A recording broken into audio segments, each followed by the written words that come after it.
Goran Vranešević is assistant professor and research fellow. His scientific interest includes German classical philosophy, political philosophy, philosophy of language, but also psychoanalytic philosophy. And he's co-editor of the forthcoming Between Substance and Subject, and he also edited the volume The Idea of Good in Kant and Hegel. And please, Goran, I'll give you the floor. Thank you. Thank you for organizing this. Yesterday was really interesting, really intriguing. For my presentation, I will attempt to touch on some of the elementary, let's say, outlines for thinking the subaltern. In doing so, I will highlight the crucial role of mimesis as understood by Walter Benjamin, since according to him, the capacity of semblance is the precondition for human existence, but also the basis for understanding and behaving like something else. We will see that the most immediate expression of this is certainly language, which through quoting Benjamin, some non-sensuous similarity produces similarities in different or the same meaning in different languages. As such, semblance is interventionist and laborious as it facilitates the self-fashioning of the world and of perception. Although this has been the case throughout history, the advent of modernity has brought about, I would say, a specific transition. As we mentioned yesterday, the modern world is namely constituted by the instance of continuity in the face of discontinuity, which has left only with traces of appearance or semblance. But curiously, the shock of modernity seems to be only capable of being digested by the subaltern figures of heroic constitution, as Benjamin put it. Just to name a few: the traveling salesman, the rag picker, the collector, as well as the writer, the purveyor of images, and of course, the flaneur, who discerns in the shifting contours of modernity the glimmer of hope, the promise of possibility, and the concentrated energies of an incessant and vast renewal. It is quite intriguing that there are these curious figures who are capable to discern the essence of appearance. These are figures that, following Gramsci, continue to remain in the immediate sphere of passions, and only as such do they address a certain elementary antagonism of modern society. So let us look, or take a look in what manner, and first with Marx. I believe that Marx's criticism of Hegel's political philosophy in relation to political reality is quite well known, addressing concretely the relationship between the state and the civil society. And he states that Hegel assumes, quoting Marx, uncritically an empirical existence as the real truth of the idea. And in this respect, he offers the following argument.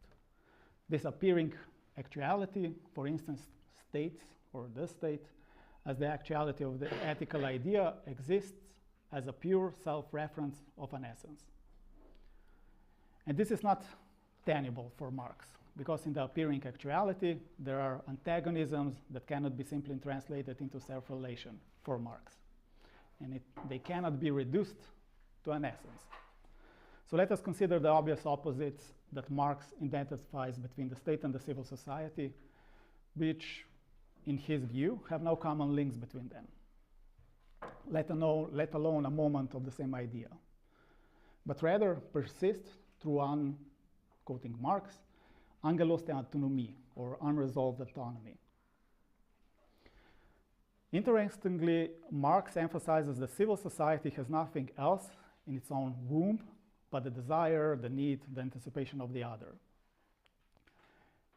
In other words, Marx is arguing that in addition to the determinations of a logical concept, there is also, and this is his way of showing where he differs from Hegel, a peculiar logic or of a peculiar object, which is, in this sense, inherent to civil society.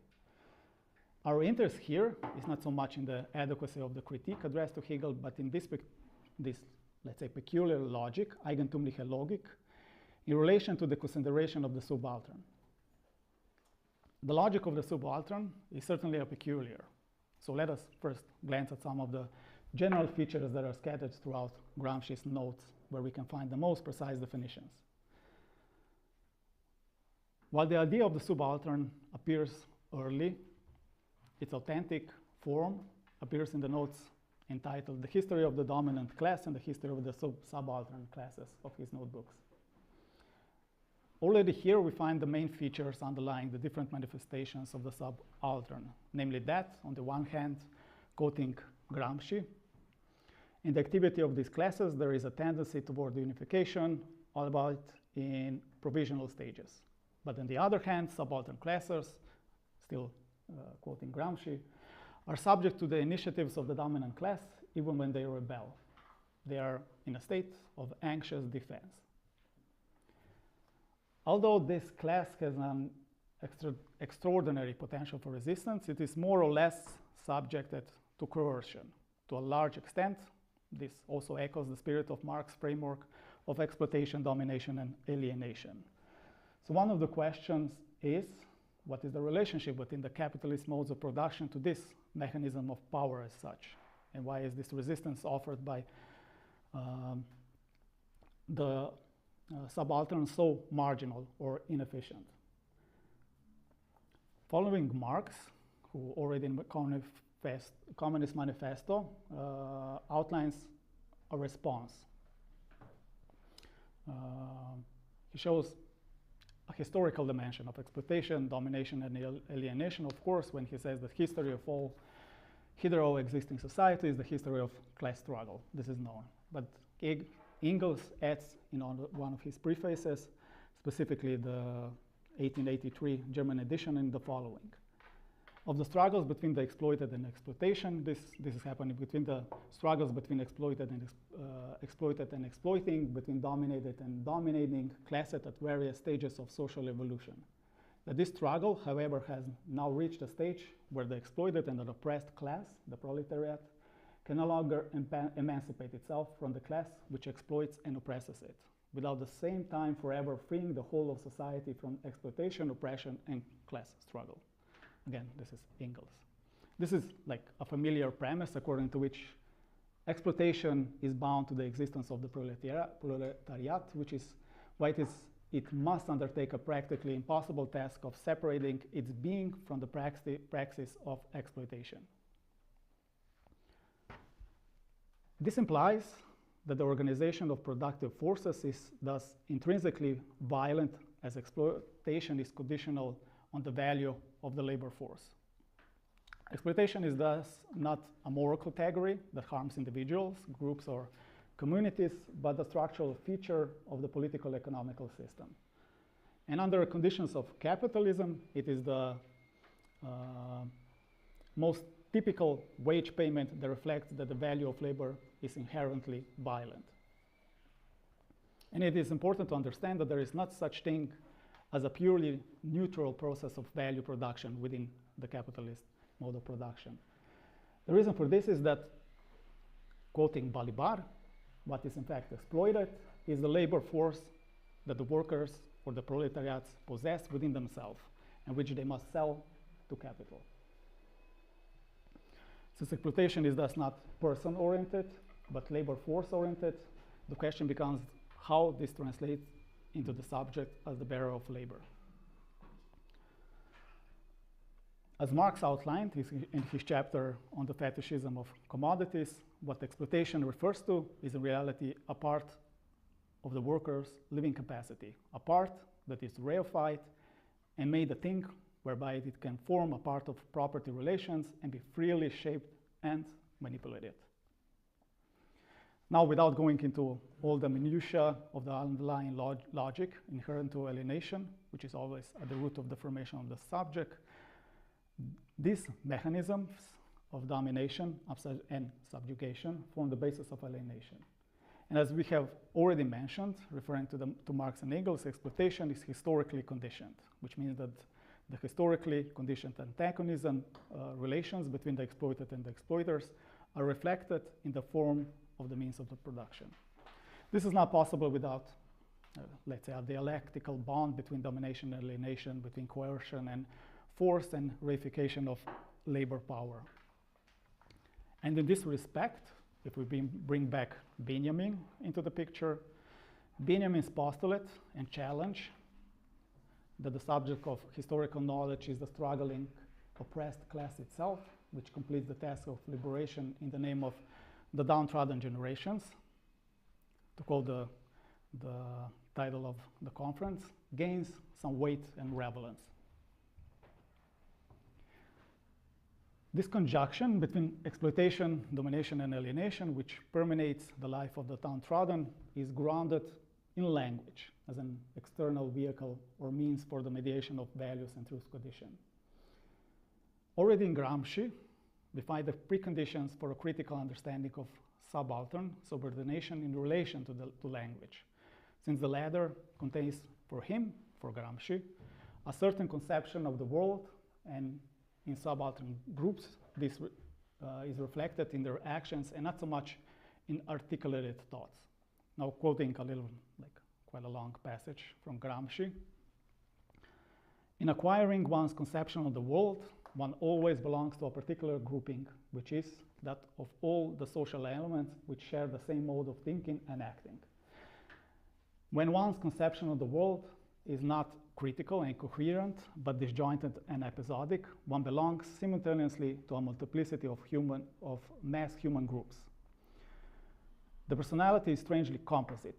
It contains Stone Age elements and principles of a more advanced science, prejudices from all past phases of history at the local level, and intuitions of a future philosophy, which will be that of a human race united the world over. The starting point of critical liberation is the consciousness of what one really is, and is knowing thyself as a product of historical process, to date which has deposited in you an infinity of traces without leaving an inventory. It is necessary initially to make such an inventory. And since consciousness of the subaltern is reflected exclusively through the experience of exploitation, domination, and alienation, subjugation for Gramsci also constitutes the inability to develop a coherent worldview that reflects a way of life and the relationship to the ideology and practices that condition it. The immanent social bond is forged in particular through everyday language, where individual knowledge about shared objects is sedimented through the names used, which reflect knowledge about the objects. And it is important to note, now again, bringing back Benjamin into the picture, that for him, for Benjamin, names are not randomly attributed to objects, since what words express about an object imitates what the object expresses about itself, and which is nothing less than a name. And interestingly, in examining the process of naming, Benjamin does not invoke the doctrine of the arbitrariness of the sign. Of course, the idea that there is no logical intrinsic relationship between the signifier and the signified, between sound pattern and concept of and a concept, which flourished in the linguistics of Saussure and the structuralist and pro-structuralist philosophy, but rather this is the Benjaminian way of reading language, rather a law of participation, which addresses, like in his essay, the ground of intentional immediacy.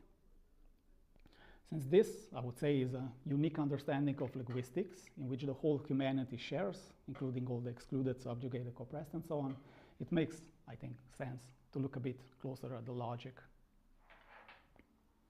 First and foremost, as it is an intentional theory for Benjamin, Benjamin removes the arbitrariness, like I said, of linguistic practice. The name, thus, for him, participates directly in the thing, while the word participates indirectly in the thing through the name. Of course, the name is not identical with the object, since it inhabits both the word and the object, but more precisely, quoting Benjamin, The name is something inherent in the object of intention, an element of it that can be detached from it, and from this reason, the name is not arbitrary. The name is thus an immediate mediation, quoting Benjamin, while the word functions as, again quoting Benjamin, as a mediate immediacy. And it is worth remembering that this is not a representational structure, but the material substance is nonetheless mastered through words and names for Benjamin. And this is possible in particular because Benjamin attributes an exceptionally prominent role to naming again, since for him a name is something inherent in the object of intention, but which can also be divorced from it. Quoting again Benjamin on what is a name, the name is the analog of knowledge of the object in the object itself. The object divides into name and essence. The name is supra-essence. It signifies the relation of the object to the essence. And Benjamin offers a clear explanation, probably a more clear explanation in the essay, The Concept of Criticism in German Romanticism, where he specifies, in relation to the mimetic faculty, the relationship between object, names, and community by arguing that, quoting Benjamin, every being knows only what is like itself and is known by beings that are like it. So there's a semblance going on all the time when naming is used. In this vein, we can say that what the word articulates about the object is imitative of what the object expresses about itself through the name. So in short, what is a name, or what is a name of a subaltern? And Benjamin offers a definition. The name for him, I already mentioned that, is the analog of the knowledge of the object in the object itself. And this now facilitates the construction of a certain form of cognitive essence grounded in mimesis, since we can only have knowledge of and formulate those things which express the semblance of something. So this is the part of non-sensual similarities that are not perceptible to the senses. So knowledge of things is therefore conditioned by the ability of things to imitate us, just as words express only what is similar to them. If we are capable of knowing things, it is because things are capable of imitating us. This is the logic that Benjamin follows. Just as the word communicates only what is similar to itself. And what it expresses is nothing else but the name. Since knowledge requires semblance, and semblance must be understood in Hegelian sense as that which determines essence, we cannot know anything without at the same time producing self-knowledge. And this is also the reason why, quoting Benjamin, the highest application of this way of using semblance is the capacity for recognition. The similar is embedded in language, because language, as we have said, is nothing less than the ability to express what is similar to us. For this reason, popular masses or communities are no more elemental in their self-reflection of the world and social reality than, say, the ruling classes. But it is also precisely this different peculiar logic, if we use Marx again, that gives them a certain privileged role to play in answering the well-known call to action or rallying cry. It's no longer a question of knowing the world, but of transforming it. So if Benjamin was talking about that this way of using language, which uses names, is also a way to knowing itself, it also needs to be put into relation to, or the question needs to be put forth, how is within this language structure, how is any transformation or renewal possible? So let us go back to Gramsci, because we began by putting forth one of the definitions of the subaltern by Gramsci. So the first core characteristic of the subaltern by Gramsci is that he demonstrates their subordination to the dominant class, which is a fairly standard characteristic. The second concerns a more fundamental insight. In the aforementioned relationship between the state and civil society, unlike the ruling class, which manifests itself through the historical form of the state, the subaltern class embodies a disjointed, quoting Gramsci, a disjointed segment of that history. He attributes this to the class failure to possess the knowledge as to how to construe itself as a state form. In the spirit of Hegel, the transition between civil society and state is namely a qualitative one. So in a sense, the subaltern, for Gramsci, can only exist within civil society. And existing within civil society, it means that its emancipatory potential is invariably disempowered. This is an immanent organizational and strategic failure with respect to any hegemonic inclination. But despite such devaluation of the capacity of the subaltern, which in civil society is reduced to individualized errands and aspirations, its struggle against its own conditions also becomes its positive collective quality. It is also important to point out that although the definition of subaltern clings to the character of the marginalized, as it denotes those who are living on the margin of society, we find in Gramsci a certain reformulation or development of this notion that sheds some light on the positive character of this concept. The subaltern is, of course, also often equated with colonized or indigenous people characterized by being heterogeneous and having no history. These conditions that another hegemonic class is positioned as the facilitator of their will and their interests.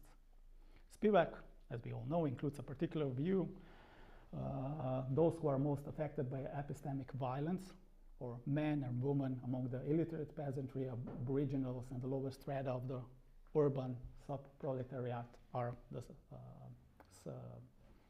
those. So these are the people who are incapable of organizing resistance except in localized form. A certain degree of potential for resistance is nonetheless introduced by Gramsci with the figure of the collective worker. This is, I would say, the third figure of the subaltern that Gramsci puts forth, who uses collective practices and with it a form of work that merges production with innovation. This potential is embodied in recognizing in the technical condition of progress the interests of the classes that remain subaltern, according to Gramsci. In this way, the conditions and tendency to transcend the subordinate position are established, and crucially for the establishment of emancipatory practices, the collective worker begins to understand herself or himself through this frame. Furthermore, through its own contribution to the production process, it brings about a shift in the historically conditioned rationale, which binds together the structure and the superstructure.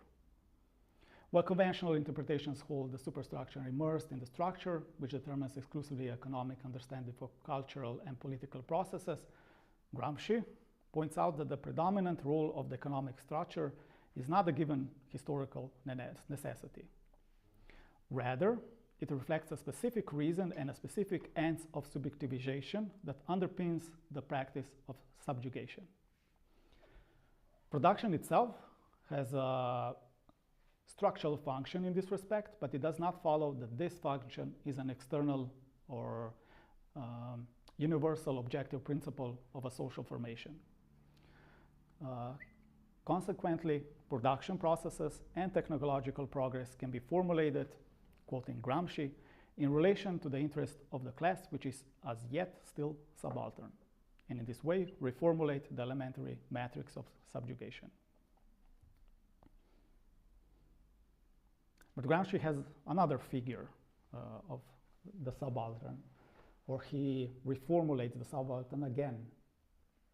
And perhaps this is the most promising with regard to the organization of communities and their self-consciousness.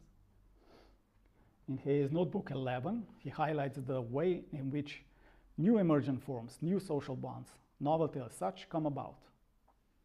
If we remain at the level of the masses, which is internally and not fundamentally differentiated, this is impossible to achieve, according to Gramsci. Only through the organization of such popular masses, which consequently acquire autonomy and self-consciousness, can a break from the mechanistic and fatalistic logic of society be ensured. The minimum condition of this is, according to Gramsci, the creation of an elite of intellectuals. We already talked a little bit about this yesterday, who serve as organizers and guides of consciousness. The encounter between the intellectual and such masses is, of course, fraught with tensions, contradictions, and missed opportunities. But this is precisely why, following Gramsci again, it is always necessary to have the initiative in the struggle, because otherwise the whole process of emancipation, resistance, or simpler reorganization appears as a series of defeats and failures, which brings restlessness to the organizational momentum. The mechanistic fatalism towards which the popular masses gravitate can only be countered by subjective intervention in the form of real historical consciousness or a directed and responsible subaltern, according to Gramsci.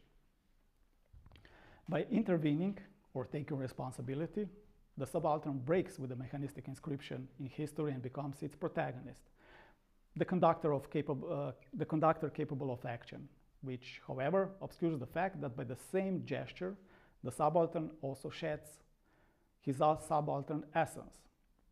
The alienation of the subaltern from the collectivity leads to the loss of its ideological bond with the masses from which it springs. The intellectual or the individual can offer all the arguments in favor of a particular social change or political action, but this is in no way sufficient to identify or adhere to the individual of the masses. Fate present in a community, or fate present in a community, will always carry more weight because, and this is the logic, like-minded people cannot all conclude wrong. It can be said that there is a specific passion of the people present, which is not of a discursive or a communal logical nature. Passions are namely the very last vestige of what preserves the subaltern in the community. And to introduce novelty among the masses of the people, this calls for extraordinary patience or an organizational and strategic intervention taken up by, let's say, the elite, the best, produced by the people, but under the conditions of the ideology of the community. The extent to which a group or individual is successful in implementing a collective doctrine depends on its capacity to transmit the demands of the historical epoch. In doing so, they cannot rely on being handled by a unitary, coherent, or homogeneous new conception. At this critical point of taking responsibility, the leading subject, the subjugated subject of change, determined through the demonstration of free will, is confronted with its obverse image, the consciousness of necessity. So there is a necessity. He's supposed to be the subaltern subject of change, is supposed to be the one that brings in a sense, arbitrariness, newness, but also when he becomes the subject of change, he also needs to be regarded as consciousness of necessity. The individualized image of the altern is not, however, retained by Gramsci exclusively for the leading cadres and dominant classes, as it also includes the personal characterization of those who have the capacity to historicize, contextualize, and resist or hegemonize social reality. Instead, he reapproaches such an subaltern individual with a practically the same kind of criticism he would a plain individual of the popular masses. So this is a little bit unusual. I think yesterday I found this letter of Gramsci's. I'm just going to quote it. I think that, generally speaking, quoting Gramsci, I think that, generally speaking, you place yourself in the position of an underling, subalterno, rather than a leader. That is, of someone incapable of criticizing ideologies from a historical standpoint, of getting on top of them and explaining them in the light of historical needs of the past. Instead, when encountering a given world of emotions, you feel yourself alternately withdrawn and repelled and continue to remain within the immediate sphere of passions. Why this letter is unusual? Because it was a letter from Gramsci to his wife, Julia Schucht. And he used this negative aspect of an individual to emphasize the something of an individual subaltern, to emphasize that something is wrong. So that's why I think it's unusual. So although she could rightly be considered to belong to at least two categorizations of subalternity, his wife as belonging to a marginalized group and as an intellectual, Gramsci reduces her to immanent passions, which is ironic, since Gramsci himself understood that reason without passions is empty and passions without reasons is blind. Or just quoting him, he was highly critical of the idea that one can know without understanding and even more without feeling and being impassioned. So knowing is directly, for Gramsci, has to be taught together with passions. The before mentioned intellectual can maintain his association and unity with people by preserving the feeling of their elementary passions. Even more, feelings or passions are essential for keeping the relationship between the ruled and the governed intact and to uphold the political reality on the other hand. And quoting Gramsci, if the relationship between intellectuals and people nation, between the leaders and the led, the rulers and the ruled, is provided by an organic cohesion in which feeling passions become understanding and hence knowledge, then and only then is the relationship one of representation. Politics that are without such sentiments, without passions, are reduced, according to Gramsci, to purely bureaucratic and formal organizational schemes. But this is only one form in which passions are expressed by the subaltern. In Marx, we can find a reference to the productive forces as a fundamental determinant of human history through which social consciousness is possible. In the idea of productive forces, he at the same time pointed out its underbelly. He namely highlighted that these forces are material articulation of human passions. So, productive forces are just a material articulation of human passions. The primacy of passions comes to the forefront of Marx's work in the years between 1841 and 1846, period covering a lot of things, covering the dissertation, the critique of Hegel's philosophy of right, the Jewish question, the economic and philosophical manuscripts, the thesis of Feuerbach, German ideology, and the Holy Family. So we can find this idea in all of them. Particularly influential for this period was, of course, his dissertation, which focused on the difference between the Democritean and Epicurean philosophy of nature, where following the themes raised, he is particularly taken up by the process of self-constitution, self-creation, and self-determination, which are embodied on the one hand as the productive production of consciousness and the embodiment of the living passions. Self-consciousness in the form of declination from itself as its starting point and moving on its, quoting Marx, self-centered movement, Selbstig movement. This deviating form, or forming form, forms its material basis from its and deviates from its fate and acquires an ideal existence. And the same formula is then applied to the process of constructing human self-consciousness in Marx, which arises with the very first moment of repulsion in the physical sense and the essential sense. The essence of man, which following Marx also clearly distinguished him from animals, is thus, on the one hand, self-consciousness, and the other, the passions that drive even productive forces. And Marx argued that the latter, the passions, is the essential force of man striving energetically for his object. And in doing so, he followed Hegel, who asserts that nothing great has been accomplished in the world without passions.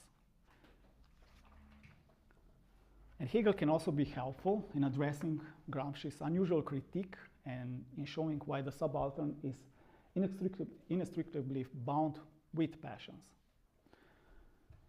Normally, we would label with passions any strong or compelling emotion or feelings such as love, hate, and so on. However, his conceptualization, Hegel's conceptualization, is different and is directly depicted, at least in Marx, but also to some extent in other thinkers of subalternity. So passions are for Hegel rather, quoting Hegel, any human activity that is governed by selfish intentions. Now, instead of passions simply signifying an undifferentiated mass of people in which the subaltern is situated, the subaltern is actually directly rooted in modernity, in the elementary part of civil society, as we said. The specific structural site where the individual's desires and needs can be actualized without internal restrictions. For Hegel, passions have, of course, a historical impact, as it is, quoting Hegel, the arm that serves the idea, which means that the activity of human history, the material relations that actually realize our freedom, are enacted. In this respect, the subaltern has to confront a very different challenge. As any individual, and his actions in the realm of civil society are determined by needs and interest, the subaltern is torn between the tendencies of modernity and the necessity of its own existence and its own striving for emancipation. And all actions are inherently part of the world spirit, functioning as its unconscious, quoting Hegel, unconscious tools and organs. If we were to merely identify with Gramsci's position, then it would be apparent that we cannot make politics without passions. To be able to make conscious interventions and to understand the materialist conditions, one needs a certain, quoting Gramsci, feeling of politics. It is therefore necessary to have a relationship between knowledge, understanding, and passions to motivate political action. And Benjamin, for his part, indicates a different intervention in the passions by the figure of the flaneur, or the passionate spectator, who, by the way, is supposed to be also supposed to have a detective's nose, but okay, pointing out a certain societal shift embedded in the onset of modernity. Just to check the... You're at about 40 minutes. Okay, then I think it's better to finish it up. Yeah, we can come back to it. So maybe just one point, or a quick point, why the flaneur is a topic worth looking into, because Benjamin does make a specific point with the flaneur, not that he's like, has all the characteristics of a modern man going around looking at people and so on, but he specifically wants to show that the flaneur does something new, in a sense that his essential way of interacting with society is not based anymore on language. If you remember, or if you read, that he's staying under the arcades, just watching people, because the people also are just masses moving around, nobody's talking to each other anymore. But the flaneur specifically is a figure that constitutes this new relation, societal relation, which is more visually based. So if we were, that's the point why I also brought in language. If language is the way that knowledge and the way that society is structured was presented until, not flaneur, but was presented as something traditionally, the way that Benjamin shows or tries to show the flaneur and the modernity, how it's structured, is in a sense a way that tries to show that language itself is not enough, that it needs something more, that it needs a certain reorientation within the societal experience. Maybe just that, because the other parts are perhaps to deviations that would go too far from the things that I try to explain. So thank you.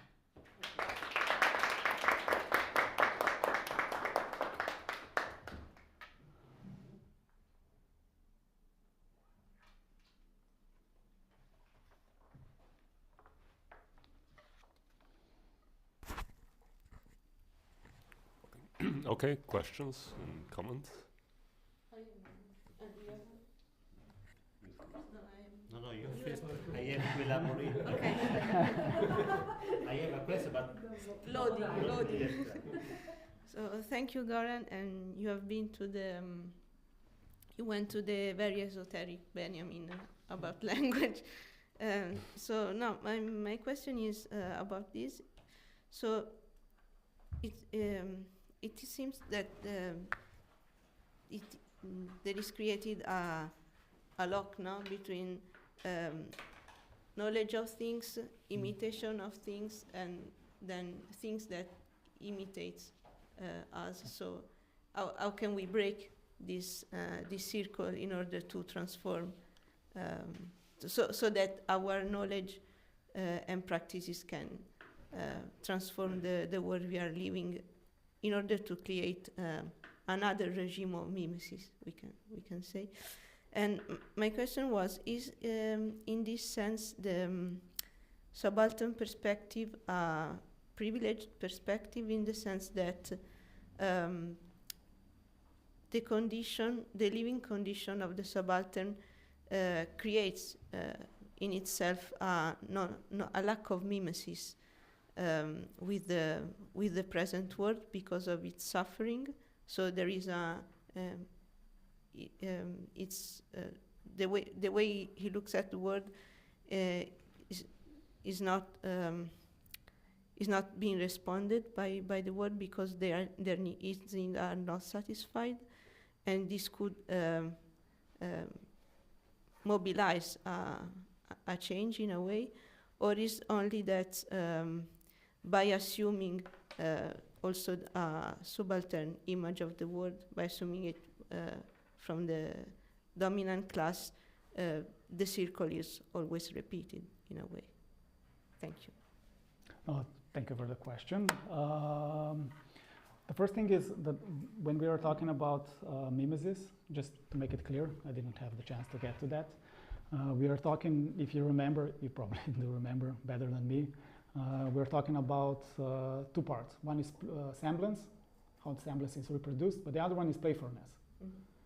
So playfulness does verge on semblance in Benjamin, in a sense that it's supposed to be repeated over and over and again, but in repeating itself, it does produce something more, something new, something which wasn't there before.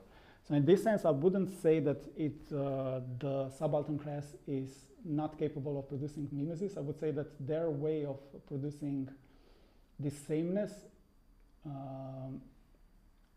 is embedded in this eigentümliche Logik. I think it does produce a logic that just relates to them. Universality does have a problem there, but it doesn't have a problem in a sense that the subaltern needs to do something else. Okay. It's a little bit like, I would say, if the way that subalterns are living, if that is in focus, it's not a problem for them living as they are. Of course, the conditions are bad and so on, but they still reproduce that conditions. If the point of focus is on emancipation, that's the way that we regard that needs another way of relating to themselves. I don't think that the way that they should. That's why I pointed out that when you get intellectuals, subaltern intellectuals, that you have a problem. You have a problem because when they step out of their way of living, of this reproduction, they do become something else. The logic doesn't adhere anymore to the same principles that it did a moment before. Even bringing them up as something, what was the point that he made, elite or the best of the best or something like that, makes a distinction within the same logic. So I would say that there is a problem embedded already in the way that the subaltern wants to react to the things that are happening to the subaltern. Okay. Yeah, I'm just thinking. Yeah. No, I'm also thinking. I'm also trying to. No, thank you for the great question. I think there was something else. No, it was just. Okay. Thank you. I have the question. Thank you. First of all, it's not a question, it's a couple of comments. My idea is that, yeah, you are totally right. In Gramsci, this notion of subalternity, subalternal groups, is a little bit oscillating.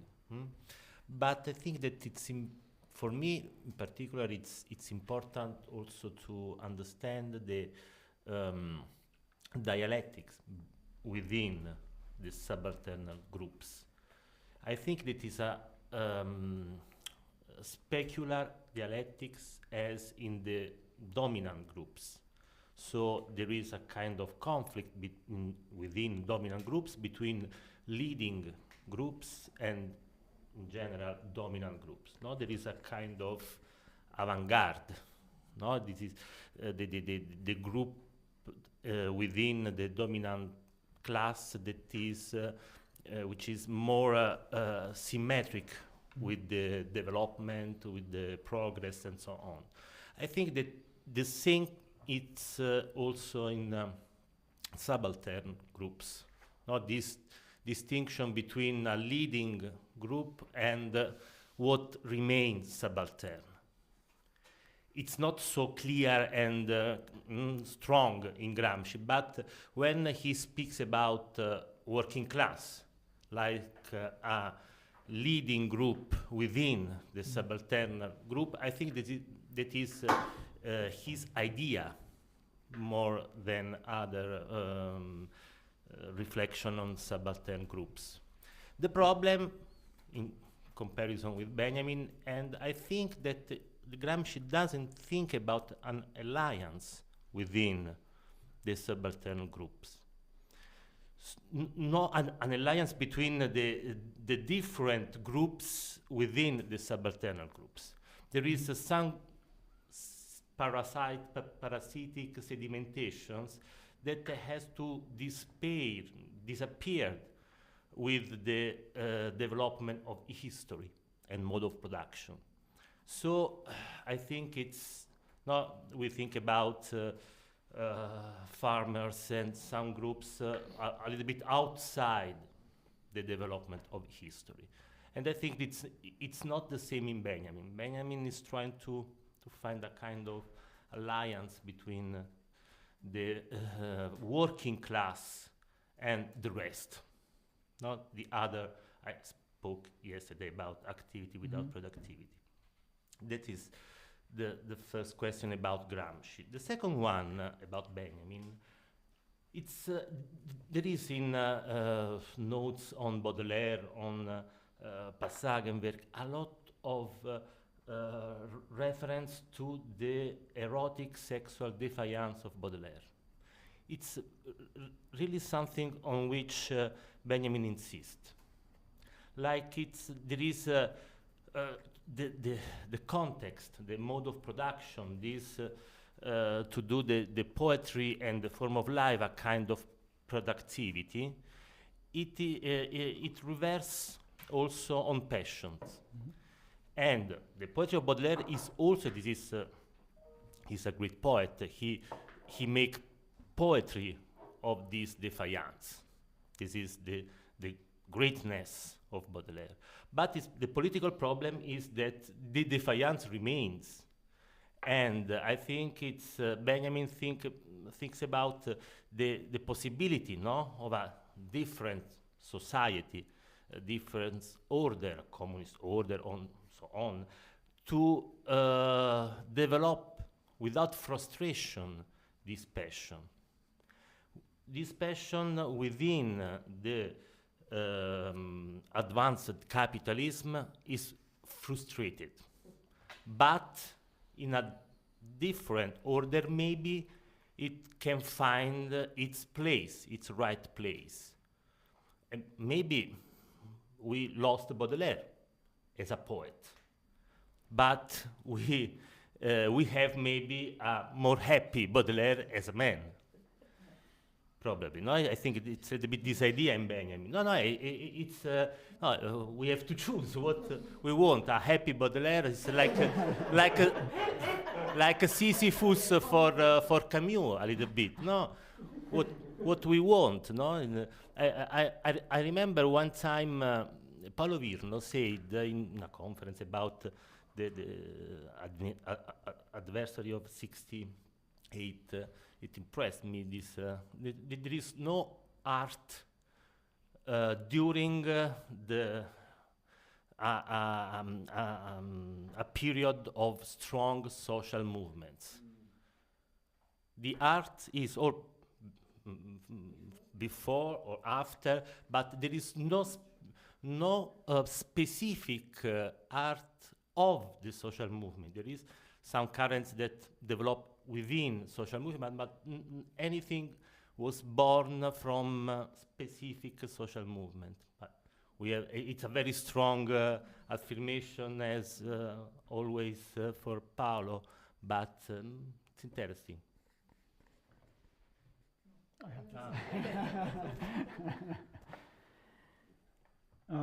Yeah, there are a couple of things. Maybe I would just like, you were trying to see if the possibilities within Benjamin, when he talks about erotics and so on, if you relate that to the passions, or a possibility of a different order. I would agree, in a sense, I would agree with that. I'm almost always a little bit perplexed that usually when reading, like, when people read some author, they do get like this similar ideas, that there are some authors that do like bring forth something, I would say, positive, while my reading of Benjamin is much more pessimistic, I would say.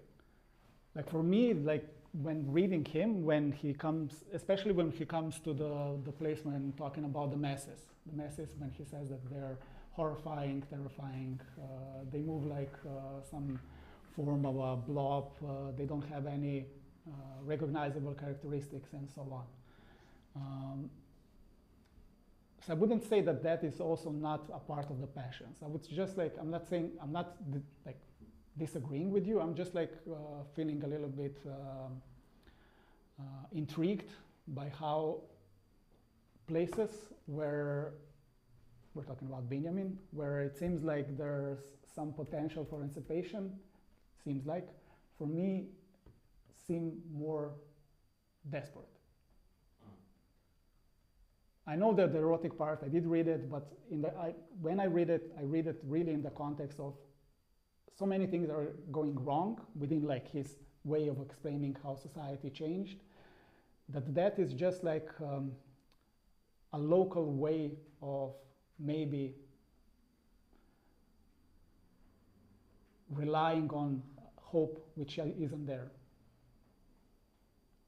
Again, maybe too pessimistic. While in Gramsci, going back to Gramsci, I think there's more ways to do, to strategize, to organize, to bring about something, some new situations that could develop into newness, into forms of renewal even.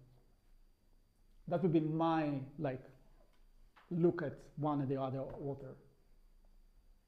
And in this sense, looking at passions still intrigue me, because I also think that their passion was completely different. His passion, of course, Benjamin, we know how his passion was. Gramsci was quite different. That's why I found this letter quite intriguing, which shows his, I would say, personal outlook on things that should be like, why would he talk to his wife in a letter in that manner, which is specifically negative? Yeah, a bit unusual. Okay, I won't go further into that. But really, thank you for this. I need to think a little bit more about the erotic, passionate way of explicating societal change. Thanks, Goran. I mean, there are many things that I really like, but I'll just limit myself to a comment and a question.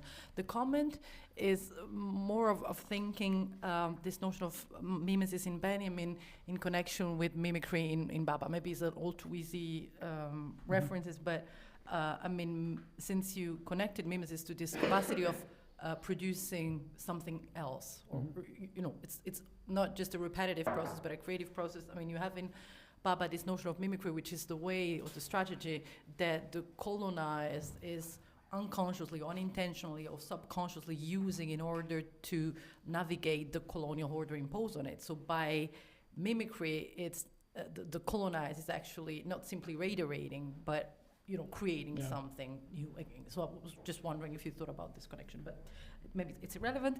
The question is a confused question, but also a question of clarification, going back to this issue of passion and the letters, because I was trying to, incorporate something of what you were saying in connection to a problem that I'm facing in what I will present later. Basically, what you frame in Gramscian terms as the connection between knowledge and passion is in Chakrabarty and indirectly in Gua's term, the problem of how to mediate or connect the logic of historical rationality with the presence of irrational, or let's suspend the judgment, religious belief. How the historian basically, as an historian, cannot attribute, for example, the motives of a rebellion to supernatural agency, even if this is the views that the subaltern rebels would elaborate to explain the reason of the rebellion. So again, it's how passion, in this case, let's say religious beliefs, but still elements that are not immediately connected to rationality / causality / knowledge, can be part of a knowledge production, like history as knowledge production. So you were saying something about Gramsci and the letter, which I think I did not get properly, because you were saying Gramsci is very negative about the passion, but then you were also mentioning something of an organic cohesion that comes through representation, and that takes place in the relation between the leaders and those who are led, the organic intellectuals and the subaltern. So I'm wondering, do you think that in this organic cohesion, which maybe does not belong to history, or indeed for Gramsci does not belong to history, it's a political process, it's something that happened within organizing, we escape the problem of how to integrate passion into knowledge, which seems to me still the problem that Gua and Chakrabarty are stuck into. Does it make sense the way I frame it? Does it make sense? Did you? I'm not sure if it was. No, sorry. I thought you were asking Gramsci. No. If it's clear, because I'm connecting different things. I mean, it's not exactly the same problem, but there's something about the role of passion or of the non-rational within rationality. Is there a way to think of irrationality not just as simply code into, recovered within, and therefore dismantled or diminished or undermined by the rationality in which it is integrated? So does Gramsci find a better solution for what Gua and Chakrabarty don't find a solution? No, yeah. Nobody. There's the close. Sorry. Can I answer? Because Yeah. Oh, okay. But there's another question, but be quick. Yes. Be quick. Be quick. The hardest questions, but be quick, yeah. No, there are a lot of different aspects a lot of different things that he does with passions, but there is a tension. I would say, there is a tension, but it also relies on how he uses, in what regard he uses passions, or where he focuses on passions. Because usually when he focuses on passions, going through the notebooks, you see that passions do, like I did, there is a quote that I put out, which is really similar to Hegel's, that passions needs to be there to produce any knowledge. Without it, nothing happens. But there's also this presence of a little bit of, I would say, doubt within his own way of explaining for himself. Of course, there are the notebooks, how passions should be used for some emancipatory actions. Because specifically, when we're talking about the intellectual is almost always when you're reading how intellectual becomes a real intellectual, it is on the premise of some reasonable or even reason itself. So when he becomes intellectual, when he becomes avant-garde, when he becomes the best of the best, something qualitatively happens. Passions passions become something else, I would say. He doesn't really say that, but I think that because he does become an agent of, okay, this is a little bit in the Hegelian way to put it, but he does become an agent of the state. Because being a subaltern means that you are not even an agent, but you are a part of the civil society, which means that you're your main focus are passions. Becoming intellectual means, I wouldn't say throwing away the passions, but reconfiguring your passions in a way that fit the state. And there you have a problem. The main problem that I don't think Gramsci, I didn't find it yet. And I think that Gramsci has a way to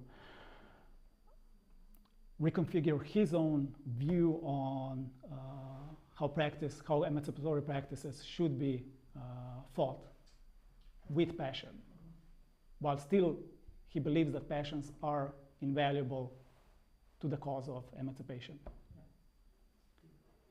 Okay, I hope it's fast enough.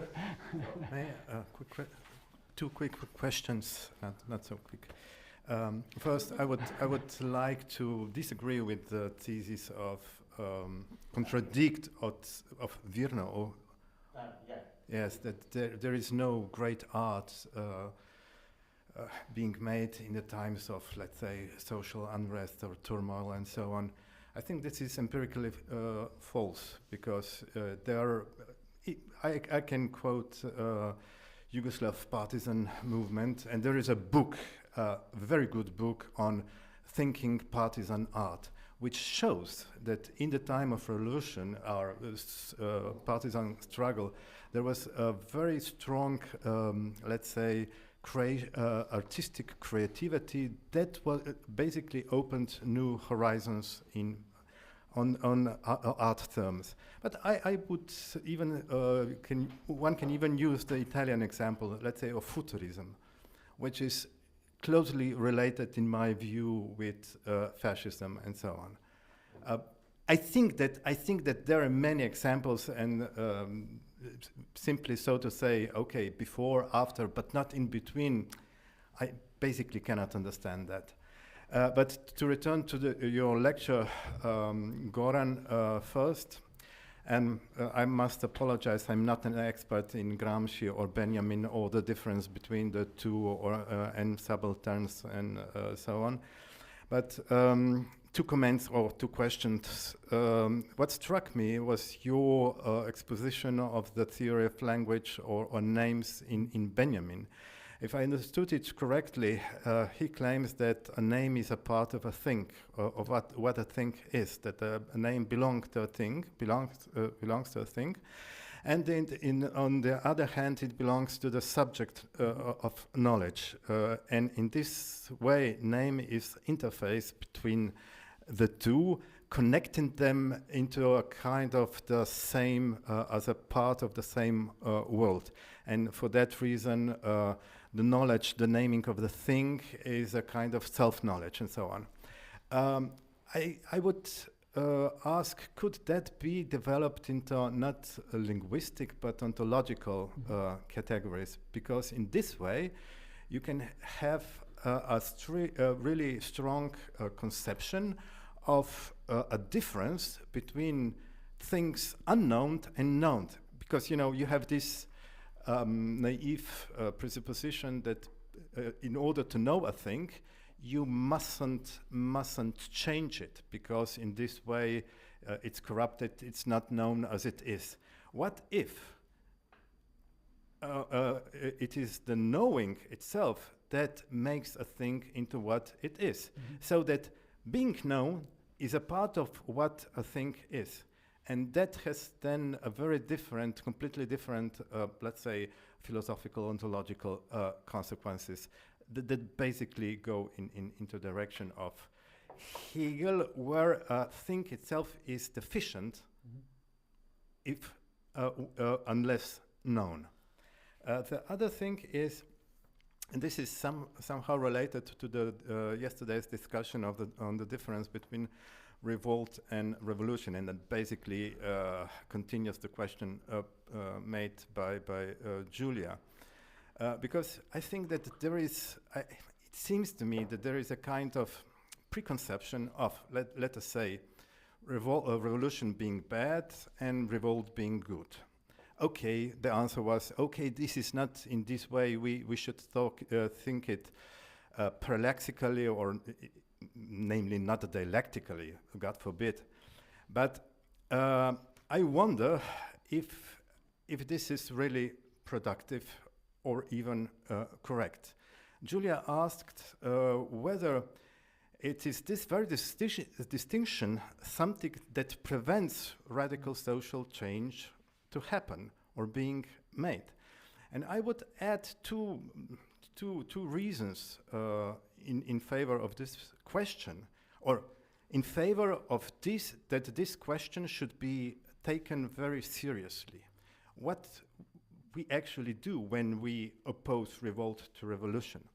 First, I would say that there is a historical connection, I would say, I might be wrong, but I think that there is a factual connection between, let's say, uprising of revolt and decreasing of effective social change.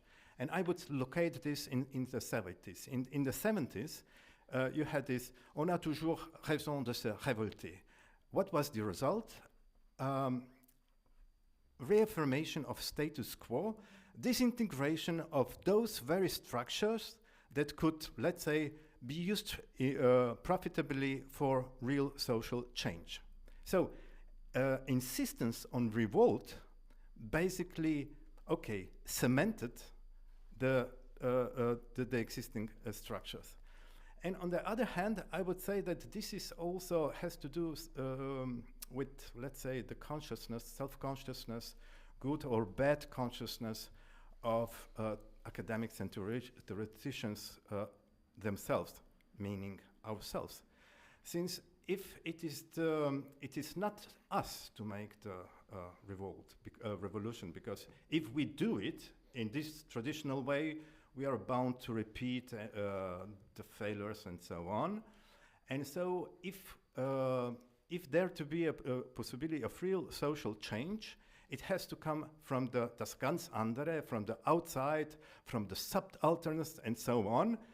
And in this way, we somehow relegate the responsibility, the task for social change to someone else. And while doing nothing, we have, this good consciousness that we are on the right position. So, quietism with good consciousness. This is something that is a dubious position, in my view. I don't know. Wouldn't it be better to return back to, let's say, revolution taken paralexically or dialectically, and not to the revolt? Thank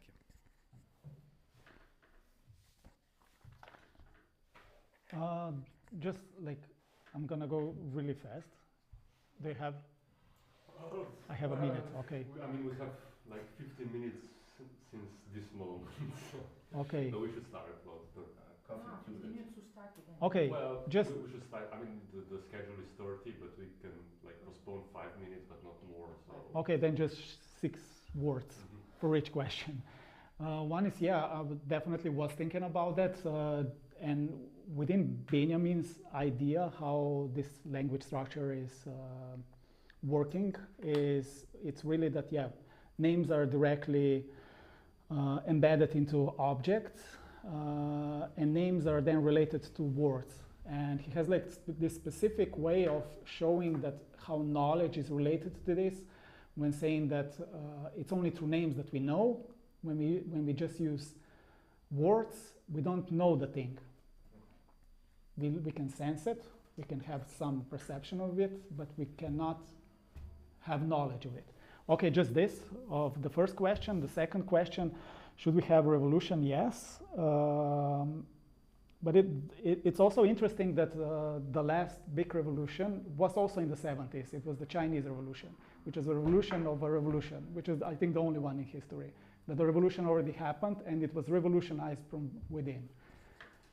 The consequences, that would be like, we would need another hour to go into the consequences and the terms under which it was made. But I think, yeah, still, revolution, yes. Revolt, perhaps sometimes. Okay. Okay, thank you. That's it, yes. Okay, so 12 minutes pause and we reconvene in 11:35.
Mascat is a professor for gender and postcolonial studies at the assistant.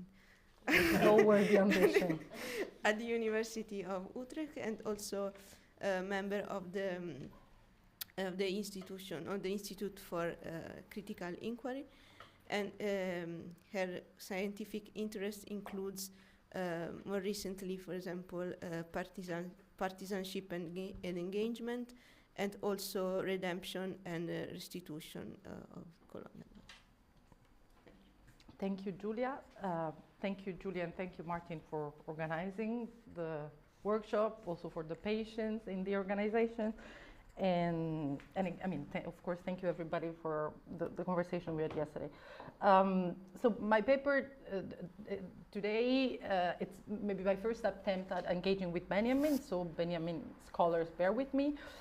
It's an author I never properly worked with, but I would say that what I wrote was particularly inspired or prompted by the conversation that I had with Julia, and indeed it was maybe precisely Julia's own attempt at mobilizing Benjamin with and somehow also against the subalternists that ignited my interest in trying to see what I could do with Benjamin, or rather what Benjamin could offer to contemporary debates on reparative justice, and more specifically on the idea of postcolonial justice and reparations, a debate that I'll try to contextualize later. But yeah, so I'll think that in the end Benjamin will be very minoritarian in the paper, in the sense that the paper does not do what I promise in the abstract. I'm not really conceptualizing a post-colonial reading of Benjamin. I think I'm just sketching what Benjamin allowed me to do in relation to this notion of post-colonial justice. And so somehow it's not the awakening of the generation of the downtrodden, it's more of Benjamin waking up, which is a more trivial move. But somehow, yes, I think I had a moment where I realized why Benjamin could completely displace some sort of arguments that I try to make in my conception of postcolonial justice. So since I also finished to write this paper last night / this morning, I have to say that a lot of what came out in the end, so a lot of what you will hear is deeply in depth to the conversation that and presentation that we had yesterday. And this is not just a captatio benevolentia, it's almost like a way to avoid accusation of plagiarism, in the sense that every reference to everything that may resonate with things that have been heard yesterday, it's not coincidental, it's real. So why Benjamin and postcolonial theory? As I said, I did my homework because I was asked to do that, but also following Julia's attempt at relocating Benjamin at the service of the vindication of the subaltern, which raised for me the very question of the reception of Benjamin within postcolonial theory. A question for which I did not have an answer, like what postcolonial theories have said about Benjamin. And I was really thinking, well, I'm not sure I know exactly. I mean, I had some references in mind, but I wanted to have a deeper look at that. And the only reference that came to my mind in terms of attempt at looking at what postcolonial theorists did with Benjamin was this article by Said Chowdhury, which is entitled Subject Indifference, Walter Benjamin, Frantz Fanon, and Postcolonial Theory. An article I'm very sympathetic with because, to quote from the author, the declared aims of the article is to constructing reading practices of historical difference through Frankfurt School dialectics and Frantz Fanon phenomenology of difference. And the second aim that Chowdhury highlights is this rethinking historical difference without the guarantee of subversion, resistance, or disruption that has come to be associated with it in postcolonial thought. So I guess, I mean, this again resonates with things that we've been discussing yesterday, but I guess that no matter how sympathetic I am with these aims, so with these efforts that Chowdhury is making, I should say that the article does not really provide an overview of the reception of Benjamin within the canon of postcolonial theory. And I wanted to engage with the canon. I mean, we can decanonize the canon, but I think that if the canon exists, it's precisely because it kind of set up a certain space. So, I mean, I think we should take seriously the canonical function that the canon exerts. And I wanted to search for the presence of Benjamin in Spivak and in Chakrabarty, two authors that, of course, are not per se representative of whole postcolonial theory, but they are, I mean, they're not exhaustive, but maybe they are representative, but also two authors who have the merit at the same time of not liquidating Marxism. For many interpreters, and Neelam over a cigarette yesterday had the merit to remind me how, I mean, the postcolonial field, it's really a battlefield where for many post-colonial Marxists such as Neil Lazarus, Benita Pari, Arif Dirlik, Epifanio San Juan, that you also quoted yesterday, Julia. For all of them, probably my coding of Chakrabarty and Spivak as Marxists would not count as legitimate. Probably they would not recognize this pure Marxism as Marxism, but I do. So I do, again, take seriously the claims that both Spivak and Chakrabarty make about Marxism, precisely to declare that they're not dismissing it, they're not moving out, they're not doing without it. In Chakrabarty's words, Marxist thought is still the most effective secular critique of capital, and it remained indispensable to our engagement with the question of social justice in capitalist society. But my point, I'm still quoting from Chakrabarty, is that what is indispensable remains inadequate, for we'll still have to translate into the time of history and the universal and secular narrative of labor stories about being human that incorporate agency as on the part of gods and spirits. So again, I mean, in a nutshell, the idea for Chakrabarty is that Marxism is indispensable and inadequate. Maybe we could read it along the lines of what Fanon said, the need of stretching Marxism whenever we have to engage with the colonial question or colonial spaces. And I guess that for Chakrabarty, Marxism incarnates this criticism in the historical mode, and I quote, that seeks to dispel and demystify gods and spirits. And so it's an attempt to secularize history, I mean, clearly. But then the moment, Chakrabarty say, we think of the word as disenchanted, as Marxism does, however, we set limits to the ways the past can be narrated. As a practicing historian, one has to take these limits seriously. So Marxism represents also a limit when we talk about the past. And here, clearly, the reference is a polemic reference against Marxist historicism, but also the very kind of rationality that Marxism is deploying in order to narrate the past or articulating the past within history.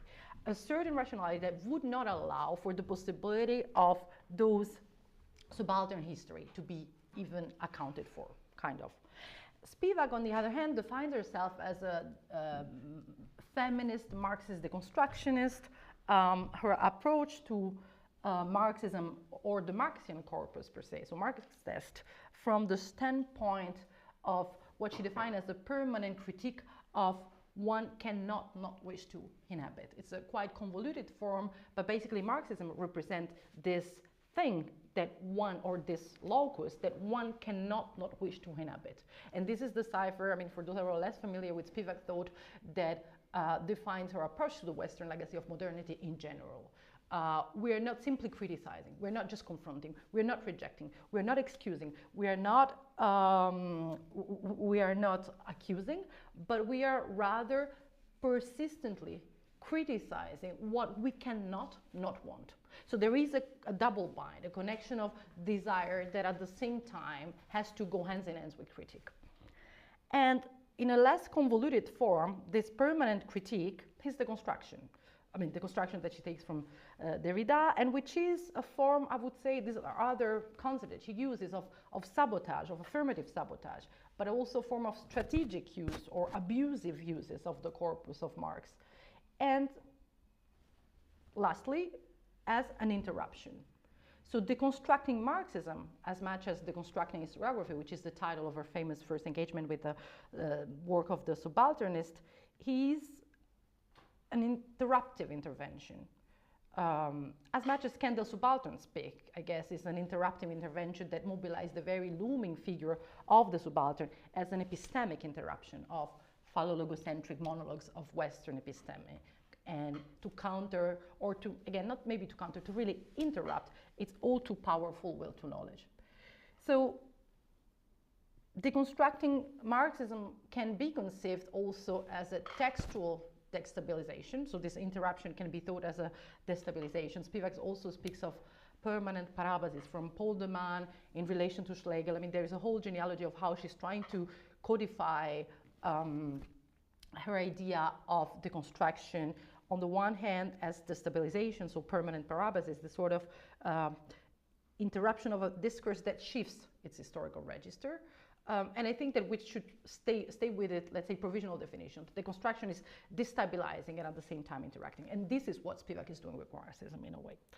So I just think that the brief quotes or references to the words of Spivak and Chakrabarty, and that I use as evidence of their commitment to Marxist engagement, could be quite promising already for searching for some Benjaminian motives, in particular Spivak's concept of an interruption, which resonates with Benjamin, but also Chakrabarty's gesture of taking aims at history and historians, questioning their use of the past in a linear and secular sort of theology.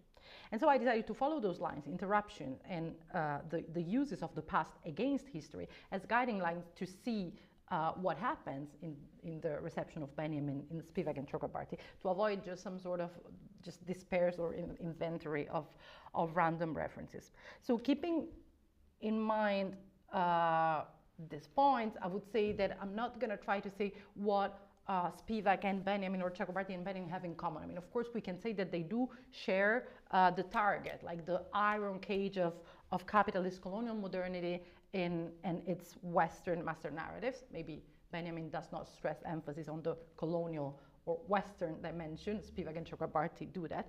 But, I mean, yes, sure, they may have this common enemy. So Western colonial modernity and its master narratives are the target.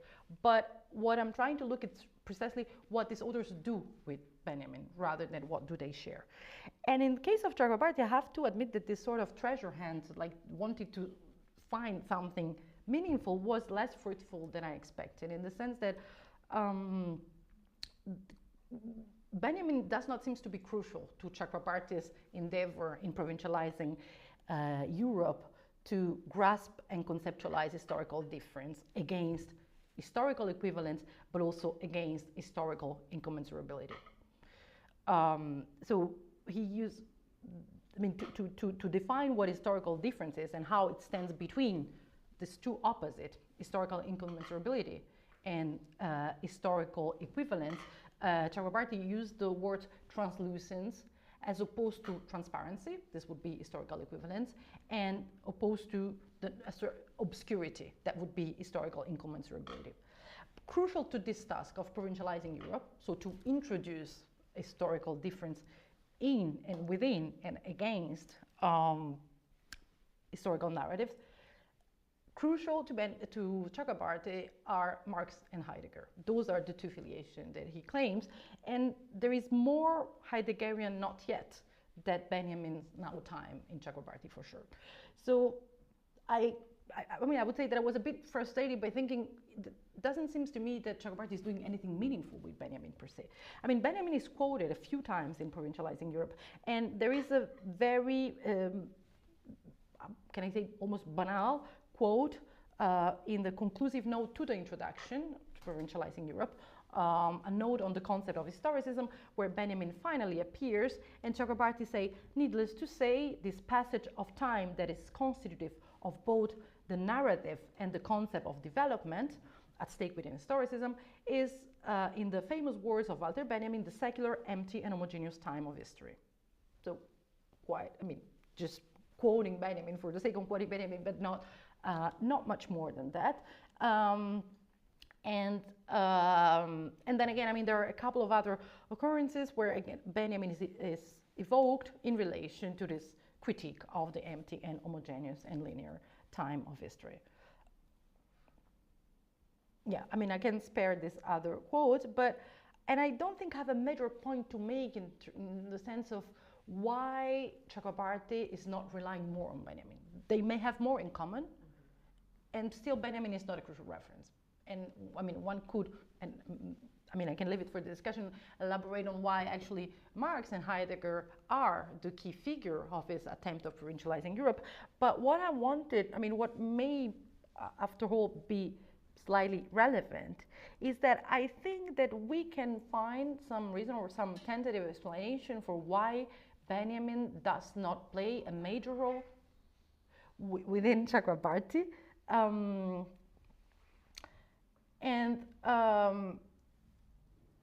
I would like to choose a quote that somehow also speaks again about the conversation that we had yesterday about Vivek Chiber and the status of historical difference in relation to the homogenizing time of capital. So Chakrabarty says, subaltern history do not refer to a resistance prior and exterior to the narrative space created by capital. They cannot therefore be defined without the reference to the category capital. Subaltern status, as I think of it, can only situate itself theoretically at the juncture where we give up neither marks nor difference. For as I have said, the resistance it speaks of is something that can happen only within the time horizon of capital, and yet it has to be thought of as something that disrupts the unity of that time.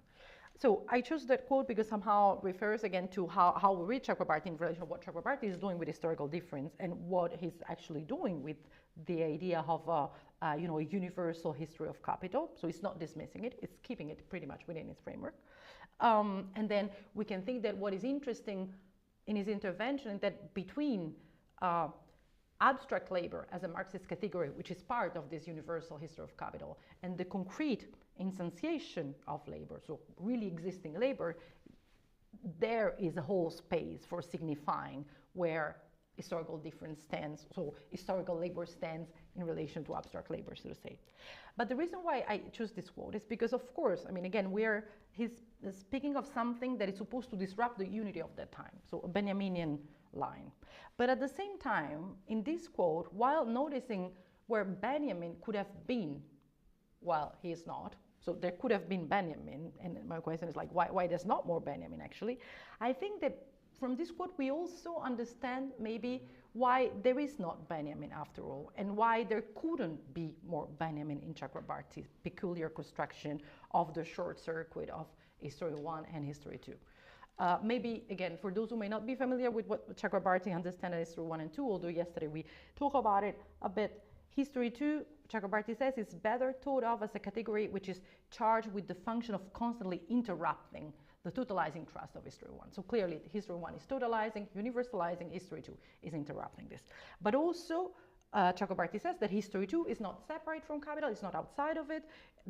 History 2 or History 2 are inherent in capital and yet interrupt and punctuate, so it speaks of interruption and punctuation of the logic of capital. But at the same time, History 2s are subaltern histories, plural histories, to be vindicated against the homogenizing and universalizing drive of history, one. But also, I mean, I guess this is a subterranean question. The issue is not just History 1 as the history of capital and History 2 as subaltern histories. It's also what about history as a discipline? And this is a bit connected with the question that I was raising to Goran earlier. So Chakrabarty's concern does not undermine history of capital, for sure. It keeps it as a framework in relation to which history is to represent an interruption or punctuation. But Chakrabarty also does not undermine history as a discipline in spite of its critique of historicism. He's not only in the position, I mean, he's not in the position of Benjamin's historical materialist who wants to vindicate subaltern history. He's also in the position of a historian who is not dismissing nor disqualifying and rather preserving the historical rationality which belongs to history. And this is where Benjamin is not of help. I'm not sure if it's clear what I'm trying to say. So there's more of simply having History 1, the history of capital, and History 2, subaltern history. There is history as a discipline, which is somehow present there. And in relation to history as a discipline, Chakrabarty does not embrace, let's say, the function or the role of the historical materialist in Benjamin's sense.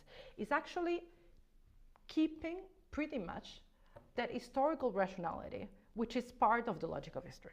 And to explain that, to give you a concrete example, or I would like to go back to how Chakrabarty reconstructs how Ranajit Guha speaks of the Santal rebellion of 1855 in Bengal.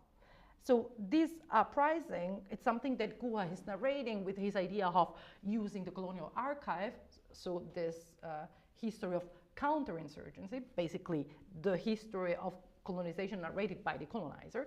This colonial archive, it's not only an archive of counterinsurgency, may also be when read by subalternists, become an archive of insurgencies.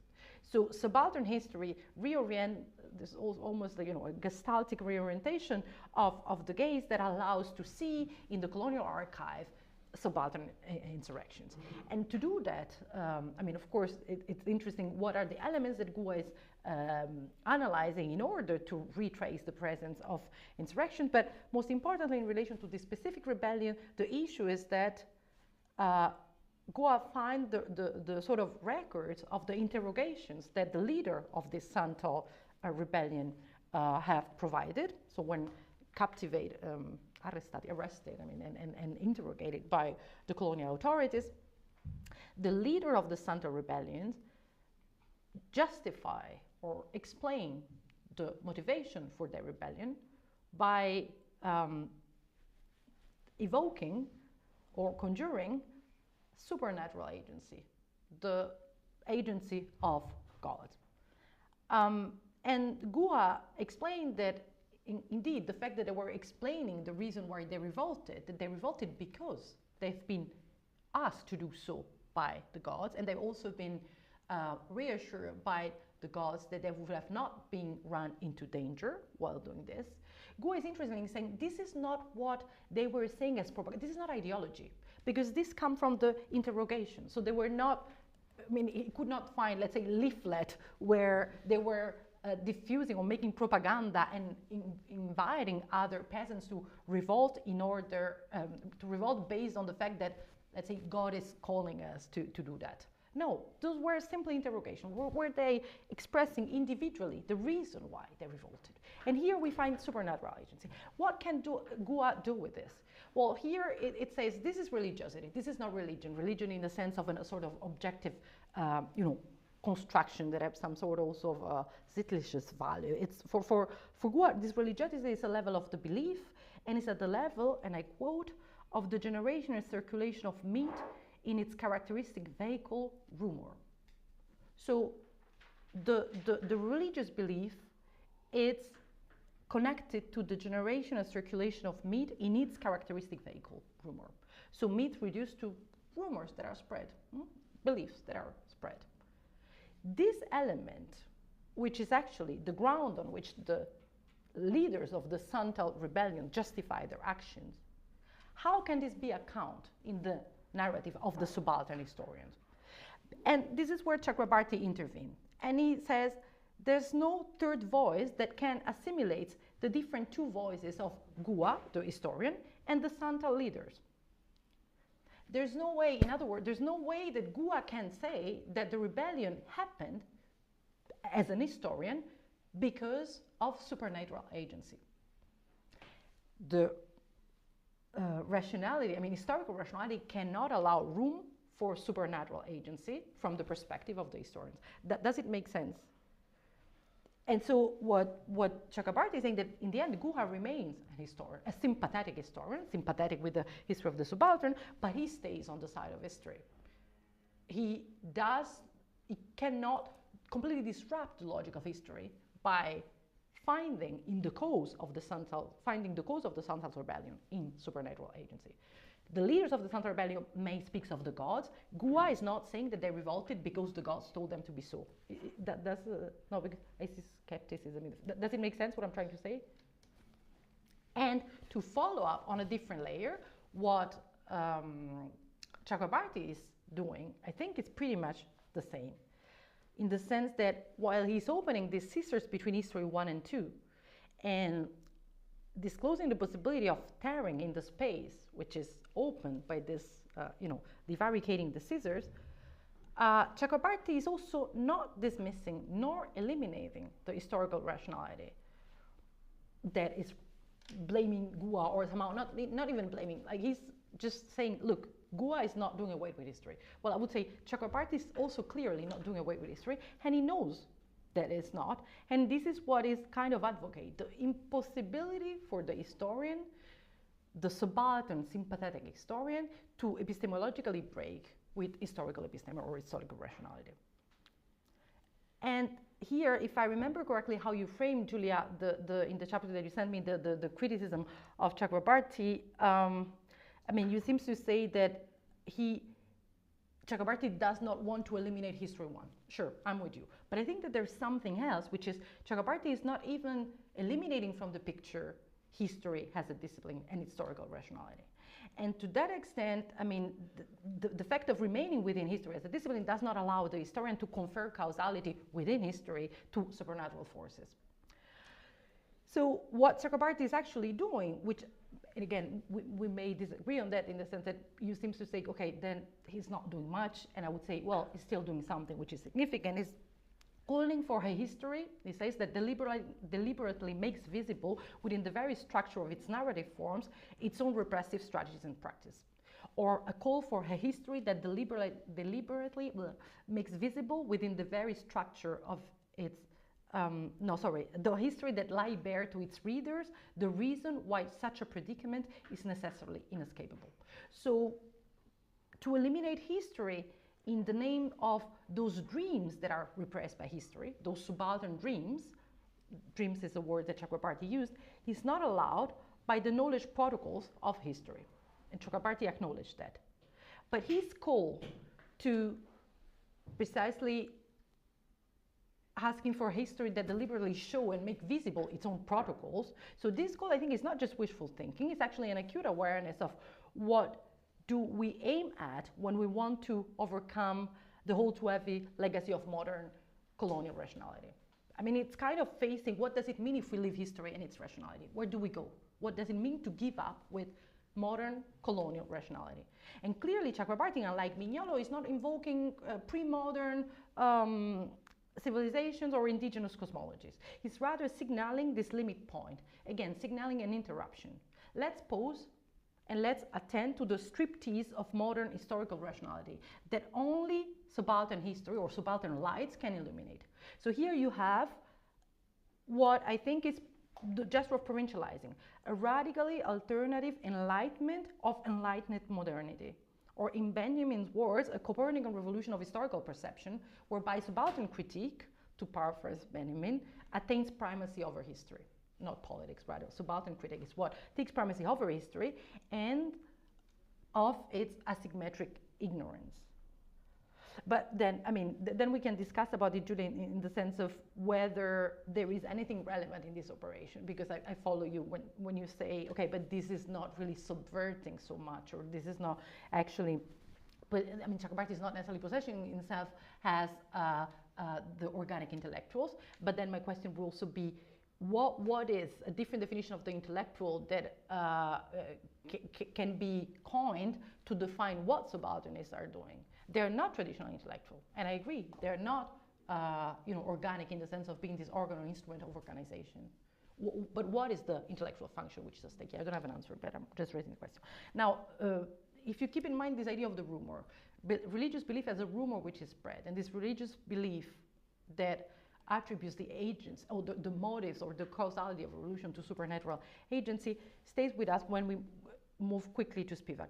Spivak quotes Benjamin many times in relation to the famous phrasing of brushing the history against the grain or reading against the grain.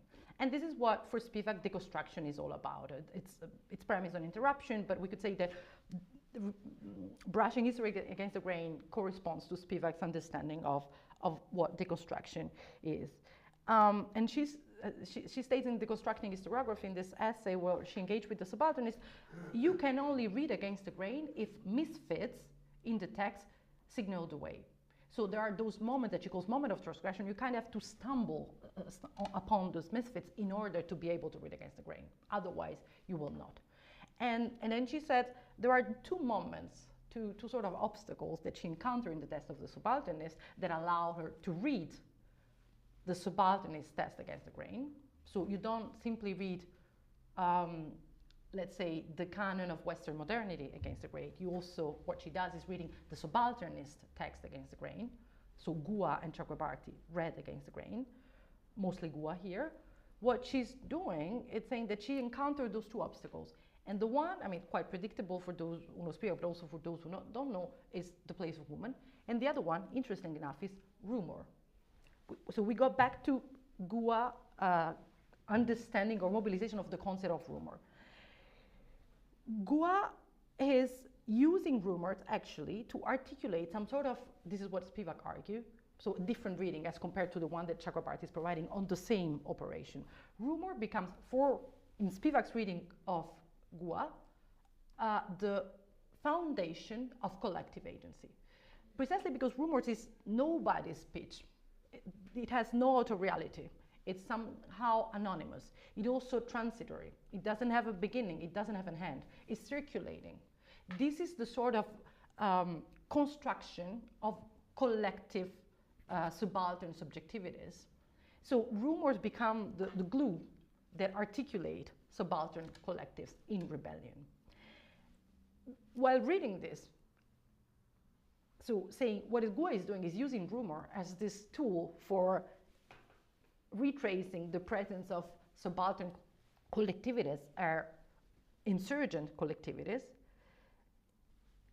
Gua is relying on, once again, phonocentrism. So the primacy, I mean, this is of course a Derridian theme. Gua, according to Spivak, is relying on the primacy of the immediacy of speech as being, the spoken being the most immediate and the most present, and therefore the closest, let's say, expression of a present subject. This accusation of phonocentrism, it's directed at Gua, but at the same time is also reverberated against the Western episteme in general, and she mentions Soviet structuralism, and then she asks, what does it mean to say that here everybody is complicit of phonocentrism? Subaltern historians, colonial elite authorities, but also critic of historiography and Soviet structuralism. What does it mean to find a similar charge of accusation that could position this very different subject or standpoints as sharing this common ground of phonocentrism? I mean, this is a bit, I know, a bit boring, but the point that I want to make is that Spivak's reading again the grain here is confronting the claims made by Gua in the name of subaltern agency. And basically, if Gua is saying that peasants deployed rumor as a device to articulate political aspiration, Gua is clearly projecting something which is not there. I mean, there is a fictional creation of this collective agency coming up with rumor, which is premise of phonocentrism, and this phonocentrism, it's clearly coming from Gua's background, for Gua epistemological positioning, rather than from what is at stake in the subaltern experience, so to say. So again, here, reading against the grain is a way to suggest that there may be a mistake in imposing the requirement of speech, imposing the primacy of phonocentrism on a history that may be completely outside of it. So subaltern historiography is somehow complicit of reproducing projection or surreptitious introduction of fictions, agency of collectivity in the text.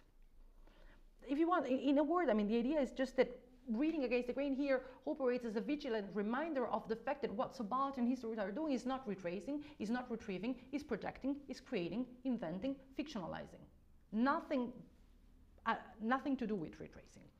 And here she calls, she mentioned the dangers of claiming to establish truth knowledge of the subaltern while actually being projecting onto it. And she does very similar, I would say that if deconstruction or brushing history against the grain or reading text against the grain is a way to signal the sort of cognitive failures that the subalternists are facing, a very similar accusation is the one that is addressed to Foucault and Deleuze in Can the Subaltern Speak? I'll go quicker on that, but the idea is also there are surreptitious assumptions which are projected, and they're even more dangerous, so to say, for Spivak. So why Marx and Derrida would be better allies for deconstruction rather than Foucault and Deleuze, because, well, she would say on the one hand, they lack of a theory of ideology that does not allow them to distinguish between desire and interest when it comes to the way subjectivity constructs itself, but also they destroy. So Foucault and Deleuze would try to decenter the subject or demolish the subject in the name of subject effects, not realizing to what extent they're actually working and projecting a very specific understanding of the subject premised on immediacy. The idea that the concrete experience of the subaltern can be expressed as such. They're skipping representation, they're skipping ideology, they're skipping representation.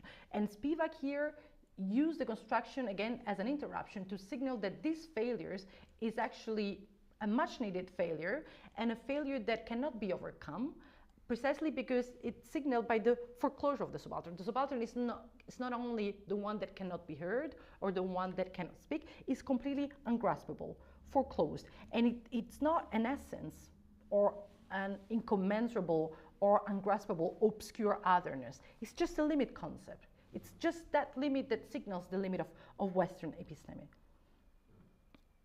But then, and again, I think this is where we may have a different reading. So it's a dialogue with Julia because I read her chapter. So the verdict, Spivak's verdict, which is subaltern cannot speak. So namely, the subaltern cannot be heard, but also the subaltern is foreclosed. The subaltern is illegible in Foucault and Deleuze's Politics of the Oppressed. And it remains illegible also in the subaltern historiography, not as a blind spot that one should shed light on, but rather as a limit point that could not be grasped, and it's there for that, to signify that interruption. So it's, for Spivak, the verdict is without appello. I don't know how to say it. There's no reverse. Still, she claims that representation has not withered away, and this is a circumscribed task for the intellectual that she must not disown with a flourish. So the intellectual has to take up the challenge of representation. So Spivak is clearly against the logic of retrievability. There's nothing that can be found. We cannot retrieve anything.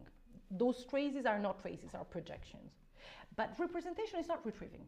And representation, I would say, is closer to Benjamin's understanding of redemption. Or rather, I mean, Spivak is close to redemption when she's talking about representation. Maybe it's a completely distorted understanding, but the idea that she somehow attributes to the subaltern is that the collective agency of subaltern insurgencies are to be found in the colonial archive. This would be retrieving. And this is what she thinks cannot be done. But she's not against the task of redeeming, of vindicating the subaltern, I would paradoxically argue, by speaking for the subaltern. The subaltern cannot speak. The intellectual can speak for the subaltern, but also the intellectual must speak for the subaltern. With the awareness, so I know that it sounds like if I'm completely, distorting Spivak, but I guess that this is what she is saying. This is not against representation. It's a call for representation. This is the role of the intellectual. If the subaltern is a voiceless vanquished, then vocal representation by the intellectual, who's precisely speaking for the subaltern, is what needs to be done, so to say, if the question is what's to be done by the intellectual. And then, of course, this presupposes the awareness of the implication of such gestures. The problem with Foucault and Deleuze is that they represent the subaltern by thinking that they are letting the subaltern speak. But assuming consciously and intentionally the task of speaking for the subaltern, so representing, in the sense of the Darstellung, it's not something that for Spivak should not be done. It's actually arguing what should be done, and this is the way in which the redemption or the vindication of the generation of the downtrodden can be accomplished for her. And then there is another path which is completely opposed to that, which is Spivak understanding the path to subalternity in a singular way, encountering the ethical singularity of subalternity, which is at odds with the path of representation, because representation implies a certain level of generalizability, while the singular encounter with the ethical, the ethical encounter with the singular subaltern, for me, it's a dead end. But that's, again, we may agree or disagree. Now, very briefly, on redemption and reparation, because I promised you to say something about this debate. So I just want to say, are you familiar with debates on reparations? I mean, let's take it very broadly from a sort of empirical or even sociological perspective. Debates on reparation for me can be like the logic of reparation is a stake in all sort of claims for decolonizing society. So basically, decolonizing is a strategy for righting wrongs, borrowing from Spivak, which for her is a no-go, but for me it is. So the reparative logic is the one that demands a reparation for the wrong of the past. And I'm talking about debate that revolve around the question of whether it's legitimate to ask for repairing the past? What does it mean to repair the past? What kind of remedy and redress of historical harms can be provided? What is the principle of reparation? The idea on the one hand is reparation is a basic principle of any theory of justice. I mean, the common intuition that if there's a wrong, it needs to be redressed. And then, I mean, one can take retributive justice, so more punitive approaches or less punitive approaches, but the idea if there's a wrong, well, something needs to be done for that wrong, right? So this is the common intuition that it's present in any theory of justice. And it's a crucial component of transitional justice. This is where also the logic of reparation comes from. The idea that post-apartheid, post-genocidal, post-war society needs somehow, to be reconciled maybe in a more reformist way, but also, you need to do something with it. How do you deal with what just happened?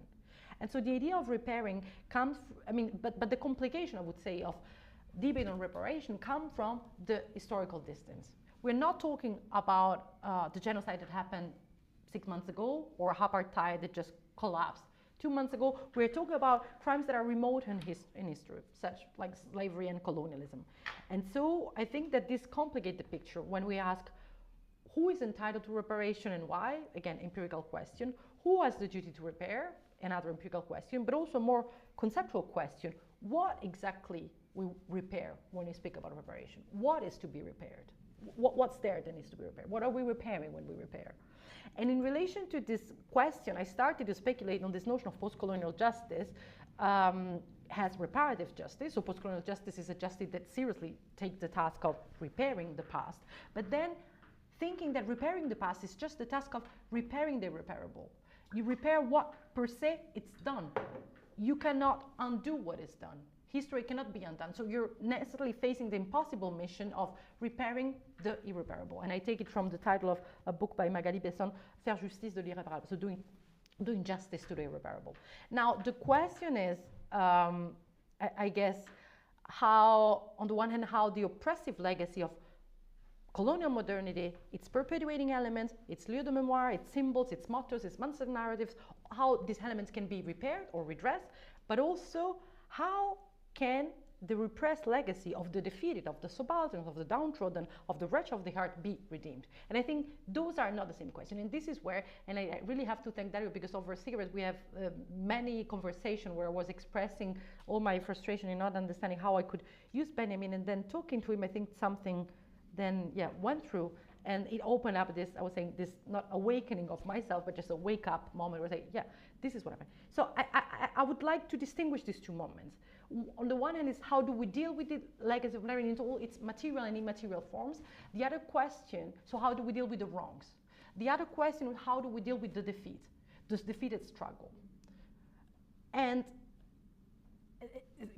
let me say something more anecdotally, but then my first search a few months ago was in Marx. For sure, I was saying, okay, I started with this debate of reparation. I wanted to make an argument why Marxists should not be against reparation, why actually an anti-capitalist theory, Marxist theory, is not incompatible with reparation. And I tried to argue that post-colonial justice, it can be a supplement of an anti-capitalist Marxist theory. It's a sort of room of its own. It's supplemented, but it's separate. It doesn't compete in the sense that it's very different temporal logic. Anti-capitalist theory is abolitionist, starting from the very idea that it's the communism abolishes the present state of things. And reparation is not about abolishing precisely because it's about repairing. You repair what is done and cannot be undone. Repairing is always ex post. When alea iacta est, when da detratto in inglese, the dice is cast, yes, the dice is cast. So this is when repairing appears. But then if you think about ongoing phenomenon, and you can think of neocolonial extractivism, genocide in Gaza, capitalism as it is, you cannot repair it unless we understand repairing is a sort of logic of fixing. But the reparation I'm thinking about is not like how to fix a flat tire, like just to make it, to reuse it. So if we separate this sort of temporality, so there is a temporality, there's abolitionist temporality that demands a suspension, which is the abolitionist logic, I would say, of anti-capitalist theory. And on the other hand, we have a different temporality, which is the ex post temporality of reparation, I don't think that the two are like in competition or rivals, and so we have to choose one of the other. So one of my main arguments was to say, hey, I mean, talking to Marxist interlocutors, you don't have to boycott reparation. You can clearly have them, and they don't eat up a theory of social justice, so to say. But then what is happening in debates of reparation is that many authors are trying to do what I would call the reparative, the idea that social justice can be thought in terms of reparation. This would be the best way for framing also issue of equality, for example, or redistribution of wealth. Basically, rather than fighting inequalities on the ground of the wrong of inequality per se, inequalities become wrong just because they are the consequences of historical wrongs. We don't repair inequalities because we support equality. We repair inequalities because those are the consequences of historical wrongs. So we mobilize history, basically. We don't, in principle, simply contest inequality per se for being wrong.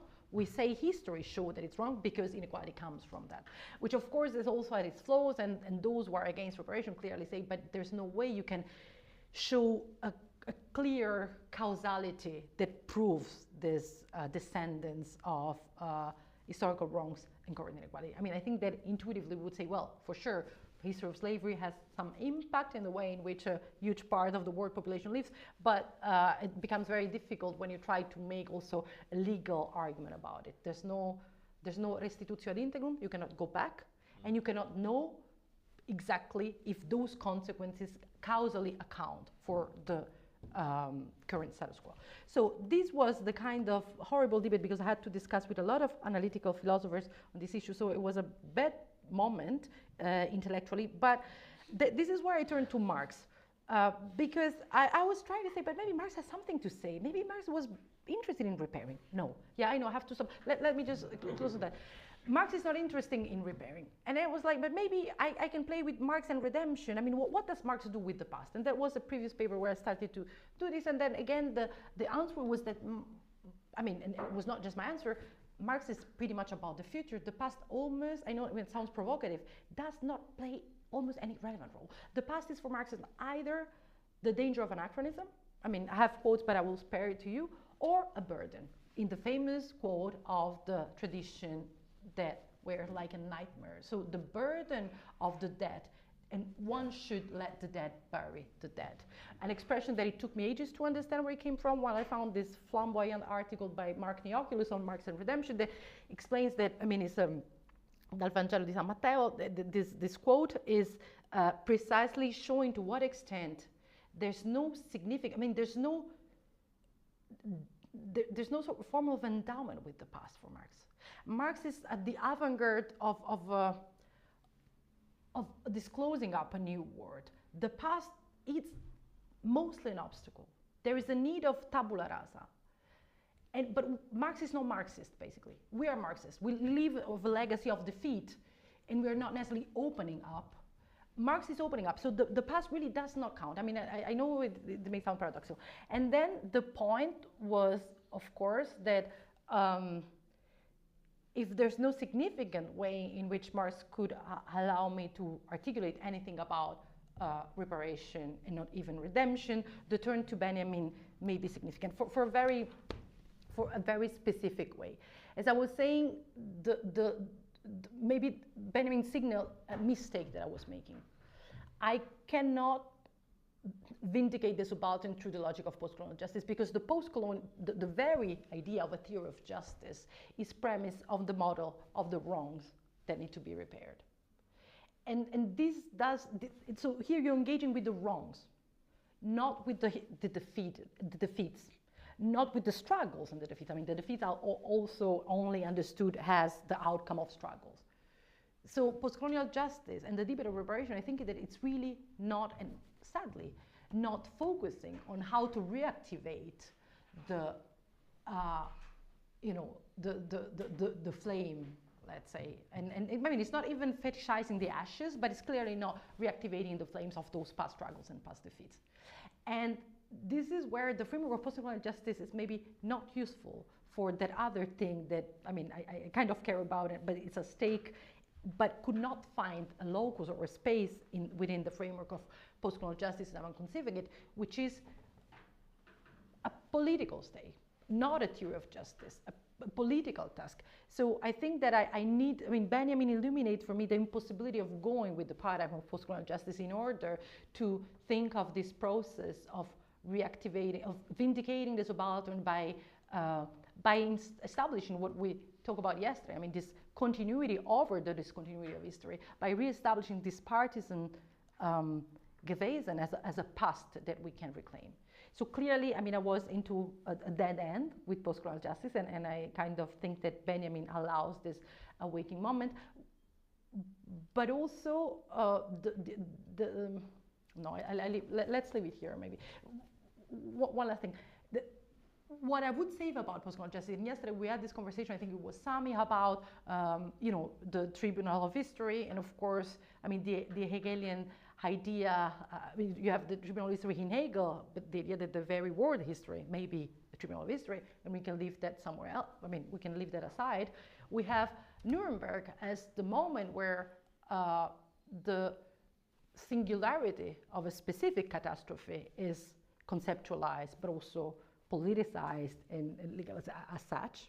And this is maybe also not a model that we may want to stick to, but I'm wondering if this idea of a tribunal of history, it's something that we should completely dismiss. And I'm thinking, for example, when a young lawyer, Fidel Castro in 53, so not in 59, not during the revolution, when he tries the attacks attacking or assaulting the barracks of Moncada in Santiago in 1953, he's arrested, and then he has this discourse which is very famous, which is about his own defense is about, you can condemn me, but history will absolve me. So the tribunal of history will absolve me. And I'm wondering if there is a different tribunal of history, like a tribunal of history, like a subaltern tribunal of history that we can recall also in a Benjaminian way to vindicate the generation of the downtrodden. Just to say that the logic of postcolonial justice does not allow me to operate this redemption, but I don't think that the two projects are necessarily incompatible. I just think that one needs to be supplemented by the other. Sorry, it was very long.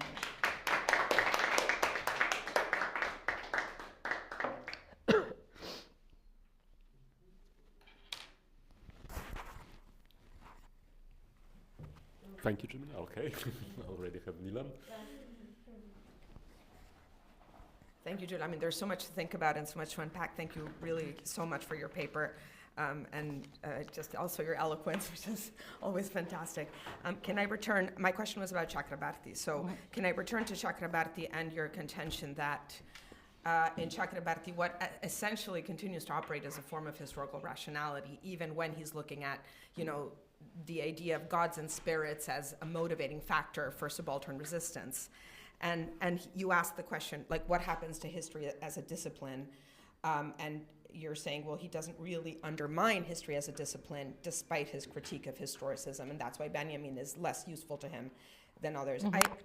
I think, so let's go back to the question that also your paper raised yesterday, Julia, was the argument that the Subaltern Studies historians were not organic intellectuals. So how do they start as a group? They start as a group because they wanted to distance themselves from the Soviet sort of inspired or influenced Communist Party of India. So they're aligning themselves with what we might call an extra-parliamentarian form of Indian Marxism, which was aligned with the Naxalites. So certainly in that particular moment of the late 70s, early 80s, the historians, and Guha says this in a memoir, he says, we did not see ourselves only as academics, we saw ourselves as activists.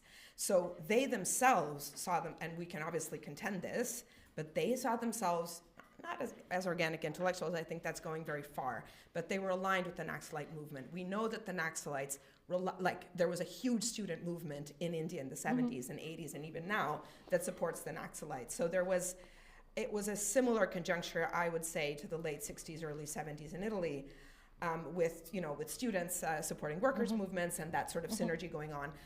So I think that the way it's become fossilized in subaltern studies has become a sort of bête noire of postcolonial studies, and all these people have big chairs at Harvard, and they've become like mega academics. But that's not how the project started. I mean, they were working in India, which was in any case a marginal location in global academia to begin with. Yes, certainly they have a caste privilege. Not all of them are Brahmins, though. There are Muslims also among that group. But they claim an activist sort of genealogy with the Naxalites. So I think it's important to return to that moment or at least remember it, right? Like even if then you've moved away from it, like this, what they were trying to do was not just to influence academic debates. I think, and alongside what you see with the subaltern studies emergence, is also the emergence of a new kind of Indian novel, right? So in the early 80s, we have the publication of Midnight's Children, and this is not by chance. So what Rushdie is trying to do in that novel is similar, in my view, to what Chakrabarti is trying to do by saying, look, it's not just about, I don't know that I agree that he's just trying to essentially but hold on to a historical rationality. He's arguing that subaltern narratives restore a truth, right? In Ricoeur's sense of a truth that isn't just historical. So if we think of Hayden White, we think of Paul Ricoeur, we think of those who give a validity and a truth to literature, if we want to call a secular myth literature, but to non-secular myths also are a form of truth. So I would agree with you that he holds on to the idea of archive. So he's saying, let's expand the subaltern archive. Let's expand also the way we conceptualize and collect the subaltern archive. But this doesn't mean that we are imposing, I mean, this is about historical truth. Like I think personally that I don't think that he's trying to reestablish the idea of a historical truth. I think he's saying we can find truth in other forms of narrative. I mean, it seems like such a banal point with postmodernism and all that, but if you read the Subaltern Studies project alongside those of other Indian intellectuals and writers of what they were trying to do in the 80s, like Rushdie, he subverts the historical novel. He doesn't do away with it because a foundation of Midnight's Children is Indian history as it was written by British historians. But he's also saying, well, look at all this other stuff. I mean, we can think of Marquez, right? Like 100 Years of Solitude and Magical Realism. This has foundations in subaltern narratives, in a disruption of realism. But it's not, I don't think that the argument is, oh, we can just subsume it within a historical rationality. It's saying there's a truth that can be grasped. When you say you're fictionalizing history, well, that's good, right? Yeah. Because history is always a fiction, right? So in a way, he's saying we can take other kinds of fictions that were relegated to superstition or rumor or gossip and give them the validity of truth.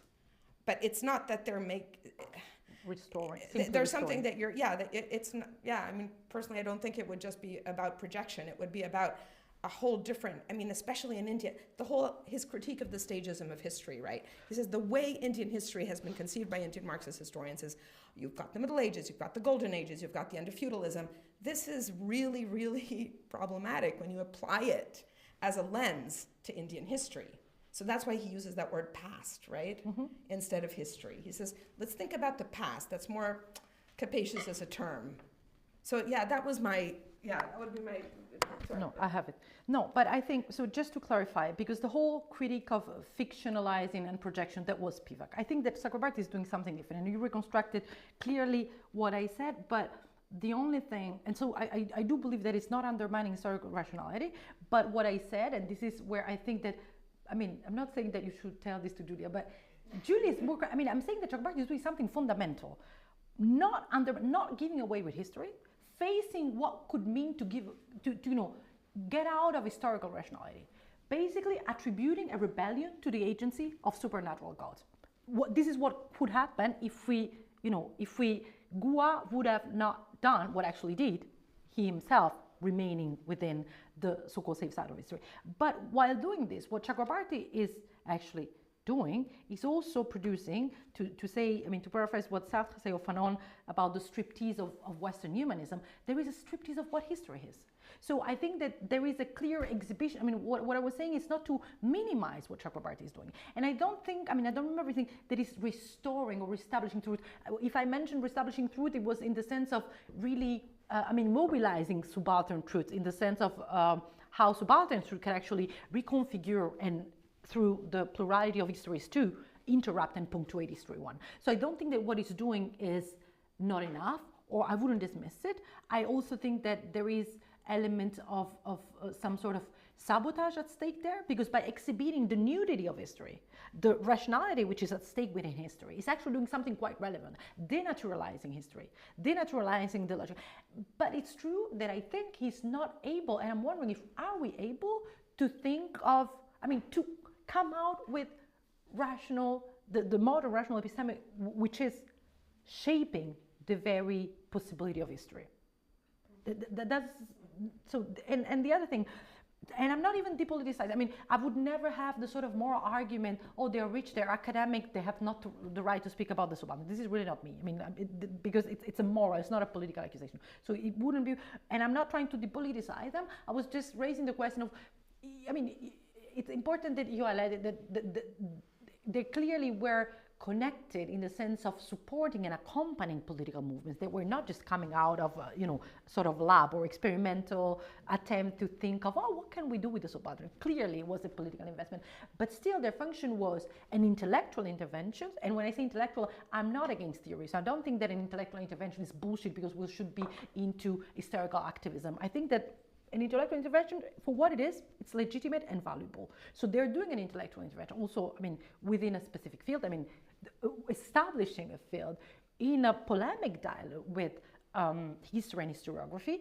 But I guess that what is happening there is not breaking away. And I guess that it's not me just saying that. I mean, interestingly enough, Chakrabarty say that about Gua. He noticed that Gua is not dismissing history. It's not leaving history. Like exit, open the door, go. Where are you when you exit history as a discipline? And he's himself saying that as an historian, I mean, if you are an historian, but then you can leave, dismiss the role of the historian and do something else. But it was very specifically limited to this disciplinary positioning that they recognize has its own episteme. And if you stay within it, you can subvert it, you can sabotage it, you can alter it, but you don't eliminate it.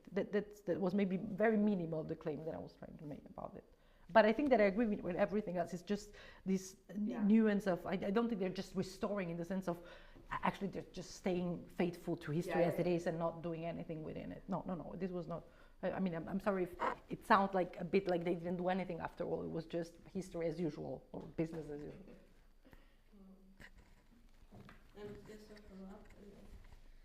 Okay, I would have many questions, but maybe just now regarding this last point.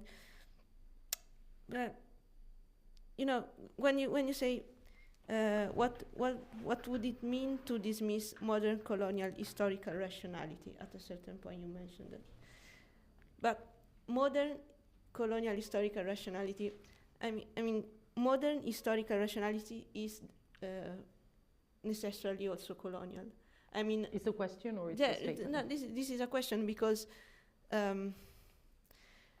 not to be able to account for a religious belief as a motive of action is per se colonial. Because the question is not only concerning the colonial situation, this could regard also the reconstruction of the account that was given for agency, for example, in the Middle Ages in European countries. I mean, is that at a certain point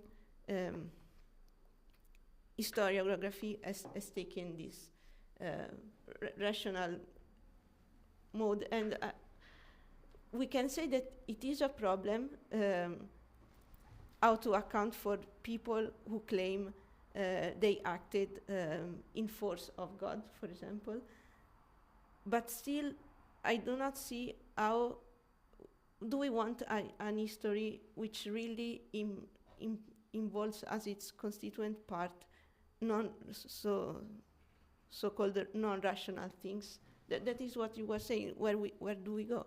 But it is a question. It's not that I want to dismiss every narrative that not strictly fitting this paradigm, but I think it is a risk. Yeah. You're saying it's a risk. No, I have many questions, but I reserve. No, but on this I agree with you in the sense that I see the risk, but maybe, so he's all historical rationality, modern historical rationality, colonial. I would say yes, but not in the sense of, oh, you're so mean, bad, it's just that it's part of it, in the sense that the secularization and the, rationality and secularization are the cipher of modern rationality, and one cannot dissociate this modern rationality with the colonial mission. But this is not, again, to say it was bad. I don't care. We can say it was bad, but the point is not that. It's just to look at how it articulates. So to do away with it, to jump out of history, it's possible. You choose another narrative. I'm just saying that if you stay within that field, you don't necessarily submit or just obey to the rule of the game, because I was saying there's margin for sabotaging, for subverting, and I pretty much believe that the same modern colonial logic can be used for anti-colonial purposes. So I think that it can be reversed, subverting, and sabotage. I'm completely optimist about it, and I think that history is full of examples where, master narrative of Western modernity are used for opposite purposes, for subverting modernity. So this can happen. The point, maybe because it was so miserable, the point that I was trying to make, that now it becomes, so I was just saying that if you deal with history as a discipline, yes, you're dealing with modern historical colonial rationality, and then would it be better to jump out of it, to choose a different narrative? Could be just to move into a religious discourse, religious account, for example. The problem is it's very specific. If I, Jamila, tomorrow become a suicide bomber, and I can say that I do it because Allah asked me to do that, Dario, as an historian, may account for the reason. An historian would not write Jamila committed suicide because Allah told her to do it as something that a historian could believe. But this is all I'm saying. But this is important to remember, right? that. So, but then it would put it into brackets. Like the historian would say, Jamila said that she committed suicide. But that's really important. Yeah, it's really important. I'm not saying that it's not important, but I'm not just, try to differentiate what is going on here. It's really important to give this account. Yes. But this is something that opens up, precisely this is what is opened within the scissors of the History 1 and History 2. This is what lies in this tension, and I think it's relevant. But then, do we want to exit rationality? This is a question sometimes I have, with my decolonial interlocutors, the joke that I always make is, are you sure that if we go back to Incas, we would have a better life? I'm not sure. But no, because this idea of going back, going out, there is a whole fetishization, also a whole thirst for immediacy once again. That there's something out there that we can grasp. No, it's gone. The colonial violation produced so much, which does mean that there's no redemption. I'm not pessimistic at all. I'm just saying that the kind of redemption does not come from the retrieval, in the sense I'm with Spivak, of something which is out there to be grasped that we could use against the word as it is. This is the only skepticism. So this is why I'm not sure. Different register exists. So one doesn't have to stay within history and rationality, but one. But saying that someone committed an action, saying that this was the motive, the non-rational motive, is enough to say that we are accounting for that, like bracketing, or it is needed that the historian put it as a belief? The beliefs. Yeah. Yeah. No, I think it's enough. I think precisely this is why I'm saying that what Goethe is doing is not nothing. I think it's a lot what he's doing. Yes. So I don't think that I'm not it's on the other way. I'm saying what he's doing is that. It's not that. But that is actually quite huge. So it's really, I don't know, what the feeling was like that I was diminishing what they're doing. Actually, I'm saying they're doing something quite partial, but super relevant. So it's not a way to say they didn't do anything to that specific modern colonial historical rationality or episteme. They're doing something within it. They're altering it in a way that produces sabotages. Yes. But doesn't leave out. So there are two different, which I think it's for me, and the difference between the postcolonial and the decolonial. Working through the yoke in which we are caught by sabotaging it or exiting. And I think that exiting is not a possibility, like to leave. Yes. But that's my, But when I say exiting is not a possibility, I'm not saying, oh my God, we're stuck here, we cannot do anything. There's a lot that we can do here. Sorry. for not- I subversion. don't think I no. have time to Manco per la sigaretta a sto Sorry. punto, not even No, the Tony, I cigarette. have a question for you, but it's too Vabbè, late. me la fa il telefono. No, I can't have the answers. But I No want to sense. know the question. Vabbè, at least drop the was question, a I will very not big and respond. important question. It can change all the discussion of yesterday and today and for the entire future. But you keep it for yourself, you have to go. It's only maybe Julia can talk about it to you. There is this notion in Benjamin about Spivak and so on. No, I'm very impressed to this idea of foreclosed. No, in Benjamin there is this notion Ausdruckslaws, these expressions less. It's a notion that he used after the First World War. So after a war, but also a struggle time. No, if you think about in Spartacus League and so on. And it is interesting for your discourse because he used this expression when he was young, and in the text on Goethe, elective affinities, he concludes the text with the line, there is hope only for hopeless. So this is a question about the struggle at the end of your talk, no? To say who in the present struggled, no? Make it in the name of the subaltern expressionless, or it's something else. For Benjamin, the answer is clear. You don't speak in place of or in the name of, but the struggle is anyway an index of redemption for the entire history. So this is about at the end of your talk. Anyway. But I also had a whole part of Benjamin that I didn't present, that I wanted to ask you if it makes sense or not. But this thing that you're saying, I don't know, I have to admit, I know nothing about how Benjamin is using this notion of Ausdrucklos, and for sure, this idea of the without expression may be thought of this voiceless subaltern, the illegibility or unspeakability of the subaltern or the foreclosure. And I should, read it and think about it. I don't have an answer to that, to see whether there are connections to what I was trying to argue also in relation to Spivak. But that, yeah. Sorry, I have to go. Ciao, Dario. I'm sorry, both you, because I can hear your talks, and thank you to all. But we can also Have a nice day. have a nice day. Yeah. Have a safe trip. Buon viaggio. Ciao. Grazie. E adesso Alla prossima, se sei. Penso. Alla prossima. Ciao. Ciao.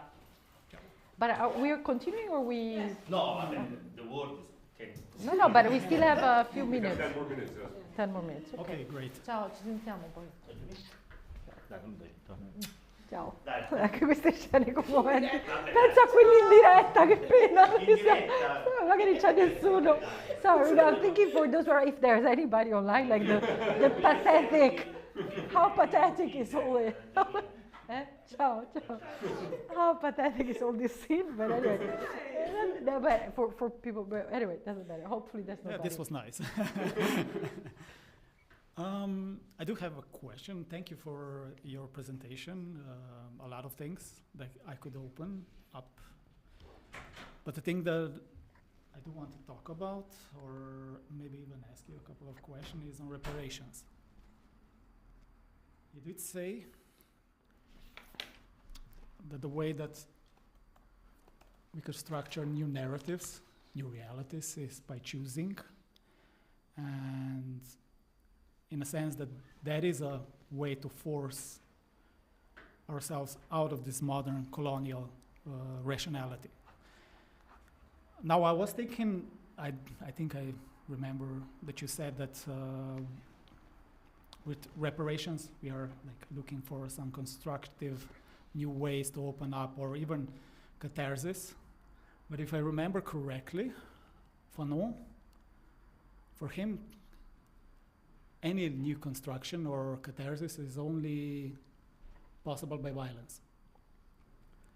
So I was like thinking now, when you were talking about reparations, I think there is a colonial narrative. And within reparation, I mean, within the discourse with on reparation, within yeah. the discourse.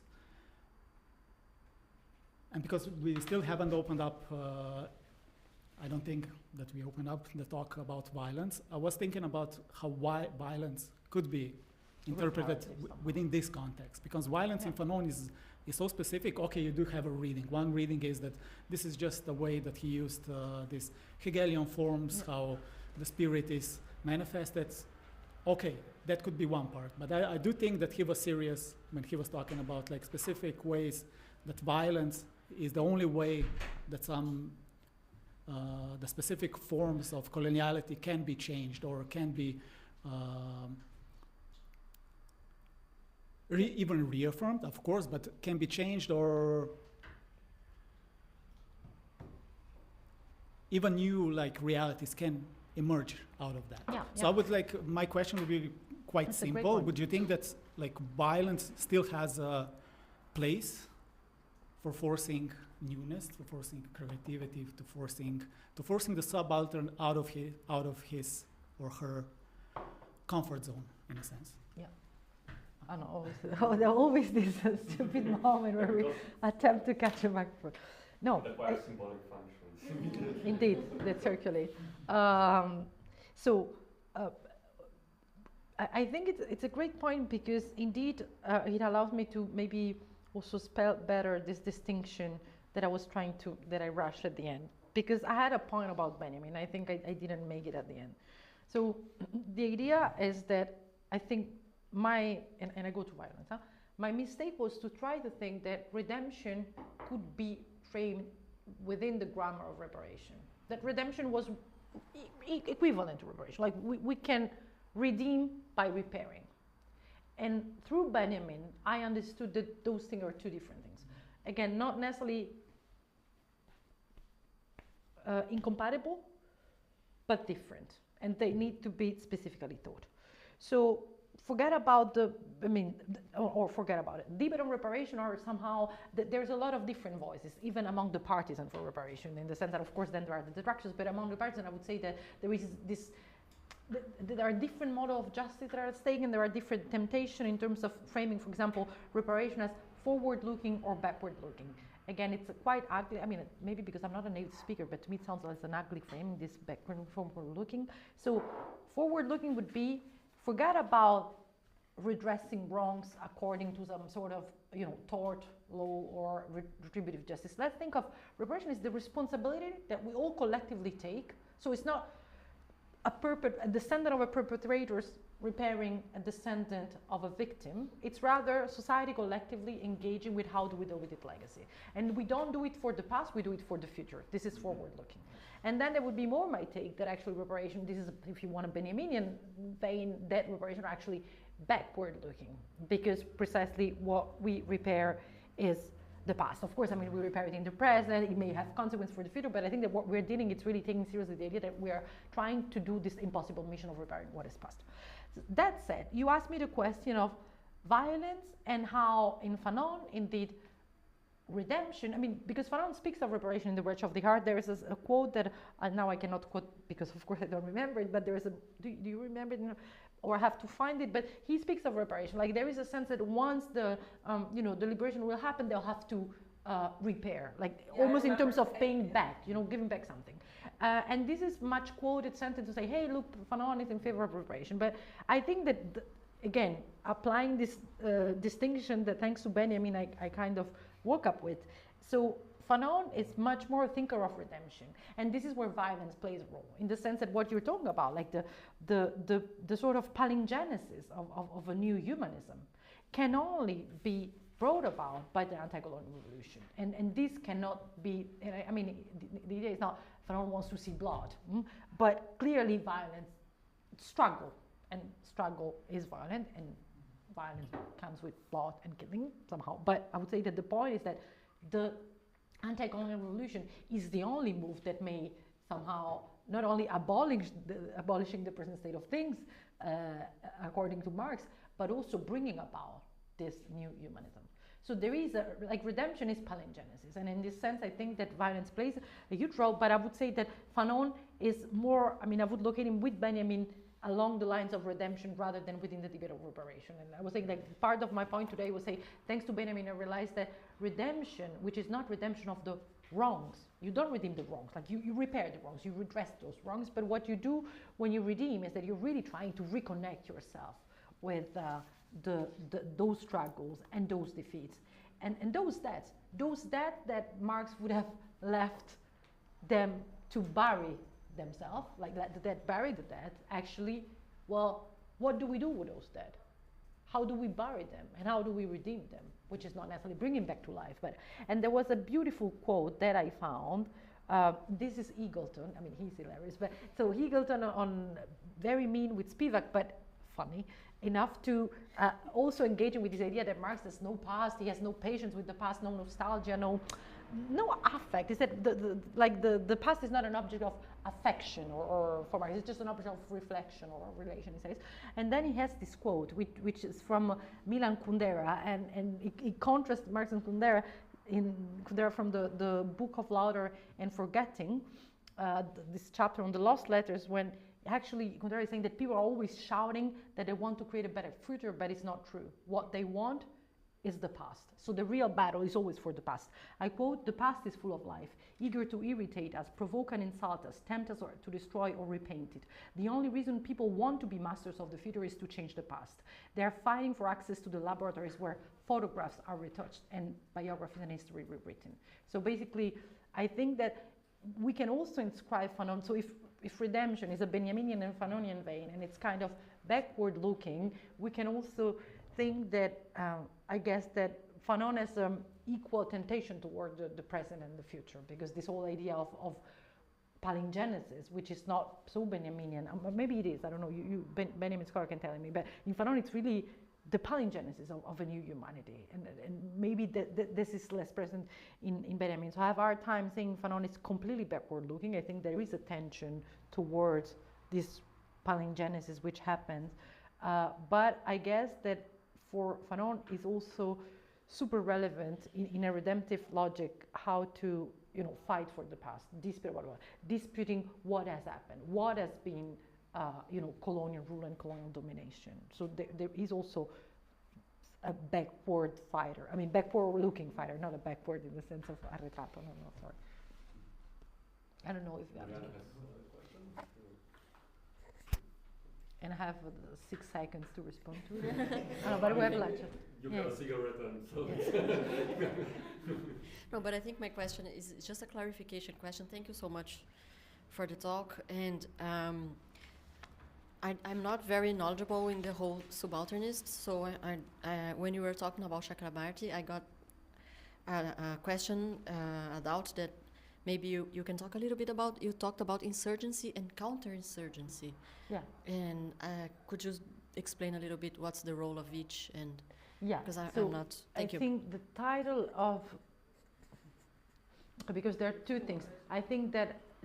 So the Chakrabarti talk about this piece on the prose of counterinsurgency by Gua, and the whole project of so basically what I was saying is counterinsurgency would be the colonial rule, how the colonial rule mobilitate forces for counter the insurrection, the subaltern insurrections. So, but you speak of counterinsurgency even if you think about how the COINTELPRO FBI has been infiltrating, the black civil rights movements, or the Black Panthers mostly, actually, not the black. So they did it. The doctrine of counterinsurgency is also how the U.S. intervene in order to reverse and make coup in Latin American countries. So counterinsurgency is precisely, let's say, looking at how power organizes itself in order to sabotage the very process of insurgency. And it's also about writing, right? And it's about writing. So, I mean, no, go ahead if you... No, just, I didn't mean to interrupt, but it's just that what they're doing is also, as you were saying earlier, was like reading against the grain, the only way you could find out about the Subaltern Revolt was through the counterinsurgency prose. It's basically, if you want to British, understand, right? if you want to understand, like, I mean, today we wouldn't have the same word, but this is an historical problem. It's like, if you want to understand what's going on with demonstration, looking at what the police records say about it. So this is the kind of attempt they're saying, with a historical distance, right? So, well, you cannot ask or you think about, like, just number estimation, right? So I'm saying, like, here, you cannot check, you cannot have two voices. You have to produce, I mean, search for the traces of the voices, but Spivak would say projecting, fictionalizing. And again, this fiction is productive. This is why I would say for Spivak, representation is needed. You have to do that job. You don't have to suspend it because it would be morally, detrimental, or because it's somehow abusive. Who cares about it? This is the job that needs to be done. But one has to know that what you're doing is not retracing, it's fictionalizing. Like, once you know it, just do it. And then, so the doing is that you have to look into what the colonizers said in order to try to understand what the colonized were doing when they were rebelling. So this is how the prose of counterinsurgency actually opened up the prose of insurgency, of subaltern insurgency. I'm glad I asked, because I had a completely, I understood that counterinsurgency was a kind of even more subversive. No, sorry, counterinsurgency is really how the power sabotage insurgency. And it makes and total this sense. is why the prose of counterinsurgency that I was saying open up this poetry of insurgency. It's like investigating like slavery in Brazil through the police reports on crimes by slaves. Like that's what. But a lot of history of subaltern history is done like this. It's done like this. I mean, they codify this idea of we do it like this. But if you think about how, you were saying history of slavery. I think a lot of it. I mean, there are traces. There have been done also with liberated slavery, like interviews or collection of materials. So there are recordings, but there's a lot that it's been done precisely through, what the registering the repression what the slaveholders or what records of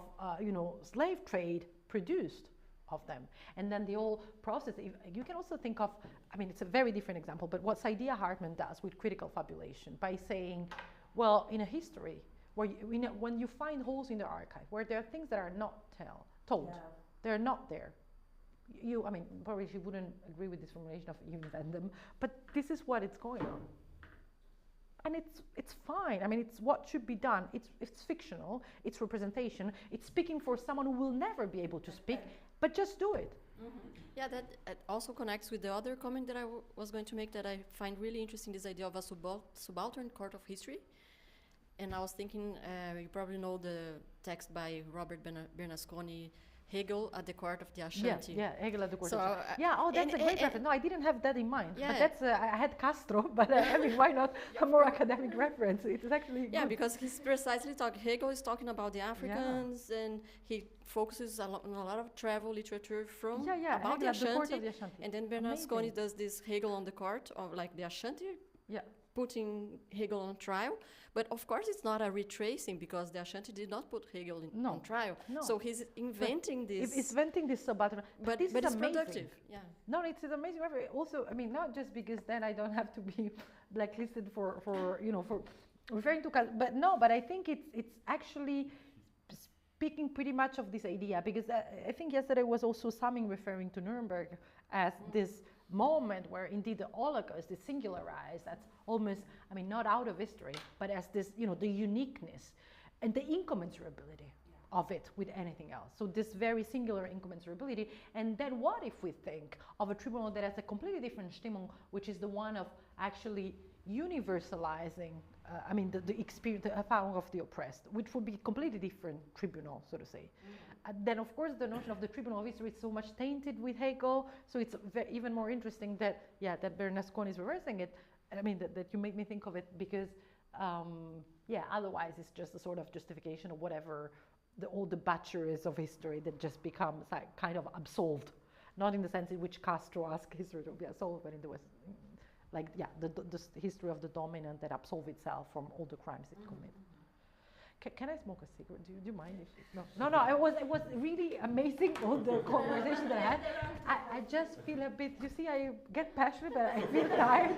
I slept 3 hours. Thank you, Jamila. Bear with me. Thank you. Dormite 3 ore.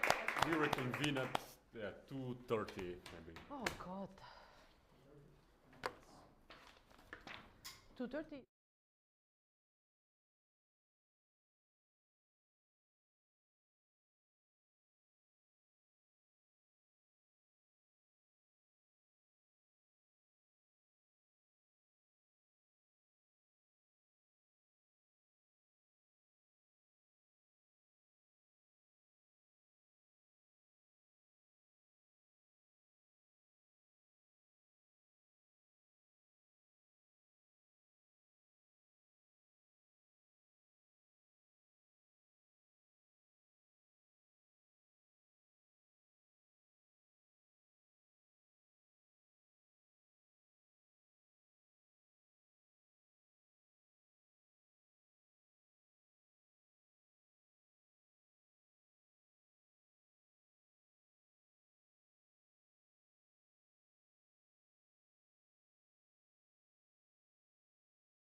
She's the co-edited Bloomsbury's Handbook of Postcolonial Print Cultures.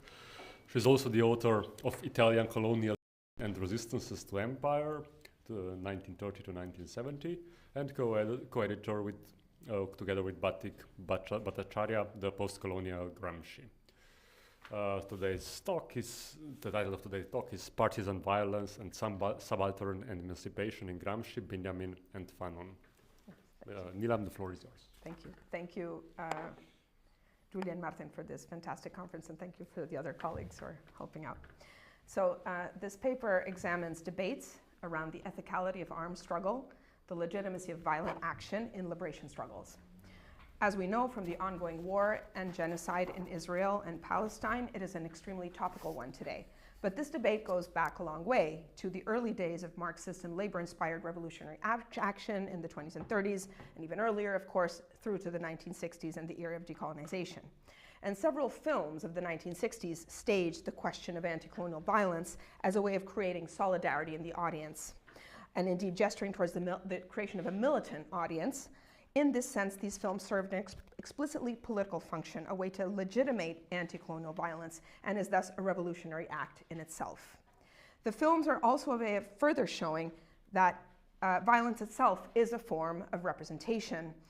As the anthropologist Neil Whitehead says, representations are part of violence, not just about it.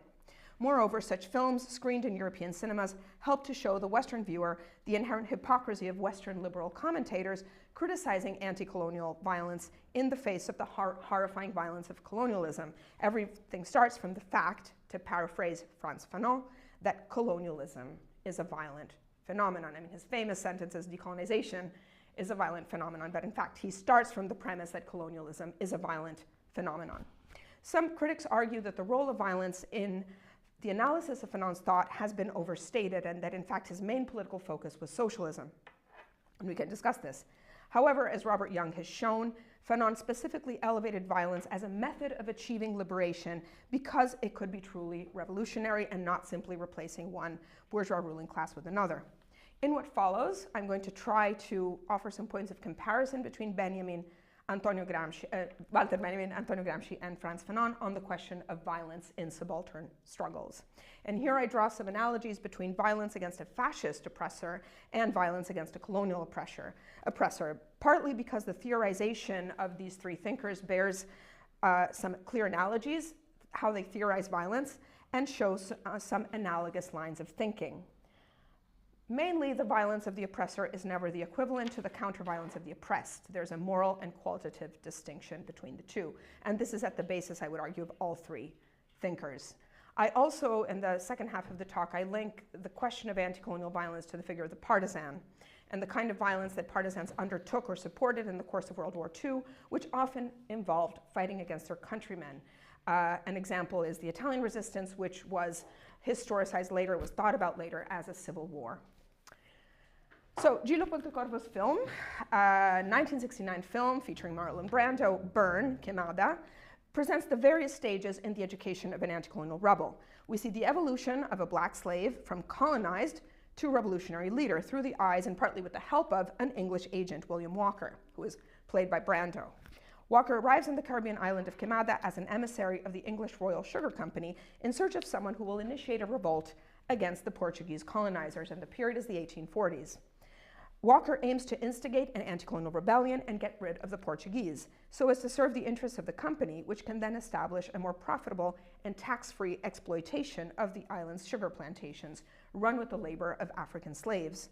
Walker sees rebel potential in a lively and spirited enslaved man called José Dolores, who is in the photo. But in order to initiate the slave rebellion, he must first create a sense of anger and spirit of violent retaliation in José. Walker sets about doing so and creates a scene where he insults José's mother to such a point that José, initially quiet and unwilling to contradict a white man, takes up a machete to strike Walker. This pivotal scene pitted the veteran actor Marlon Brando playing Walker against the non-professional actor playing José Evaristo Marquez, a farmer that Pontecorvo had met while filming on location in Colombia. Another epiphanic moment for José comes when he kills a Portuguese soldier for the first time. Seeing his expression of wonder at his use of violence against the feared colonizer, Walker comments knowingly, "See, even the Portuguese can die." As Frans Fanon puts it, then, I'm sorry, can you read it? Is it very light? The colonized subject thus discovers that his life, his breathing, his heartbeats are the same as the colonist. He discovers that the skin of the colonist is not worth more than the natives, and it must be said that this discovery shakes the world in a very necessary manner. The colonized revolutionary new assurance stems from this. So Pontecorvo locates the coming about of a revolutionary consciousness in this moment of violence, which also coincides with a sudden shedding of fears and inferiority complexes towards the colonizer. It is an account of the decolonization of the self.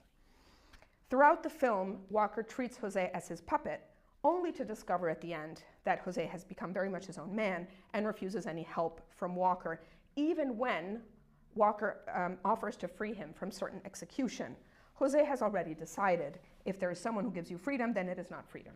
In order for it to be freedom, no one can give it. You must take it yourself. Rather than be set free by the colonizer, even one who is claiming to act in Jose's best interests, he mounts the scaffold and gives himself up to be hanged. Self-sacrifice, the ultimate form of violence, is what will give him liberty and a form of spiritual immortality. While walking to the scaffold, Jose finally has the last word in his struggle against Walker's attempt to dominate him.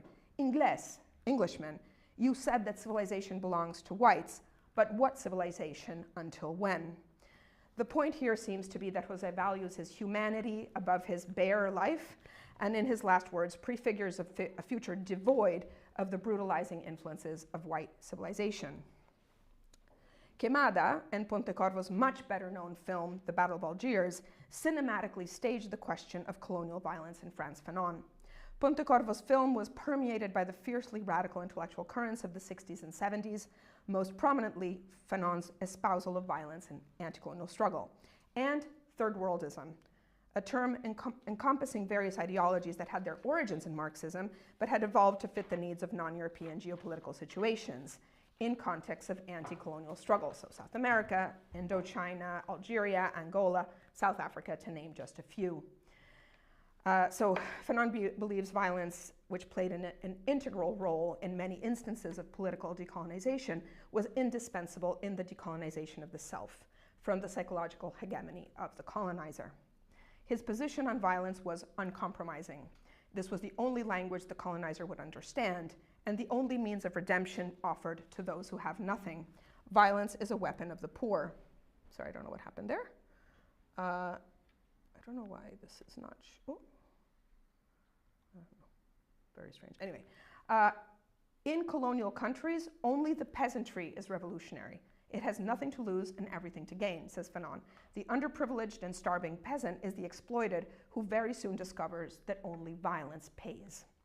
This sentence is echoed nearly word for word in Burn in Queimada, when the agent Walker explains to the businessmen and politicians of Queimada that the only reason they will win their war against the peasant revolt of José Dolores is because of their superiority in weapons and manpower. So as he explains, and this is, Fanon 101, a soldier fights for his pay or because his government forces him to. A guerrilla fights for an idea, and thus is worth 10, 20, 50, 100 times more than the soldier on the battlefield. Something that Carl Schmitt would return to later in his thinking about the partisan. Violence is first and foremost a courage to act against the colonizer, which ensures a form of rehumanization. So this is key to Fanon's thinking, that at the individual level, he says, sorry about that, at the individual level, violence is a cleansing force. It rids the colonized of their inferiority complex, of their passive and despairing attitude. It emboldens them and restores their self-confidence. Violence is a form of restored agency, in other words. The role of violence in liberation struggles can be understood through its historical moment of emergence as a valid method of political struggle, but also as ethical mode of action. In this context, it is determined by the specific circumstances of the Algerian War, something that sometimes gets forgotten, I think, but that sometimes does get forgotten when there's a tendency to fetishize Fanon in postcolonial studies. But The Wretched of the Earth is coming out of particular conjuncture that brought together intellectual and philosophical thinking around the parallel phenomena of fascism and colonialism. In particular,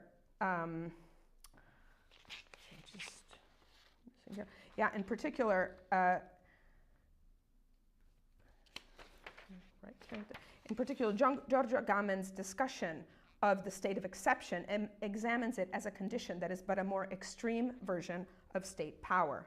Achille Nembe notes that the state of exception, which is often read as an aberration of democracy, has a historical predecessor in the permanent regime of exception that obtained in most colonies of the liberal empires of, yes, I'm sorry, I have made a mistake here. Let me repeat what I was saying because I've read something too much in advance. So I was saying that the wretched of the earth does need to be understood in its historical context as coming out of the Algerian War. And in particular, Fanon is critical of nonviolence. So the essay on violence is really a critique of nonviolence as a typical strategy of the bourgeois colonized elites. He finds it to be equivalent with political compromise with the colonial power. This is why he says violence is a means of rehumanization. The colonized man liberates himself in and through violence. Precisely because colonization is always a violent phenomenon and posits a Manichaean world, that of the oppressor versus that of the oppressed, the only way for the colonized to regain some form of human dignity is through what he calls counter-violence. And here again, we come back to a discussion we had yesterday, that qualitative distinction between colonial violence and revolutionary violence. And here I come to Walter Benjamin. Benjamin's 1921 essay, Critique of Violence, toward the Critique of Violence, written so many decades before Fanon, can help to understand better, I think, how it is possible to ethically distinguish different forms of political violence. After all, how is the violence of the Algerians superior to that of the French army that is trying to suppress them? And in Benjamin's essay, we can find the beginnings of an answer. Sorry, this is getting a bit scrambled, but Jacques Derrida offers a detailed commentary on Benjamin's essay, and he thinks about the essay's title, Toward the Critique of Violence. He says, critique doesn't just mean negative evaluation, legitimate rejection or condemnation of violence, but judgment, evaluation, examination that provides itself with the means to judge violence. So, but Benjamin is not just critiquing violence, he is evaluating it. And in fact, he starts his essay by saying, the task of a critique of violence may be described as the presentation to its relation to law and justice. But he is careful to add, and this is the crux of his argument, that the issue at stake is not whether violence is a moral means to a just end. The issue at stake is whether there is a place for a revolutionary cleansing violence, to paraphrase Fanon, to use that word that he was using in his essay, that can distance itself morally and politically from a legal system and a state that lay claim to a monopoly on all forms of violence.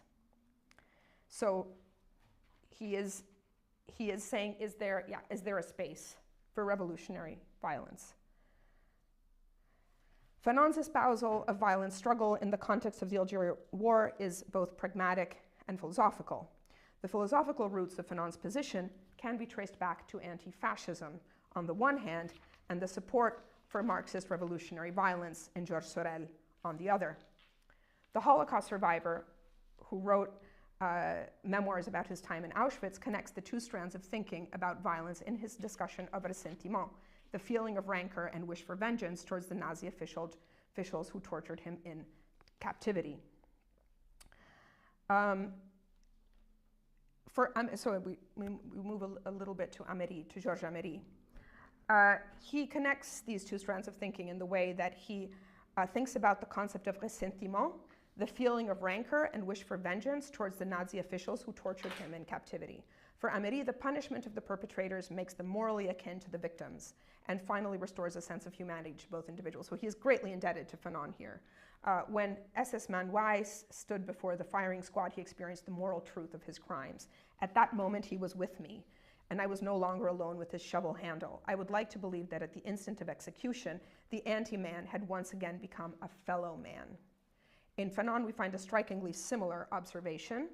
For the colonized, life can only materialize from the rotting cadaver of the colonist. Ameri's reading of Fanon makes a sharp distinction again between the violence of the perpetrators and that of the victims. There is no symmetry between the two positions. And he introduces the concept of revolutionary violence, which we find also in Benjamin's writing. revolutionary violence, he says, is the affirmation of the self-realizing being against the negation, the denial of the human being. And so he talks about repressive violence as blocking the way to the self-realization of the human being. Revolutionary violence breaks through. So again, it's that form of rehumanization that Fanon has been talking about. So it helps, I think, to see, sorry, I'm going too much ahead here, the link between fascist and colonial violence, because it helps us to understand that relationship between colonized subjects of imperial power and the popularization of fascism within Europe.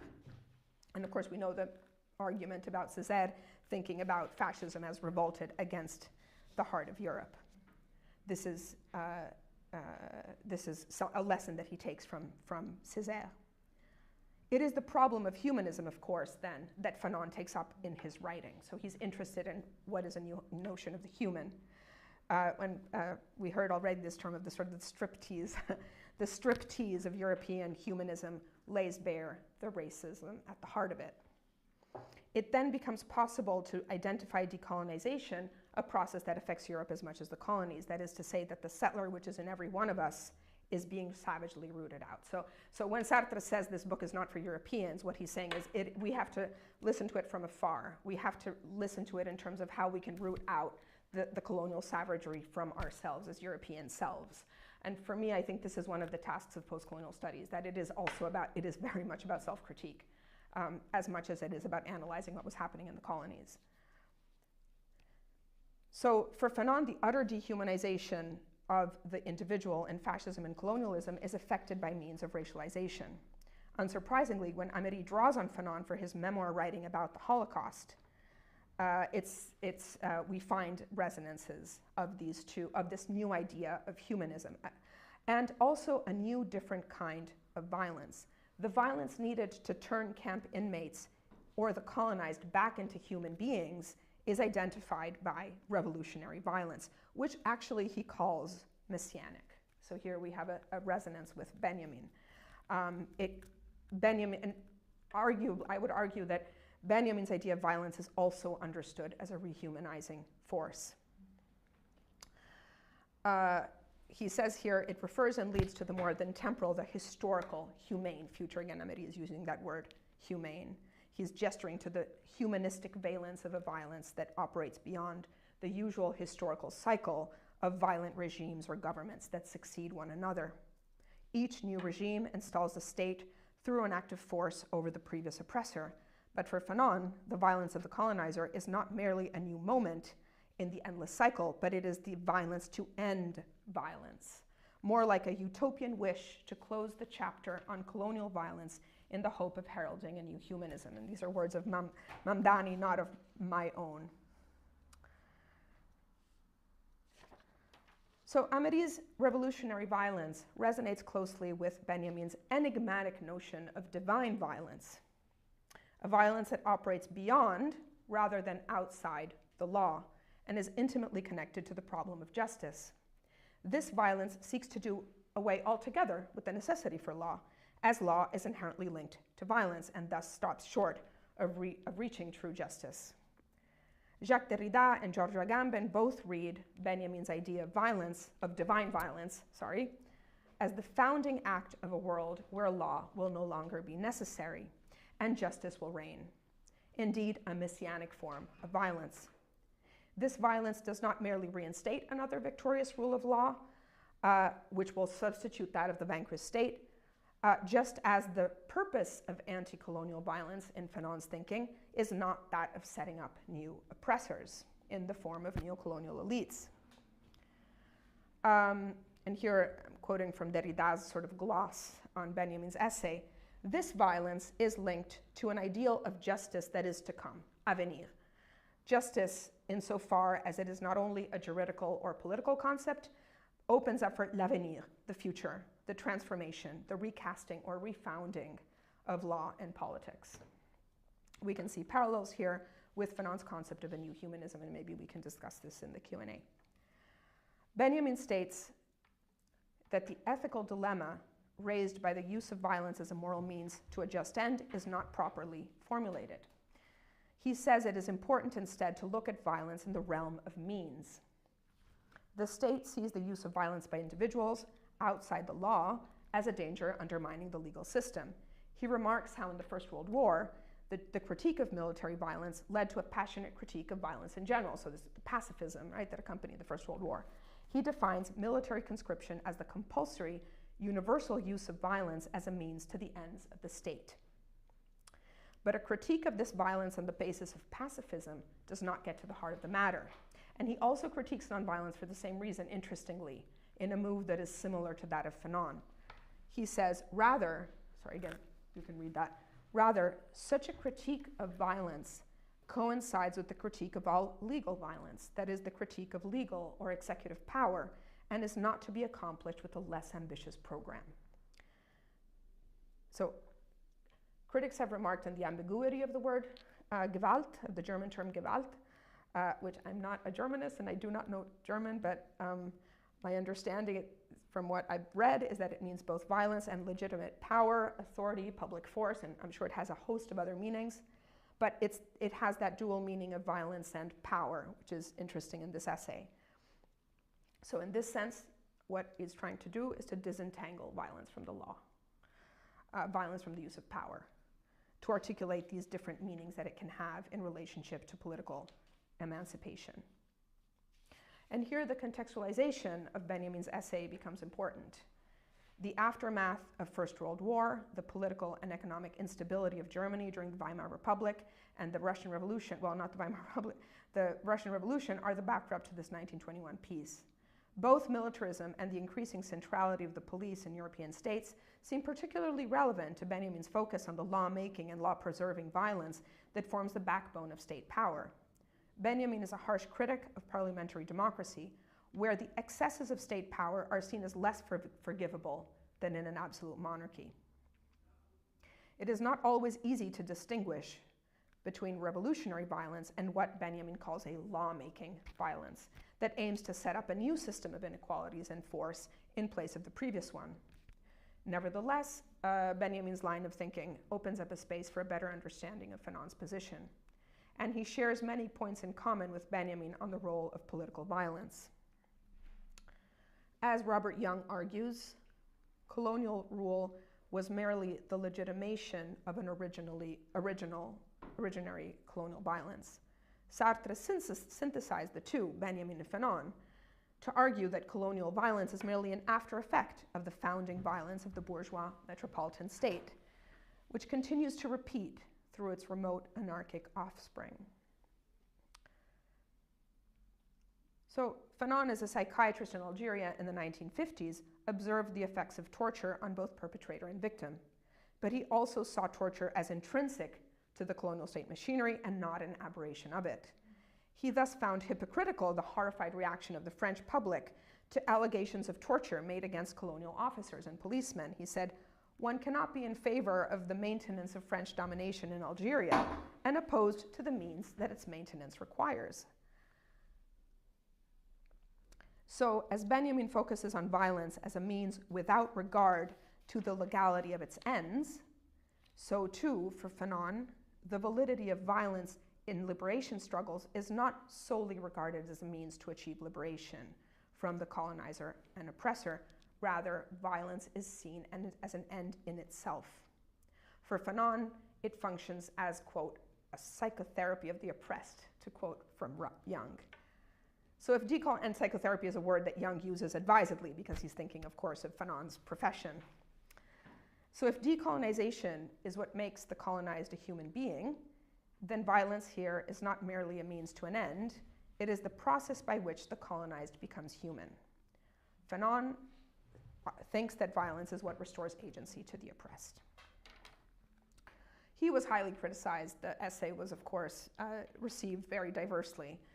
And Hannah Arendt famously condemned Fanon's glorification of violence for its own sake. She was so provoked by the argument of the wretched of the earth that she wrote a short book called On Violence in 1970 as a partial response both to Sartre and Fanon. She said, "Violence will be justifiable, but it will never be legitimate." And I think, again, it's interesting that use of justifiability versus legitimacy, which is exactly the heart of Benjamin's essay as well. And she's going back to Marx, and she says, you know, that she feels that Fanon had fundamentally misunderstood Marx on the question of violence.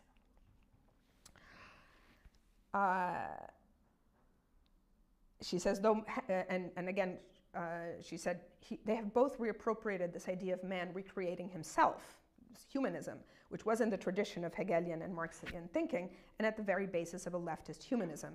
However, she says, Hegel saw man producing himself through thought, whereas for Marx, it was labor that fulfilled this function. Though one may argue that all notions of man creating himself have in common a rebellion against the very factuality of the human condition, still it cannot be denied that a gulf separates the essential peaceful activities of thinking and laboring from all deeds of violence. To shoot down a European is to kill two birds with one stone. There remain a dead man and a free man, says Sartre in his preface to Fanon's The Wretched of the Earth. This is a sentence that Marx could never have written. But Fanon does take Marx as his starting point to show how the colonized can claw their way back into a human dimension through a form of counter-violence directed against their oppressor. It is important to note that in Fanon, and not even in Pontecorvo, I would argue if we look at his films, there is an aestheticizing glorification of violence. It is justified because it is part of a very clear program of resistance and serves as a way to create a common unity among the colonized. So when Arendt says that violence can be justified but never can be legitimate, she grasps at an important truth of Fanon's point of view, but also that of Benjamin. Fanon is not interested in legitimation. Since the law has been used as a tool of oppression against the colonized, there is no reason to respect it any longer. Fanon assigns a positive and creative role to violence in the anti-colonial struggle. As a psychiatrist, for Fanon, violence could form part of a process of healing. And Jung likens his idea of revolutionary violence to a surgical intervention. At the same time, it acts as a form of political mobilization for the colonized. So we turn a little bit now to Benjamin. Toward a critique of violence, Benjamin considers the strike a form of violence, following Georges Sorel's teachings. Though it is not violent in and of itself, the right to strike is a form of extortion that labor organizations, aka unions or labor organizations of any kind, demand from the state.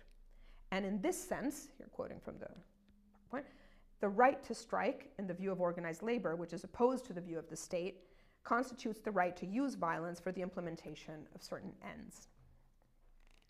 Duncan Stewart, this is a quote, just again, it's cut off, but Duncan Stewart notes that in the final section of the essay, Benjamin suggests that a general strike provides a model for a form of violence that breaks with the ancient model of fate.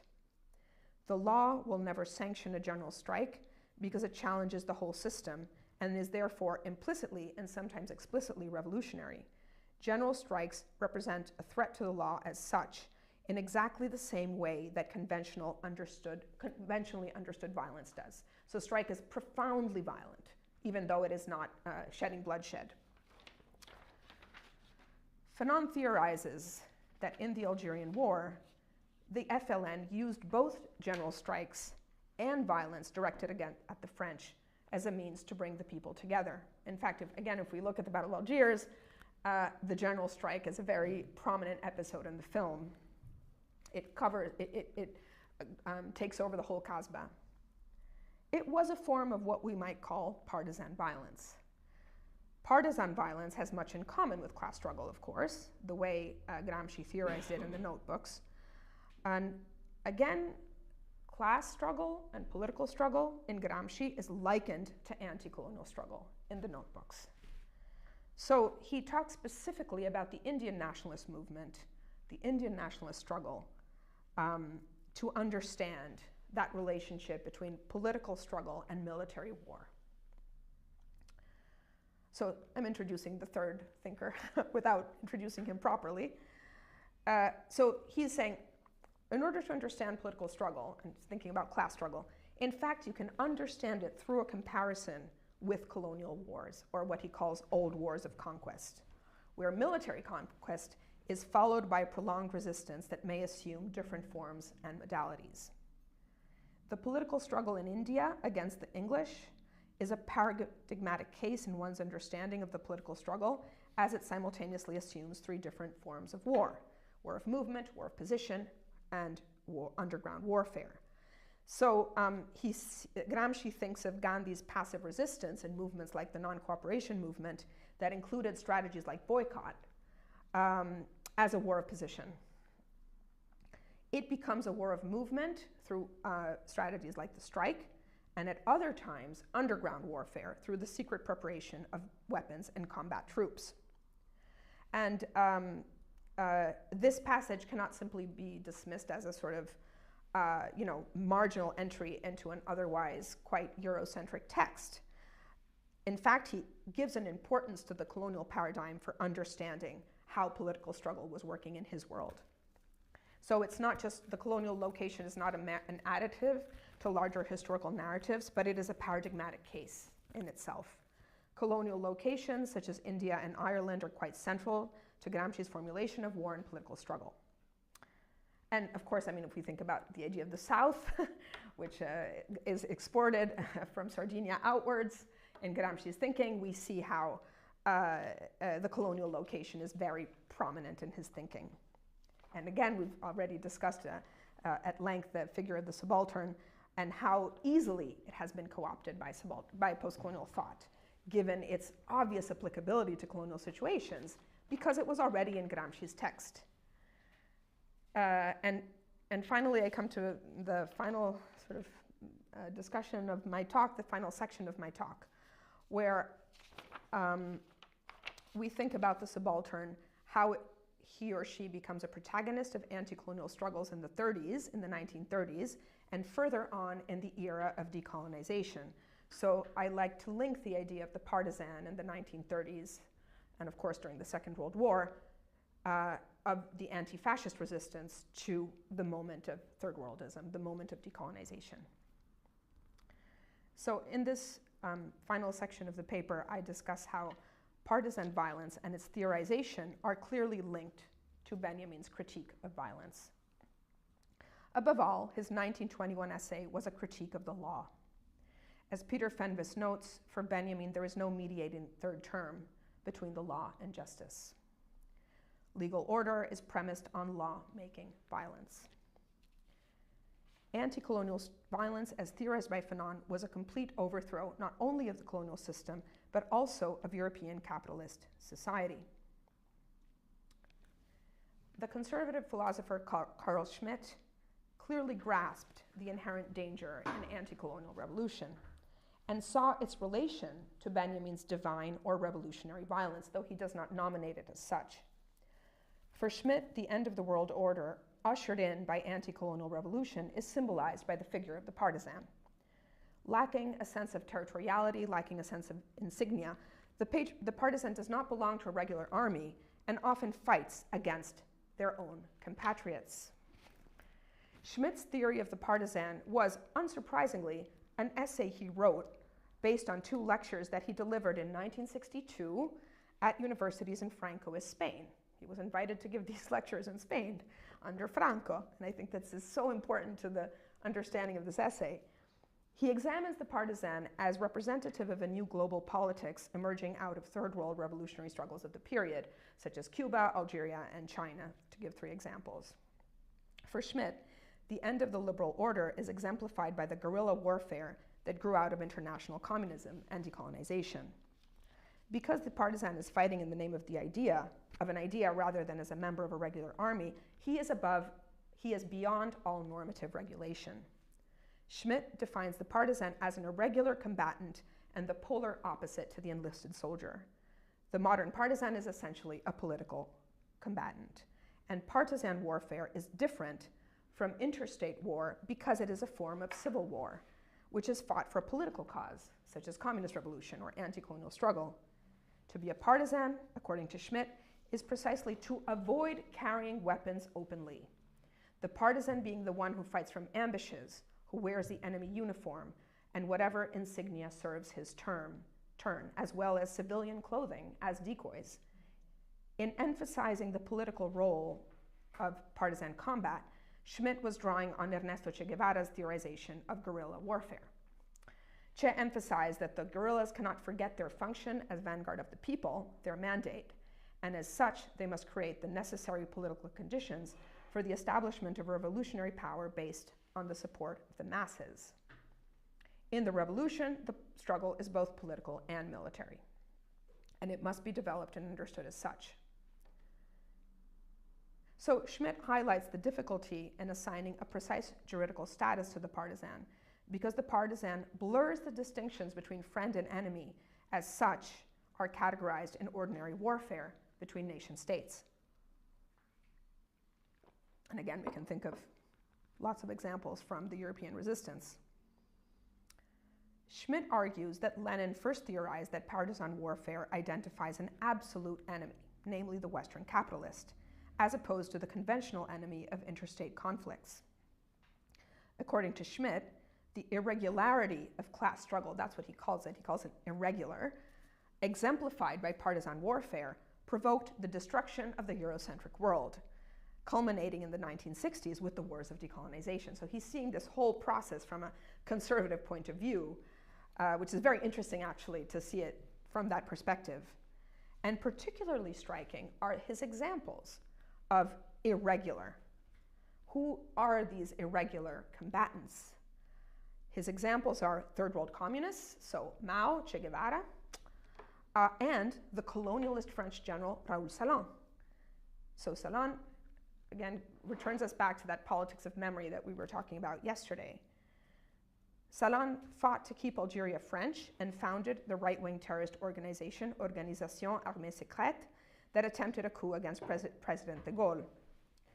There is a telluric or territorial element to Schmidt's theory of partisan warfare, namely a devotion to one's nation that becomes all the stronger once this nation is seen to be under threat. Sorry, I realize I'm getting close to I'm almost done. Another word for a partisan could be a patriot, albeit without a regular army. Salan desired to prevent Algeria from becoming independent at all costs, to the point of instigating terrorist attacks against his own fellow citizens in France. He's bringing the civil war home. Schmidt recalls with admiration how Salan recoded these acts of extreme patriotism in defense of France's national sovereignty, which extended to the colony. Schmidt's ideal partisan, needless to say, is of course conservative. Salan was a right-wing activist who learned much from the Third World anti-colonial combatants that he had himself encountered in Indochina when he fought there. Unsurprisingly, given Schmidt's fascist sympathies, theory of the partisan lacks any mention of anti-fascist resistance movements. It's like the obvious referent, but he doesn't talk about that. Schmidt even omits details of Salan's early experiences as a member of the French resistance. He only talks about what he did for Algeria, against Algeria. So, despite the obvious differences in political outlook, Schmidt's idea of the partisan as political combatant can be linked to Gramsci's notion of subaltern struggle. In the notebooks, as I've discussed, this is conceived not only as class struggle, but as anti-imperialist struggle. But my use of the term partisan here departs from Schmidt's because I would assign positive values to camouflage and irregularity, which he considers key to the partisan warfare that transcends borders and poses a threat to regular armies. I suggest that these traits of irregularity and camouflage characterize transnational resistance in the interwar period. Resistance in Gramsci emerges as a form of internal dissidence to fascism, which had imprisoned him, but also to empire, that found expression in the anti-colonial solidarity with oppressed nations. So Italy, like Ethiopia, oppressed Italy, like oppressed Ethiopia. So just to sort of conclude, the transnational partisan is a crucial figure, I would say, of the 20th century fight against fascism and colonialism. The partisan's heuristic potential for joining up these diverse accounts of struggles across the colonial divide can allow us to produce a more interconnected narrative of global resistance. And engaged intellectuals like Benjamin, Fanon, and Gramsci are partisans by definition. As Gramsci famously remarked in 1917, I believe, like Federico Hebel, that to live means being a partisan. Those who truly live cannot be but citizens and partisans. Indifference is abulia, it is parasitism, it is cowardice, it is not living. Therefore, I hate the indifferent. Indifference is the dead weight of history. Indifference operates powerfully in history. It operates passively, but it operates. It is fatality. It is what cannot be counted on. It is what upsets programs, overturns the best laid plans. It is the brute matter that throttles intelligence. I'm going to end with Gramsci. I hope I kept to time. So.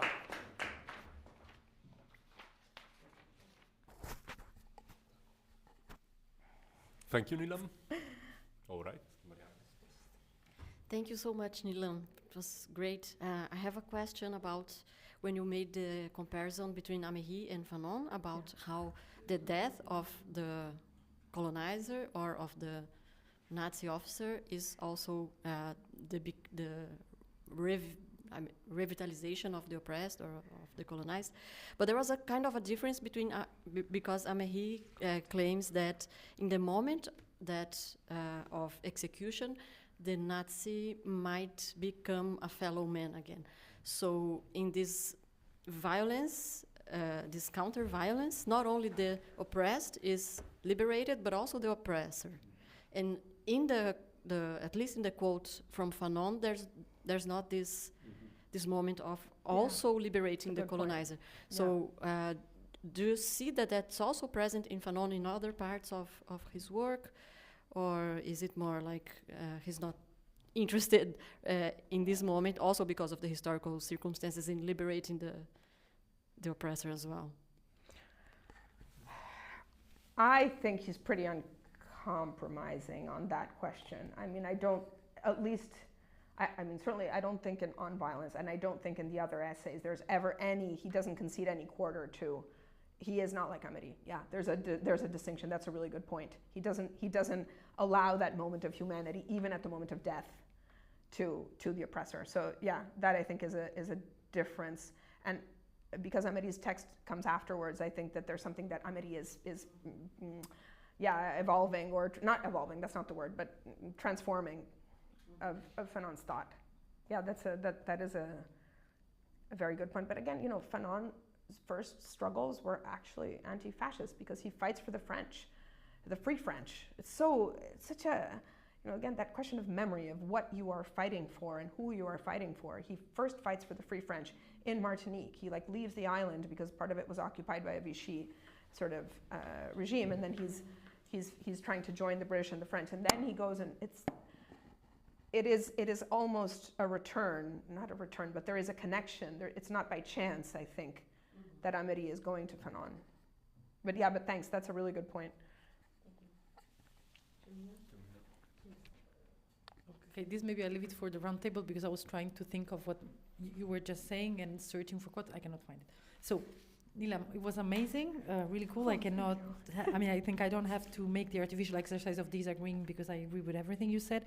So maybe just some selfish question in the sense that I will really, like, extractivist question to try to see if, and a comment. So the extractivist question, I'm trying to think about a problem that maybe I have when I deal with which is indeed what you highlighted, that I mean, besides the fact that there are very specific traits and features that are attributed to the partisan, its irregularity, so the irregularity of its figure, of its combatant figure, then the partisan can be Che, or can be an anti-colonial fighter, but can also be Salan.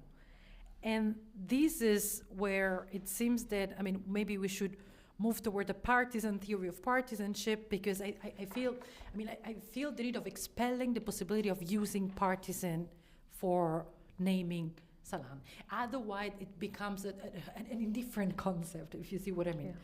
So, and I'm thinking how to do that. I don't have an answer, because of course one could say, well, not Salan was not a partisan. Right, we can do it, like empirical expulsion. But I'm wondering if there's a way in which we can, and yesterday, again, one of this conversation that we had, that you were saying something relevant about, you recall it like the non-telluric, like the different belonging maybe. There is a transnational and not a filiation from the land to which one belongs. Yeah, because absolutely. I mean, so I don't know if along the lines of this, and this comes from you, it doesn't come from me, I'm just repeating what I'm saying, so I don't want to claim, but I'm wondering if we can think about how conceptually expel the possibility of considering Salan a partisan in order to come up with a partisan theory of partisanship. So not necessarily Schmitt, but like how do we clarify the part of the partisan, the camp of the partisan, the only side on which the partisan can stand, because I don't think that partisan can be anywhere, or otherwise we have a problem with this concept. No, absolutely. Sorry. Yeah. A similar, although different question then. So I guess the partisan theory of violence that we have in Benjamin, then I'm a bit maybe puzzled or confused by this, of course, law and justice, because I'm thinking that what I was trying to argue is that, for me, Benjamin's take on violence would be on the side of redemption. I try to say that postcolonial justice adopts a different logic. Maybe because I'm limited in the sense that I'm indeed thinking of justice like law, taking it from debate on postcolonial reparation that somehow mobilize a notion of justice, which is how the law repaired the tort. So it's really, so maybe I mean, sorry, this is my problem. So I'm like, why I'm asking you to solve it? But the question is whether justice is, for Benjamin, clearly you can play justice versus the law and subvert the law and oppose the law. Revolutionize law through justice. But I'm wondering if this is what is at stake. This is actually what's happening in Benjamin. This idea that beyond the law rather than outside the law, this divine violence come up with an establishment of violence. So, I don't know, this is just a confused thought. I'm trying to make sense of what I was earlier saying. Law and violence are clearly distinguished in Benjamin to the point that law only sides with the, monopoly of violence somehow. It's only state law. Yeah. And then justice would be completely on the other side. Well, the essay is very. You wanted to finish. Sorry, at the last, because then I throw it. Then maybe the last comment would be on this humanist thing, because I guess you mentioned that, and now Mariana came back to this question of, what is destroyed through through anti-colonial violence? Is it just the colonizer, or it's just the colonized that is dead, but there's also like a regeneration or palingenesis of man. Yeah. In a sort of absolute sense, not just regenerating or restoring the self-confidence and the agency and the very status of being of the dehumanized, colonized. Maybe, I would have, but I couldn't find a tendency to think that there is more that happens through anti-colonial violence. So like there is a new humanity which is established, and that's also, let's say, a gift to the colonizer. Not that one has to bring a gift to the colonizer, but there's something more generous. And by abolishing colonial rule, the purpose is not to liberate the colonizer, but what is happening is really this palingenesis where new humanity is brought about, and this is also something that would radically, even the colonizer would benefit of this regeneration somehow. I don't know if this makes sense. For sure. And this against all the sort of humanist reading of Fanon that I think are completely misleading, because this humanist dimension in Fanon, it's quite relevant, of course, of a different humanism. The striptease of European humanism, they bring about a radically different humanism, of which it does not provide empirical description, but it's clearly using this word, and I think we should take him seriously rather than disconnecting completely from this humanist tradition. Absolutely. Can I just, is it okay to answer? So thank you so much, Jamila. These are like three really great points. I'm kind of obsessed with the Schmitt essay. I've been reading it and rereading it for a while now and trying to make sense of it. And I have to say, I probably need to read all of Schmitt before I can understand, because the friend-enemy distinction is something that, of course, he elaborates a lot on. But the question you ask is a really good one, is like, how do you avoid this just becoming a sort of portable concept that can be applied indifferently? I think the difference is exactly in that word telluric. Okay, so he talks about the territorial aspect of partisanship. He links it to territory, and he says Salan's territory was France. The territory of the global partisan, of Mao, of Che Guevara, of the other revolutionaries, was the globe. So it's the earth, right? It's a global civil war. It's not linked to a specific territory. It's territorial, but it's the earth. So that's the difference, that Salan is thinking about France. He wants that to, I mean, maybe the colonizer has this fantasy that everything becomes a French empire, fine, but that's a different story. But the difference between Salan and Mao, okay, Mao, but Che Guevara, let's say, rather Mao, maybe a slightly more problematic figure.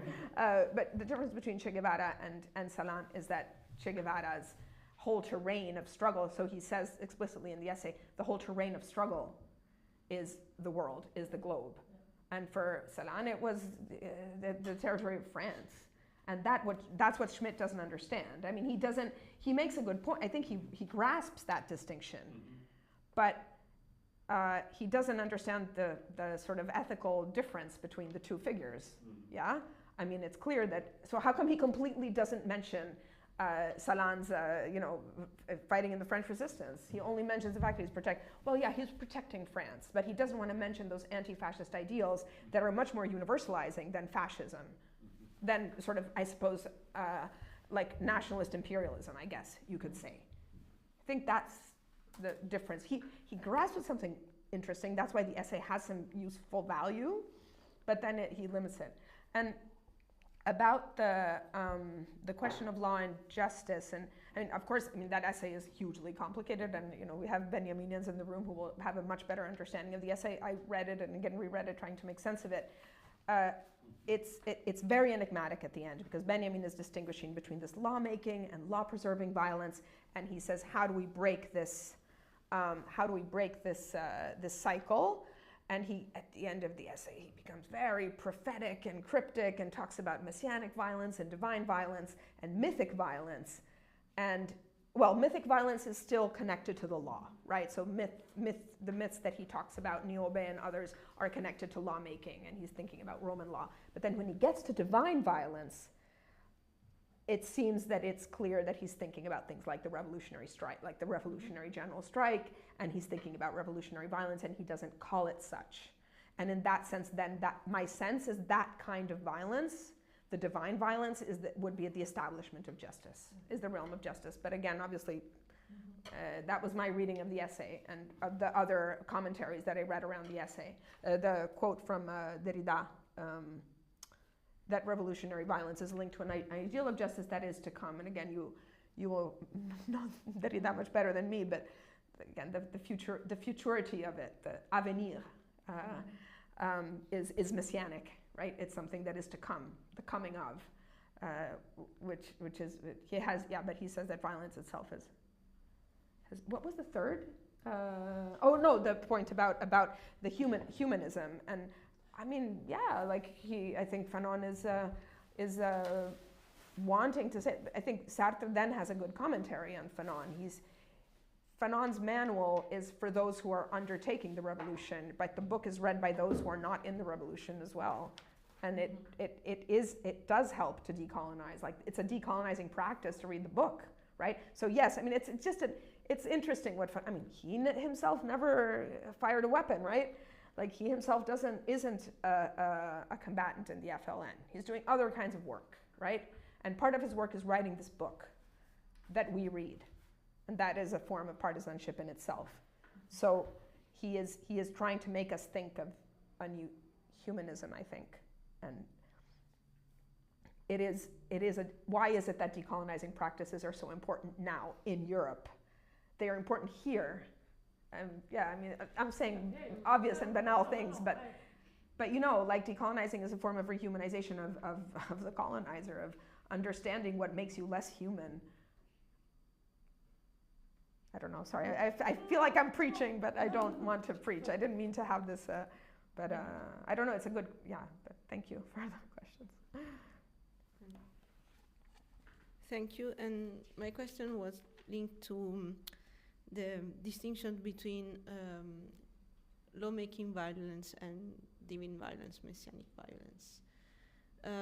Because I agree with everything you said, but still I think it remains the problem of, my problem with Benjamin is saying not what you said, with the distinction between these two kinds of violence, because on the one hand we have the loop of law-making violence or law-preserving violence, And on the other hand, it seems that there is this extra violence that is not a relationship of means to end, but a means in itself that should bring something completely new and dismissing this loop of creating the state that will establish its own, the law of its preservation as de facto a violence. Because I think in this essay Benjamin is in depth with the work of Landauer, who was an anarchist socialist,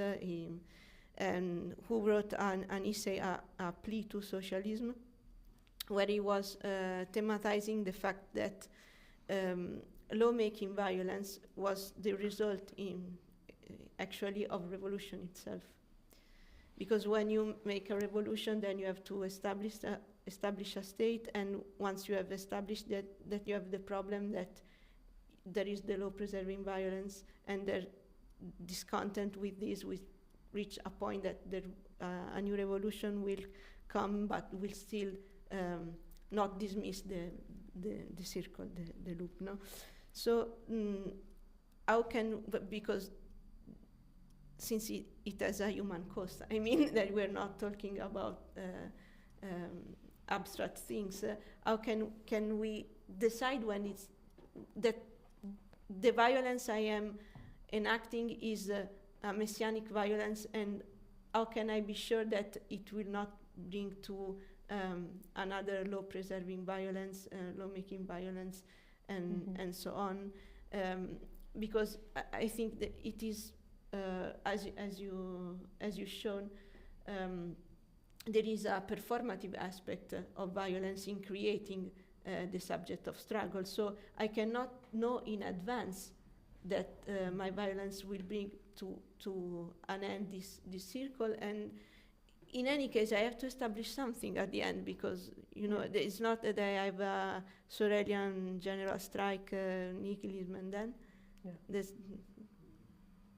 yeah. I mean, I suppose that's the big question of the essay. I wonder if, I think that's obviously that's the big question, well, of the readers of the essay, because my sense is that Benjamin, despite the cryptic language that he uses, has that distinction very clearly in mind. And I wonder whether he was thinking of, again, a bit as in Fanon, he's not universalizing, but he's slightly abstracting specific historical examples that were in front of him. I mean, he is probably thinking about historical events that happened at the time in which he was writing his essay, and that those could be examples of messianic violence, or could possibly, like, he was maybe putting his trust in certain things that he was seeing happen, that he felt that this could be an example of messianic violence, and others were not. So, like, this has to do, I suppose, with revolutionary practice, and how do you, I mean, you just don't know. These are both, I mean, Benjamin and Fanon and Gramsci are thinkers who are thinking about the future, but they never saw the future, right? They never saw the end of it. I mean, again, Fanon is also accused of optimism in such a way, like that the essay was written in 1961, or that book was written in 1961, but he never lived to see what decolonization actually looked like. Personally, I don't know that we should read these essays as manuals or as revolutionary manuals. They are philosophical texts, and as such, they probably perform a different function, I think, from, say, for example, Che Guevara's Manual of Guerrilla Warfare, that I'm sure contains many philosophical elements in it. So I think also that you can get it wrong, for sure. That that messianic violence, what seems like messianic or divine violence, or the revolution to end revolutions, is not that, in fact. I think also, maybe I'm reading also Benjamin a lot through Agamben, because Agamben is obsessed with this idea of that future world, of the future community that is yet to come, where justice will be restored. He also speaks very much in the future tense. I'm sorry, I'm not answering your question at all. No, but I'm thinking more about the form. I mean, I think it's also maybe also the form of the essay, right? Yeah. That he writes it like a messianic text in a way, if you read it. Again, I don't read German, but it was an open question, not that you Yeah, yeah. so Benjamin probably. but yeah, it's a very good question for sure. Isn't maybe one solution is just to stop worrying about it in a sense? I mean, this quote makes me think that perhaps it's more like the difference between messianic and law-making violence is just when does it appear? I mean, is it the first one that is messianic because there is not law yet, but it's not separated from law, it just establishes it in advance. So it's, in a sense, messianic is already law-making. It will, I mean, it just institutes a new, it's just new institution, reinstitution of justice, but it's not so. It's not something that is, there is some law behind it, with justice in a sense. So, I mean, you don't need the law anymore. Maybe it necessarily becomes not that it degenerates, but it logically necessarily becomes lawmaking, because when this I mean, the only reason why it appears messianic appears good and the lawmaking appears bad is because, okay, when the new order is instituted, it is in a way truer, more authentic, because its very emergence is the proof of its But also lawmaking can be revolutionary. Okay, yeah. That's not the point. The point is to dismiss this yeah, but maybe we cannot. to dismiss the fact that lawmaking violence is an end to create something that then has to preserve itself with other violence. That is the problem. I think because to interrupt the circle of means to end, yeah, to. And what you were saying was more. Basically, it's not a difference in kind; it's a difference in aspect, or maybe just in aspect the or in first. time, because I mean, there is saying, like, in there's kind. the pars destruens, and then the pars construens would be Yes. the pars destruens would be the cleansing violence, divine messianic violence, and the pars construens would be the establishment. Yes, of the law, but it shouldn't be just restoring yes. the law. I mean, yeah, but it establishes the law, so to say. But when it establishes, of course, it's a different kind. I mean, but it's the same. Well, I would say that the messianic is just the moment of appearance, and that's the quality. But it's also the qualitative difference, right? Sorry, I didn't mean to interrupt. Yeah, I mean, it's the qualitative in a sense that it's the beginning, and there is only one, and there can only be one beginning, I think, and then it necessarily loses immediacy or something like that. But definitely it changes, but I think it changes in a way that there's no way to avoid it, because it just. So it's not something that. Yeah, my point is that we cannot map it onto some desired good or bad or something like that, because it's. No, but it is also the difference between. I mean, because I've worked with visual or literary examples, but if you look at the Battle of Algiers, it's very clear the way the film is staged that the Algerians' violence is completely justified. Yeah. And in that sense, there's a difference between the violence of the French and the violence of the Algerians. And in that sense, I think Benjamin's essay helps, because what the French are doing is not the same thing as what the Algerians are doing. And it's so. You show that you see a scene where the Algerians blow up a cafe with children and all that, and Pontecorvo didn't want to take that scene out because he said we need to show it in its full complexity, what is happening here. And again, it raises ethical questions, but at the same time you understand why they did it. I mean, it's as simple as that. Like, and it's breaking the colonial logic, because. The liberal critique of empire is, they went too far, right? The torturers, they went too far. And when Mathieu says, well, what else do you want to do? You want to keep Algeria French, and you've got to let us do it. And the police state doesn't end, it extends to the colony. And here that distinction, because Benjamin says there's no distinction in the policeman's mind between lawmaking and law preserving. So when the policeman imparts the law, he makes an instant decision that this person is committing a crime or whatever. He's literally making it up as he goes along. So he's applying the law, but he's making the law at the same time. In the colony, it's a police state. It happens routinely. So, yeah, so in that sense, I think that the film shows that distinction very clearly. it is about distinguishing. It is also about a qualitative distinction, I think, that the essay helps us understand. Maybe another question, but I feel, I mean, it's a bit circular in the sense that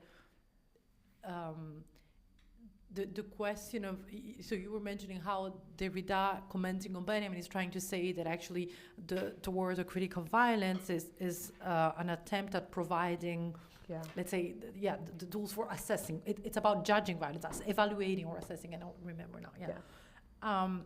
And then I'm wondering, in that case, it's not the. I would say that we're assessing violence in order to distinguishing cleansing violence from oppressing violence. What changes, it's not, I mean, what makes the distinction is not the ends, or rather, it's not the ends that justify the means. Is it the partisan standpoint that justify the means and the ends? Because what would allow to assess, like the good ends that would allow us to distinguish when violence is actually good because it's revolutionary and cleansing, and then there would be a bad violence which is just perpetuating oppression. But it's the ends that allow us to distinguish the means and to judge the means, or it's rather the very positionality of the partisan standpoint. I mean, I don't know, maybe we'll talk about standpoint, but it's when violence is conjured from the perspective of the partisan, that violence is actually qualitatively different and justified and cleansing and revolutionary. So isn't the partisan standpoint the one that justifies, I was saying, the means and the ends, rather than simply, thinking that the ends justify the means? Yes, I think so. And I also think that Benjamin extends the concept of violence to things that are considered nonviolent. So when he talks about nonviolence, he says, well, what about nonviolence? I mean, and he says, well, nonviolence is always based on compromise. It's like, well, I wish I could have done it, but I couldn't. So there's an inherent sort of threat of violence, even in nonviolence. And so the comparison could also be with Gandhi, right? So Gandhi is advocating nonviolence in anti-colonial struggle, and he thinks that passive resistance, nonviolence, are a way to defeat the colonizer, because they are using instruments that the colonizer has not used. So apparently it's almost like an opposite argument to that of Fanon. But I think Benjamin would say, no, wait, like nonviolence, not paying your taxes, is a form of violence against the colonial state. So it is absolutely the positionality. It is absolutely the positionality. It is what the political combatant, as opposed to the regular army, right? So again, sorry to harp on about the Battle of Algiers, but you see the regular army, you understand this as violence. And when you see the young boy killing the policeman in the back, you have a different impression. I mean, it is dialectical for sure. Like, you cannot understand the ethicality of one without the other. No, but anyway, but it's No, I agree. Like, I'm just tired and starting to lose lucidity in concept. Sorry if I look like an idiot. So, 10 minutes break? Yeah. Okay.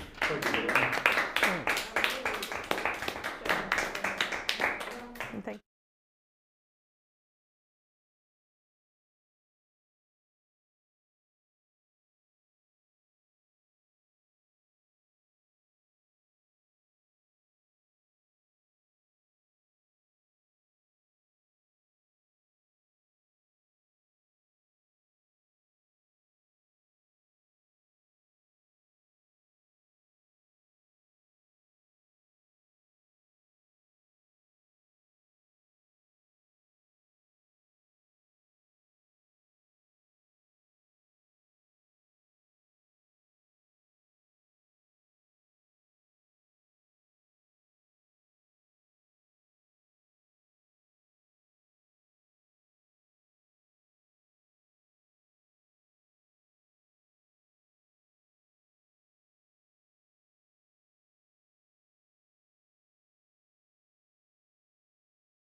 the final presentation. Conference.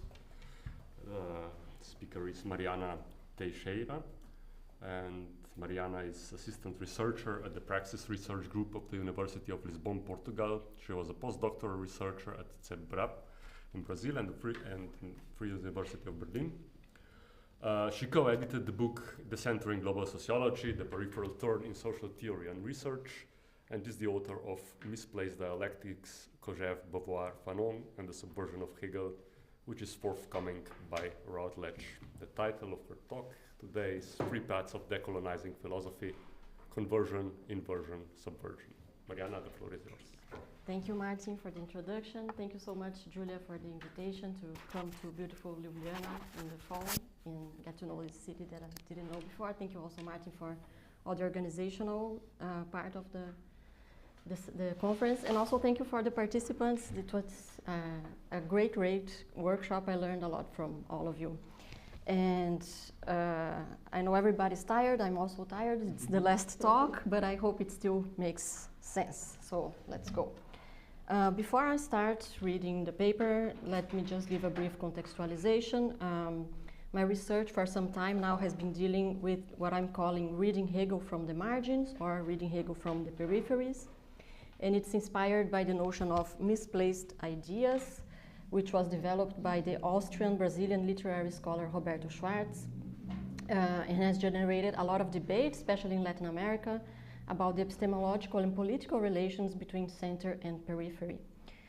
Schwartz argues, just in a nutshell, that ideas or principles hegemonic in the center often are transferred and imposed on the peripheries, and he's discussing specifically the European liberal principles, especially that of freedom, and it's improper, quote unquote, misplacing in the European colonies, which were societies basically ostensibly based on slavery. So his provocative argument is that in this misplacement, something is revealed about the center itself, both its dependence on the periphery and the contradictory character of ideas that are or seem to be in their proper place. So my current project is to use this framework to understand how the critical appropriation of Hegel's master-slave dialectics in the works of Alexandre Kojève, Franz Fanon, and Simone de Beauvoir can illuminate Hegel's own formulation, its power and its contradictions. So this is the book that Martin mentioned. It's forthcoming with Routledge next year if I manage to submit it in time. And this idea is also similar to Edward Said's re-examination of the idea of traveling theories, which I'm not going to get into here, but has some has some resonances with that. And we could say perhaps that with Benjamin that these authors brush Hegel against the grain to get a little bit into the topic of this workshop. And I mentioned this to highlight the connection of my research to the topic of the conference, but at the same time recognizing that I'm not a Benjaminian scholar, and I will not dare to make the claim of a properly analytical approach to his writings, but I do see these resonances between the productive role of misplacedness and some of Benjamin's insights, especially in the thesis on the concept of history. And I would like to mention this, this question that he asks on the second thesis. In the voices we hear, isn't there an echo of now silent ones? And I think this resonates a lot with one of the positions that I'm going to expose in the paper. That said, I'm going to start with the paper properly. So in recent years, marginalized groups have been challenging the Eurocentric, male-dominated, heteronormative, and elitist nature of the traditional academic setting and hegemonic forms of knowledge production. These groups advocate for a new canon, a canon that is anti-racist, feminist, queer, non-classist, etc. And hence, they put the legitimacy of the existing knowledge structures into question. But this movement, which I'm calling the project of epistemic decolonization, is not monolithical.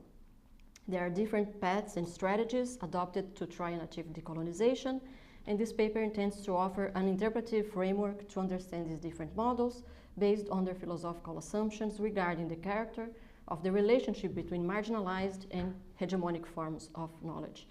And I also like to, disclaimer, I use like decolonization, but I'm not subscribing to the decoloniality strand of studies that discuss colonization. So you see that in my title I have subaltern and decolonization, which are two different strands, but I'm not using them in this strict conceptual and historical sense.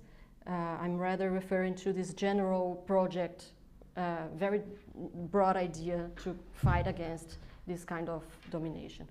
I do think that it's important to understand what I'm meaning here by decolonization, and in the narrower sense, decolonization originally referred to the legal and formal independence of former European colonies, but in a broader sense, and here I am inspired by Peruvian sociologist Aníbal Quijano, it opposes not only colonialism as a historical and geopolitical phenomenon, but also the more general phenomenon of what he calls coloniality, which I understand here, and now I'm departing a little bit from Quijano, as any form of domination based on the forced particularization, marginalization, and concomitant subjugation of an other. This other is thus reduced to its passive dimension, as if lacking universality and agency, and can thus become the object of exploitation, expropriation, and more or less violent forms of control. So coloniality persists even after the end of colonialism and permeates various areas of social life. In this sense, epistemic decolonization challenges not only the dominance of epistemic practices that are Eurocentric and racist, but also those that perpetuate other forms of what I'm calling coloniality, for example, phallocentrism or misogyny, which marginalize and subjugate women and the knowledge they produce. And I'm not like, I can use another word if decolonization is not the best. I'm not like saying we have to use this concept. This is the idea that I want to transmit. So decolonizing knowledge production involves criticizing the presumed neutrality of hegemonic knowledge, which presents itself as universal while relegating all otherness to the realm of the particular, the inessential, the insignificant, and often also to the camps of the dangerous and the harmful, that which must be controlled and ultimately eliminated. So, as mentioned before, I should have put this slide. As mentioned before, there are numerous different attempts at epistemic decolonization. They can be grouped together, for instance, based on their focus on different aspects of otherness, such as race, gender, and class. And this is perhaps the most common way of making sense of this kaleidoscopic multiplicity. Yet in this paper, I explore ways of pursuing decolonized knowledge that differ not regarding the dimension of otherness that is subjected to coloniality, but rather regarding the relationship they presuppose between hegemonic knowledge and the knowledge produced from marginalized otherness. So what I'm trying to say is that I'm not focusing on the content. Say there's different types of projects of epistemic decolonization because one focuses on race, the other on gender, the other on class, but rather that there's a distinction that we can make about how they conceive the relationship between the two kinds of knowledge, and this can be applied to either of these three content-focused approaches. It become clear, I hope, in a second. So in the proposed systematization here, we identify three broad models of knowledge decolonization strategies, namely the conversion of marginalized knowledges to a higher status through their inclusion in the pantheon of hegemonic knowledges, the inversion between hegemonic and marginalized knowledges, with the former being replaced by the latter, and C, the subversion of hegemonic knowledges by the marginalized ones through the unveiling of the asymmetrical and authoritarian interdependence between them. So after a systematic examination of these strategies, let me go back here, I will explore as a case analysis different attempts to decolonize Hegel's philosophy, specifically addressing its Eurocentric and racist aspects. This exploration intends to shed light on the different possible paths toward decolonizing the philosophical canon, and thereby to deepen the debate so that the idea of epistemic decolonization does not end up being limited to an empty slogan. We see this word everywhere, it's become a buzzword, and this is a kind of my attempt to make sense of all the different strategies that are there. I hope it's helpful. It's just a proposal of how to organize what is being done. I'm trying to make sense of this. So let's start with conversion. The conversion model aims to decolonize knowledge by including a diversity of voices and perspectives in the knowledge production process.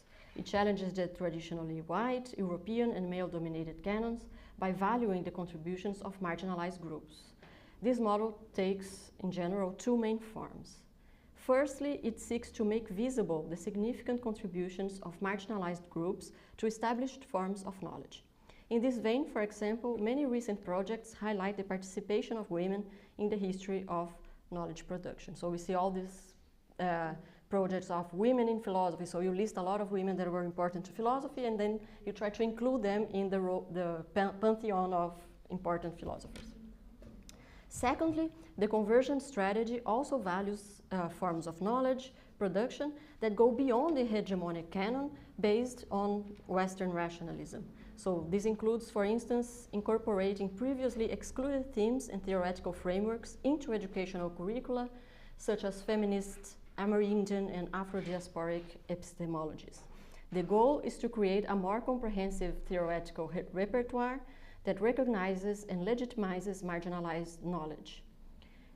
So we have these two forms. Either we can say that some marginalized groups also contribute to this hegemonic form of knowledge, or you can say that also this specific form of knowledge is on par with hegemonic knowledge. These two ways on par, so in the same level. Is this kind of celebration of diversity, so to speak.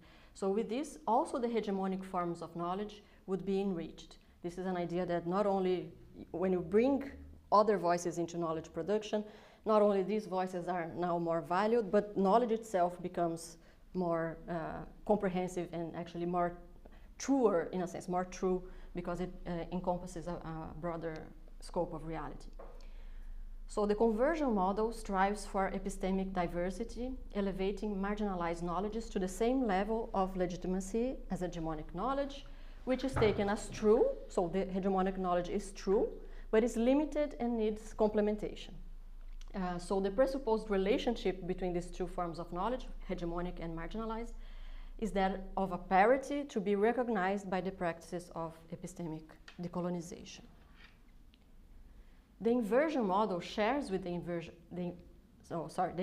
model shares with the conversion model the diagnosis of a systematic devaluation and exclusion of knowledge produced by marginalized groups. However, it goes further than the conversion model by considering hegemonic knowledges as not only incomplete but also more strictly false.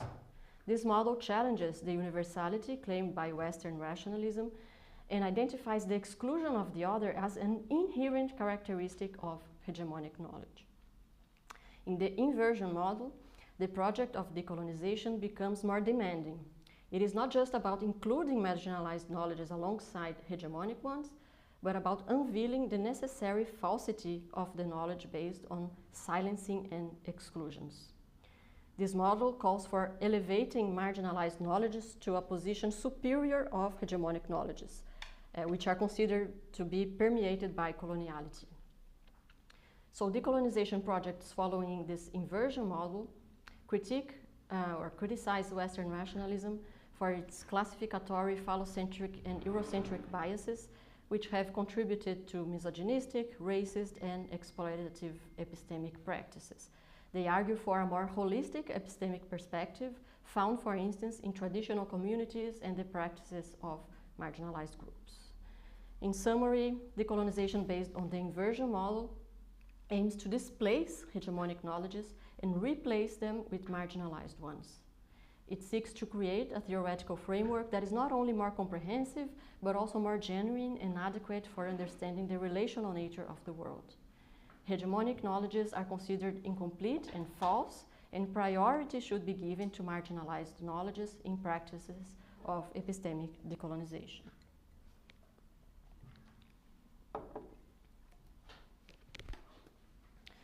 The subversion model, the third one, of epistemic decolonization, acknowledges the unilaterality of hegemonic knowledges and their role in exploitative power relations associated with coloniality. But unlike the conversion and the inversion models respectively, the subversion model proposes neither to elevate marginalized knowledges nor to entirely discard hegemonic knowledges. Instead, it seeks to unveil the ways in which marginalized knowledges are already present in a repressed form within hegemonic knowledges themselves. And here I would like to, it really struck a chord when I was not only preparing for this workshop, but I'm also teaching an introductory course to critical theory, and on the class about Benjamin, which is next week, I was reading and preparing the part on the thesis on history, on the concept of history. And this question that I asked in the beginning, in the voices we hear, isn't there an echo of the silenced ones? So it's this idea of what we do with this voice. Is this voice entirely absent? And how should we retrieve, so to speak, this voice? Is it going to be like, it's going to be in the place of the voices that we hear now? It's going to be a melody, a song that is sang together between the defeated and the winners? Or can we extract from the voices that we hear these echoes of the voices that have been silenced? So the subversion model recognizes that hegemonic knowledges have historically appropriated and relied upon the practical and epistemic contributions of marginalized groups. Material conditions of knowledge production, including capital accumulation and social reproduction, have largely been dependent on the labor, activities, and knowledges of marginalized groups. Moreover, in order to reclaim universality, hegemonic knowledges rely on the negation of the particular. So just as without the margins there is no center, without the other there is no one. The hegemonic knowledges are unable to recognize that they too are another precisely for that which they exclude from their scope. They conceal that they too are particular, situated, rooted in the social conditions of the historical present. They are thus false, not because of their particularity and situatedness, but precisely the opposite. They are false because of their ill-fated claim to neutrality, universality, and self-sufficiency. So it's not the particularity that renders something false, but it's hiding its own particularity, actually. So unlike the other models, the subversion model does not aim at a reorganization of the relationship between hegemonic and marginalized knowledges, be it to place them on the same level or to put one above the other, but which in any case leaves both unchanged. In both cases, these forms of knowledge remain unchanged in their internal structure and in their mutual exteriority and impermeability, even if their relative position in the hierarchy of epistemic validity changes. Subversion recognizes their interdependence, which is an asymmetrical and pernicious one. The goal of subverting coloniality is to expose and challenge the hidden dependence of hegemonic knowledges on exclusionary and violent practices. However, it's important to note that unveiling marginalized knowledges within hegemonic knowledges is only a first step in the subversion model. While crucial, this recognition alone is not sufficient. The process of decolonizing knowledge requires concurrent transformations in the broader social structure, including political, economic, and cultural dimensions, to address the underlying colonial relations in society. So it's not only to recognize the very act of recognizing these silenced voices cannot be an end point, but it's only a beginning of a practical attitude.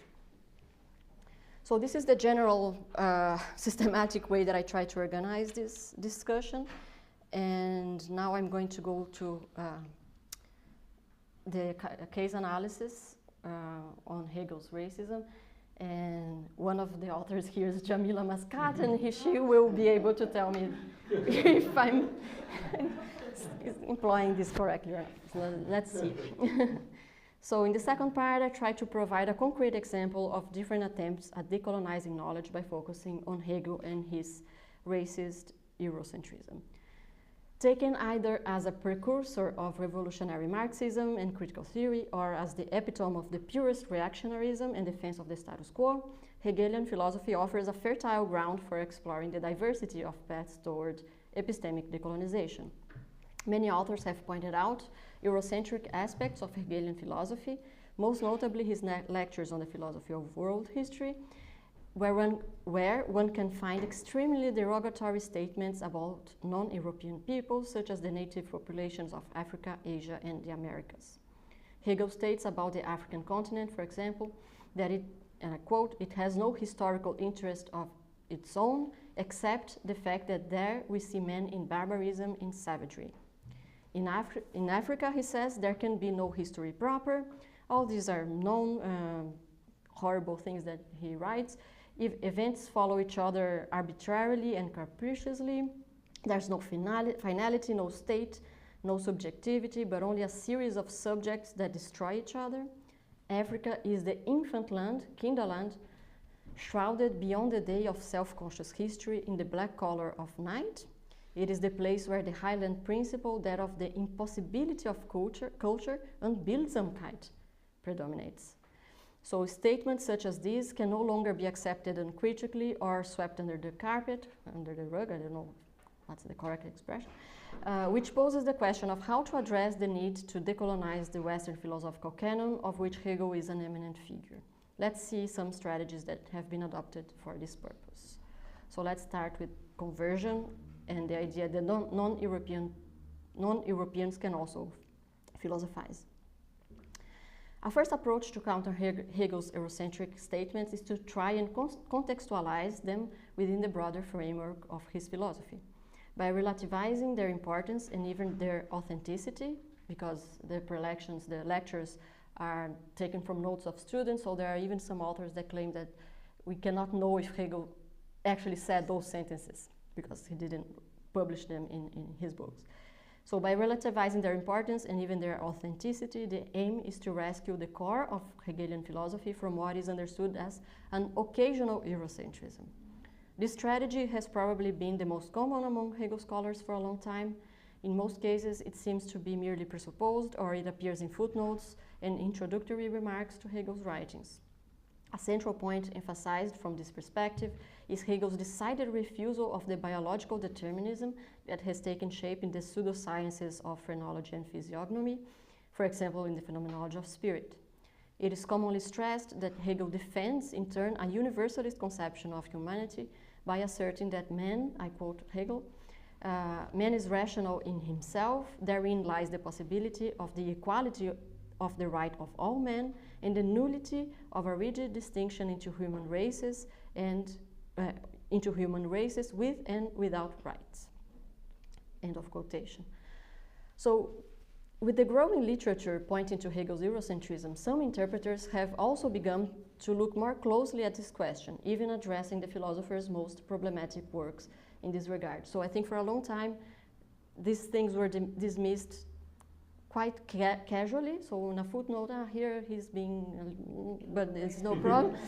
But now we have like studies that go a little bit more at length to defend Hegel from these accusations. So for Joseph McCartney, for example, Hegel draws in his philosophy of history an important distinction between the nation as a natural entity, so the nation, where belonging is determined by birth and thus is closer to the notion of race, on the one hand, and the people as a spiritual entity, the folk, characterized by culture. There is history proper for Hegel only when spirit escapes from the bonds of nature represented, for example, by blood relations and common ancestry.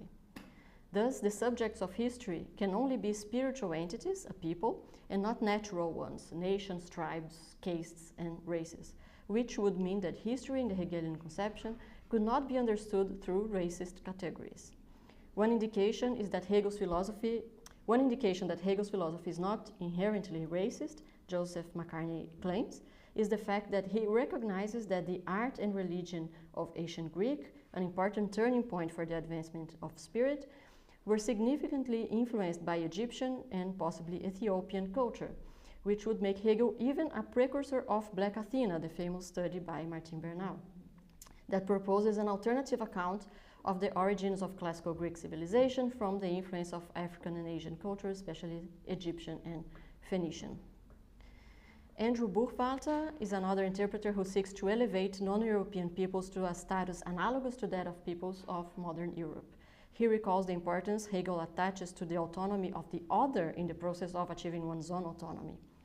I quote Buchwalter, as we know from Hegel's epistemology and social ontology, both of which are based on contributions on intersubjectivity, the assertion of the autonomous self-consciousness of a being, whether an individual or a group, is unintelligible without the recognition of the self-consciousness of another. End of quotation. So Buchwalter applies to communities what Hegel says about the formation of individual subjectivity in the phenomenology of spirit, so that freedom properly realized in a community is intertwined with the freedom of another community, and even with the formation of a global culture and a shared sense of global identity that he calls a Weltgeist. Buchwalter further recalls what Hegel states about colonialism in the phenomenal philosophy of right. I quote Hegel, "The liberation of colonies is itself revealed as the greatest advantage to the mother state, just as the liberation of the slaves is to the master." End of quotation. Finally, Nicholas Mowat adopts another strategy and argues that in speaking of Germanic peoples, Hegel is not necessarily talking about empirical persons belonging to the German nation. The Germanic spirit is in principle a supra-racial and supranational category. In reality, it is nothing more than the spirit of modernity and the openness that characterizes it. Mowat claims, I quote, "The apex of Hegel's racial and national hierarchy is thus a non-race and a non-nation, a spirit and a culture that are beyond race and nationality, having freed themselves from these and all others merely natural determinations," unquote. The need for an anti-national nation is something that Mowat considers structural in the Hegelian system, unlike his identification of certain parts of Europe as filling this role. Something, I quote Mowat, on whose correctness the fundamental integrity of the system does not depend. Hegel's system does not depend on identifying Germanic peoples with Europe. So, despite resorting to different arguments, the common theme is that Hegel's philosophy does not inherently exclude non-European cultures from world history. To decolonize Hegelian philosophy would therefore require an effort to separate its fundamental structure, with emphasis, for example, on the universalism and reciprocity that characterize Hegel's conception of the human, from those incidental moments in which Europeans, and more specifically Germanic peoples, appear in his lectures as the bearers of the most advanced version of the development of spirit. The task then would be to explicitly convert non-European peoples into parts of Hegel's theoretical scheme, which needs to be supplemented and thus made richer and more comprehensive, but does not necessarily lack transformations in its most fundamental structure. Going now to the second model, inversion, that considering that dialectics is itself a colonial method. A second way of dealing with Hegel's Eurocentrism lies in refusing the possibility of separating the whole of his philosophy from the more overtly racist positions found, for example, in his lectures on the philosophy of world history. It is thus argued that in order to decolonize the Western philosophical canon, it would be necessary not to complement or adjust Hegel's contribution, but rather to denounce and reject it as a whole, seeking alternative philosophical approaches.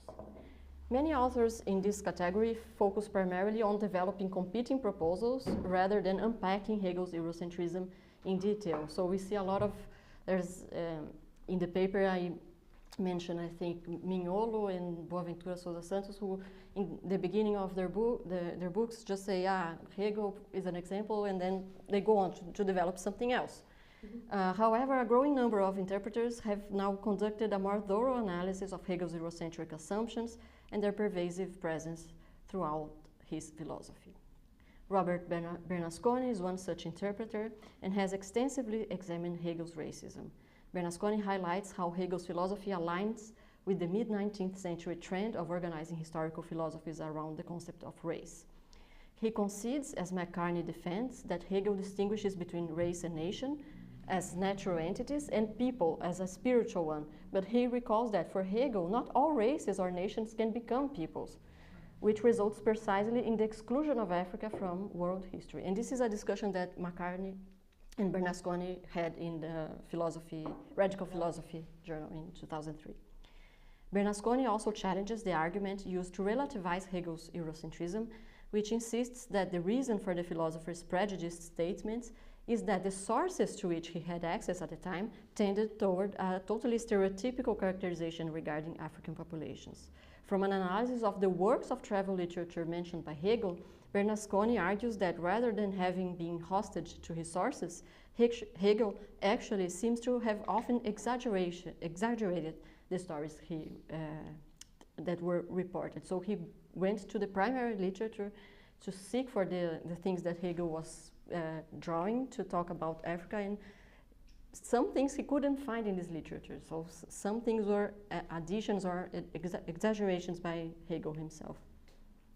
For Bernasconi, however, moreover, the proponents of a non-Eurocentric reading of Hegel's philosophy of history have not succeeded in clearly establishing the criteria for defining what is essential in a philosophical project and what is only secondary. The fact that the philosophers of the Enlightenment also formulated emancipatory ideas does not erase the fact that they not only reflected the prejudices of their own time, but reinvented them, these prejudices, by giving new forms to racism. Bernasconi says, I quote, "The enunciation of good principles is no guarantee that one is not at the same time undermining or negating those principles." So, okay, Hegel says that has universalist claims, and he also claims that the colonists should be freed, and he's against phrenology and physiognomy.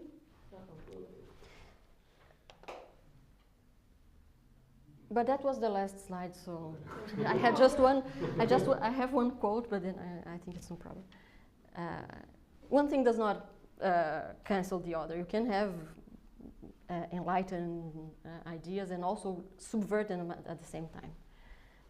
An even more radical formulation of the critique of Hegel's Eurocentrism is found in Ferit Guven's text on the dialectics of racism, for whom the Hegelian method itself is inherently Eurocentric and colonial.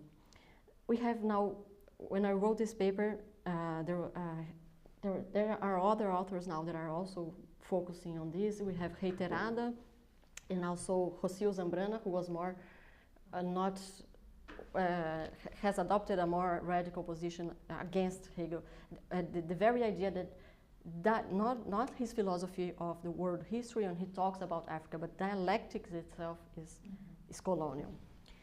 The Eurocentric character would not be just confined to the statements found in his students' notes, but would reach its deepest foundations. Guven points out that initially Hegel's model of subjectivity seems to be a promising alternative to the modern and atomistic conception of the subject, who constitutes itself by excluding and dominating its others.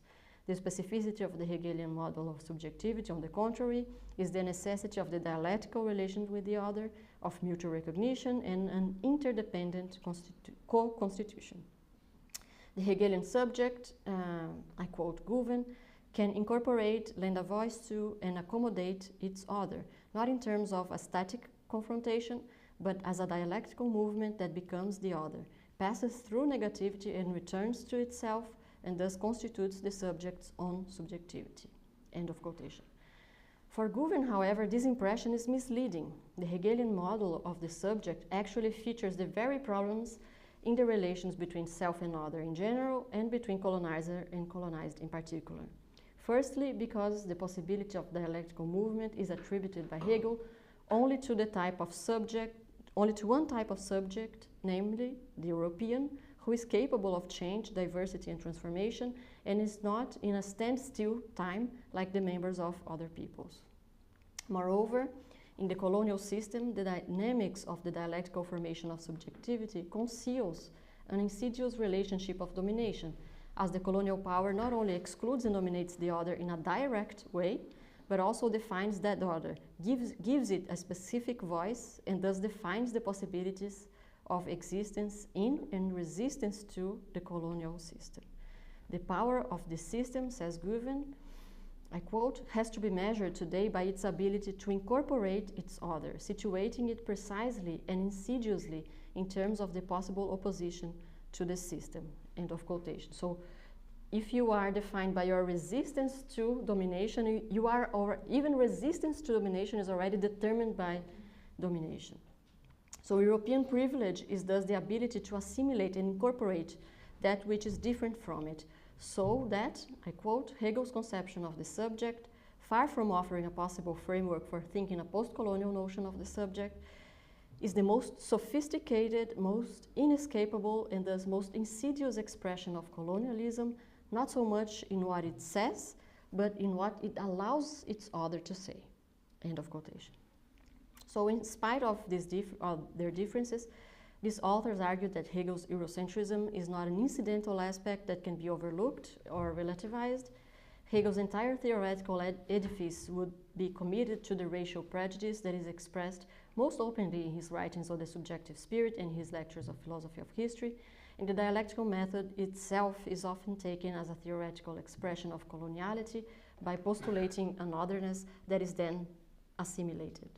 To decolonize the Western philosophical canon, these authors advocate for an inversion that is denouncing and distancing from Hegel's Eurocentric dimension and giving visibility instead to other philosophical frameworks, especially those from regions that Hegel considered as less advanced in the development of the world spirit, such as Africa, Asia, and the Americas. Simply converting these alternative schemes into parts of the Hegelian system is deemed insufficient. Rather, the entire framework must be deconstructed and eventually abandoned. Lastly, the last strategy, subversion, and Hegel, Haiti, and Martinique. In the systematization proposed here, the third strategy to decolonize Hegelian philosophy requires subverting it. To do this, it would not be enough to complement it with perspective absent in his discourse, nor would it be productive, on the other hand, to simply discard it altogether and value in its place a multiplicity of previously silenced perspectives. To decolonize Hegelian philosophy on the model of subversion, it is necessary to unveil the ways in which it conceals the fact that instead of the universal, it is itself a particular moment, in turn dependent on other particular moments that it insists on excluding and dominating. Revealed in its limitation and thus in its falsity, Hegelian philosophy can be transformed in such a way that it becomes possible to appropriate it critically. The two examples that I'm going to give here, the first one is Susan Bookmore's, also very known paper, in her much debated Hegel and Haiti, suggests that Hegel may have been influenced by the Haitian Revolution in writing his famous section on the master-slave dialectic in the Phenomenology of Spirit. Bookmore argues that Hegel drew inspiration from the events led by African descendant subjects in Haiti, challenging the narrative that ideas of emancipation only originated in European metropolises and were later applied to the peripheries of the world. Bookmore raises the question of the significance of exploring the relationship between Hegel and Haiti, given Hegel's acceptance of slavery's continuity and his philosophy's contribution to Eurocentric justifications. She suggests that rescuing the idea of universal human history from the grip of white domination is one possible response. By extracting historical facts about freedom from the narratives of the victors and recontextualizing them, the project of universal freedom can be reconstituted on new foundations. Thus, Bookmore's hypothesis counters Hegel's own claims about the exclusion of African peoples from world history. Regardless of the factual accuracy of her interpretation, she effectively utilizes Hegel's own writings and context to highlight the limitations and partiality of Hegelian philosophy, pointing to its conditions of possibility. So I'm not subscribing also to her interpretation, but it's interesting that she brings this question to light, and I think this gesture is important, the gesture that she makes. Jamila Mascat takes a different approach in the text. In the text Hegel and the Black Atlantic, by examining the presence of Hegelian themes in three Martinican authors, Aimé Césaire, Frantz Fanon, and Edouard Glissant. Mascat argues that their engagement with Hegel should not be seen as a mere assimilation. Instead, they subvert Hegelian ideas to serve their anti-colonial and anti-racist perspectives. Hence, Césaire, with his concept of negritude and the idea of the rerootedness in blackness and the particular against alienation, assimilation, or dilution in the universal, resonates with the language of Hegelian dialectics, but now with an anti-colonial perspective. Fanon, in Black Skin, White Masks, reworks Hegelian dynamics of recognition within the colonial context, emphasizing the anti-colonial struggle as the key to liberation and reconstruction of humanity. And Glissant, closer to post-structuralism, challenges the logocentric and teleological aspects of Hegelian thought by favoring notions of openness and dispersion. The theme of totality, however, reveals, for Mascat, the intricate Hegelian legacy in his thought, and Hegel remains, as she says, a subterranean and antagonistic presence in his writings. The disruptive turn of Césaire, Fanon, and Glissant denaturalizes Hegelian dialectics and reorients it towards negritude, anti-colonial revolution, and the poetics of relation. Mascat refers to this relationship with Hegelian philosophy as an intellectual cannibalism. So both Bookmars and Mascat suggest that by unveiling the falsity of Hegelian philosophy's claims to autonomy and universality, a more comprehensive conception of liberation can emerge. Subverting Hegelian philosophy reveals its dependence on what it excludes, and thus transforms it into something different, rather than either complementing it or replacing it with previously marginalized knowledge, but in any case leaving it unchanged. So the very core of Hegel's philosophy is transformed in this gesture of appropriating it from these marginal perspectives. I focus more here on contemporary interpreters of Hegel. So in the three strategies, the examples that I gave are contemporary interpreters of Hegel. But I think that also like Marx, Lukács, and also Kojève, critical theory, Fanon, and Beauvoir are other examples of that are not commenting on Hegel, but actually appropriating it and subverting it. Would be other examples that we could draw on the subversion model. So conclusions, which is not actually a conclusion, but hegemonic knowledges are facing now a crisis that stems from their own contradictions and authoritarian claim to universality. So the crisis that we see in hegemonic knowledges today does not come from the outside, but it's actually born out of their own contradictions. These crises allow for potential transformations in social and epistemic relations. However, the openness of the crisis does not guarantee automatic emancipatory changes or long-lasting transformations. There's a risk of maintaining the status quo or even reinforcing exclusion, violence, and exploitation. Therefore, it is crucial to understand the available decolonization strategies, their theoretical assumption, and practical implications. I also hope that systematically grasping these strategies can facilitate the creation of intersectional bridges between different decolonization projects, even if they focus on distinct forms of domination. What I mean by this is that you can have a subversive approach to gender and class, for example, and race, and maybe the subversion character can help build bridges between different struggles against this kind of against domination. My goal is not to determine, although I do prefer that subversion model, which I think it's clear. I don't want to determine a universally superior approach, but provide a framework for adopting the most appropriate path in specific contexts. Because I think there are some contributions that should be simply discarded and substituted by something else. But I think every interesting author does normally call for being subverted instead of being. I think but even the conversion model, like including people, also has even an important performative task. So it's not to be like, I don't want to be dismissive of these other strategies. I think just deepening our understanding of these tools that we have can help us understand the paths and possibilities of articulation that lie ahead.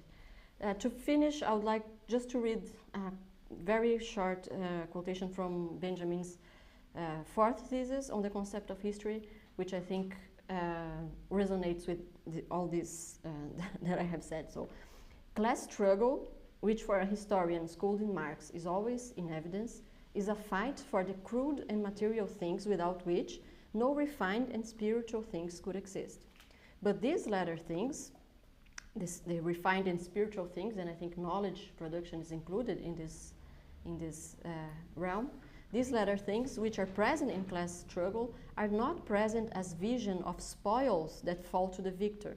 They are alive in this struggle as confidence, courage, humor, cunning, and fortitude, and have effects that reach far back into the past. They constantly call into question every victory, past and present, of the victors. So this idea that knowledge is something that is done in practice and in the practice of struggle, and it's not something, hegemonic knowledges is not something that is the spoil of the victors, but it's actually something that is actually done by the vanquished in the process of struggling. Yeah, so that's it. Thank you very much.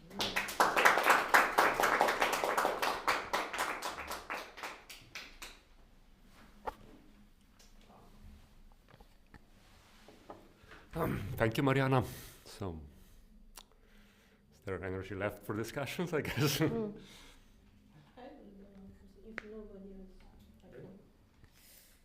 Thank you very much. I really enjoyed the talk. And firstly, very brief consideration. Maybe we could rephrase what we were talking about in your talk by saying that messianic violence has to be subversive and not only inversive, not to fall in the loop of repetition, lawmaking, preserving. But it was an aside.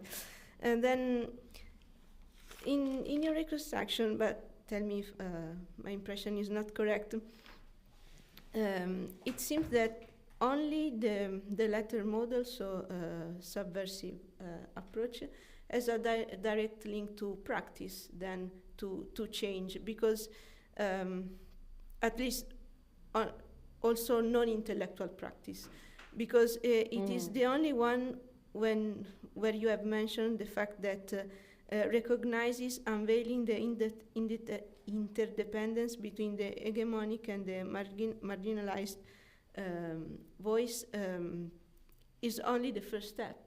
What we have to do to attain a new production of knowledge, a new way to product knowledge, which is not only a recovery of something that we are missed or marginalized, is then to enact in our same process of production changes in the relations that we of production of knowledge itself. That I think it is very close to the Benjaminian point in his last years. Yeah, I think the other ones are not do not exclude action and praxis, but I think they're external. You do the epistemic part, so to speak, and you have also to the other part.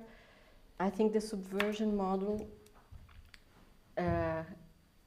has the assumption that by doing this gesture of this epistemic gesture, it calls from the inside also a practical action itself. So this idea that they're connected. You cannot do, it's not even possible to do one without the other.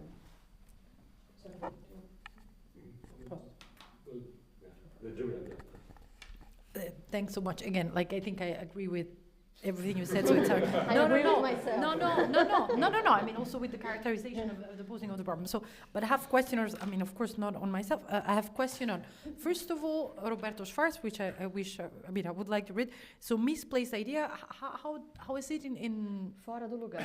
Ah? Out so of it's place, really yeah. fuori posto in Italian would be. I don't know. Fora del lugar. Yeah, I think it's fora fuori luogo. So yeah, so it's really misplaced. And this would be, because if I understood you correctly, the idea is that misplaced are those ideas that, let's say, Western colonial modernity has projected onto non-Western social formation. And then, but then what can be done from those positioning would be redisplacing. So I'm wondering if there is not a dialectic, but like a connection within, so misplaced is almost a bad word in the sense that there is a denunciation of how this misplacing ideas have been abusively used against the colonized, but then the colonized could kind of speak back by redisplacing. And so is displacement playing some sort of role? Because I guess that is also what you are doing. I mean, with looking at this different standpoint, you are displacing Hegel and relocating Hegel somewhere else. So yeah, that's just a comment on misplacement and displacement. Then I was trying to think if you would agree, so conversion, inversion, subversion, but then so this option in between, what would be, I mean, I think you mentioned it, like pure negationism, so apologetic reading of Hegel that don't even allow to say, well, it's Eurocentric, but which is not even, the starting point for saying, let's stop reading it, but just, I mean, let's say what it is. Like, why do we need to be apologetic in order to read Hegel? Can we say Hegel is Eurocentric and keep reading? So there would be negationists, and they exist, like those that cannot even, accept the idea that there is Eurocentrism. That racism is not really racism because it's not biological racism. I mean, we may also discuss whether, what kind of notion of race is at stake in Hegel, but, I mean, it's clearly an expression thought. And this doesn't diminish Hegel, but I mean, so negationist, and on the other hand, and again, I have to go back to the straw man I made of Mignol, but not of Mignol, somehow yes, because I think they have more to connect with Quijano, with Dussel, with other authors, but with the linking. So, I mean, on the one hand, you have negationists, those that don't even allow you to criticize Hegel. Then you have the repositioning that you illustrate, but then there is also the idea that it wouldn't be maybe canceling, but somehow, delinking as, let's stop reading Hegel, let's move on, let's turn to somewhere. I mean, because what is then otherwise delinking? Otherwise, we're still with some sort of subversion, conversion. So if delinking, we want to understand how it is specifically different. Also because Mignolo wants to position decolonial critique against postcolonial critique somehow. So because postcolonial critique does not delink, according to him. So what is the specificity of delinking? Then I'm wondering, so if you would agree with this. And then if I have to try, but really almost doing violence to myself, to find a good point about this delinking, it's just what we were discussing during the break with Urban, where we're saying, I've been confronted with this argument that I don't find so easy to dismiss. It's like, right, I mean, subvertive, using the master's tool to subvert the master house, but then you're still reading Hegel. And by doing this, since space is limited, academic space is limited, journals are limited, publications are limited, you are subtracting space to it. And this, I was like, I mean, you have a point. We keep celebrating the 300 years of Kant, and I mean, yes. So we are, there is a saturazione and this is where I'm like, you're right, because I always thought, well, but I mean, doing this does not allow to read other voices, but still we have to acknowledge to what extent there is a dominance, and to what extent somehow even what I'm doing contribute to, I mean, I'm still reading Hegel, and I'm still dealing with, not just because, I mean, even when I read Hegel through Fanon, I mean, am I not contributing to this rather than provincializing Hegel? I mean, I think partially this is what's happening, but on the other hand, it's not even producing a huge resonance or re-echoing Hegel. I don't know. I mean, just trying to, give some credit to the idea that then the linking maybe would allow for more provincializing, but I would really don't know concretely whether this delinking then fulfills the promise of getting out of. I mean, actually, I don't think that then we go out, but we may read other authors and stop reading some major authors. Last thing I wanted to say, if I can, you mentioned, so I think it was in inversion, so then the dialectic is a colonial process, and this for me make me think of, I think, De Negri, somewhere, is it in, talk about the phenomenology of spirit, but in general, the Hegelian dialectic, which is this sort of conquering machine that dislocate, let's say, subaltern role within the system. So nothing is thrown out. Everything is just, subjugated within. So, sure. But then I was thinking of, and I had to search for the reference, so the Creolizing Hegel book, Michael Mohana, I don't know how to pronounce it, but the book, and he's actually making the argument that dialectic is creolizing. So, I mean, you can think it as the ultimate cunning of reason where even creolizing is subsumed within the Hegelian dialectic, or you can think maybe, again, there is something by saying the dialectic is creolizing. Well, there is, again, a reappropriation, because, of course, I mean, Hegel was not trying to creolize anything, so by naming it the dialectic creolizing, you're already doing some sort of subversive move there.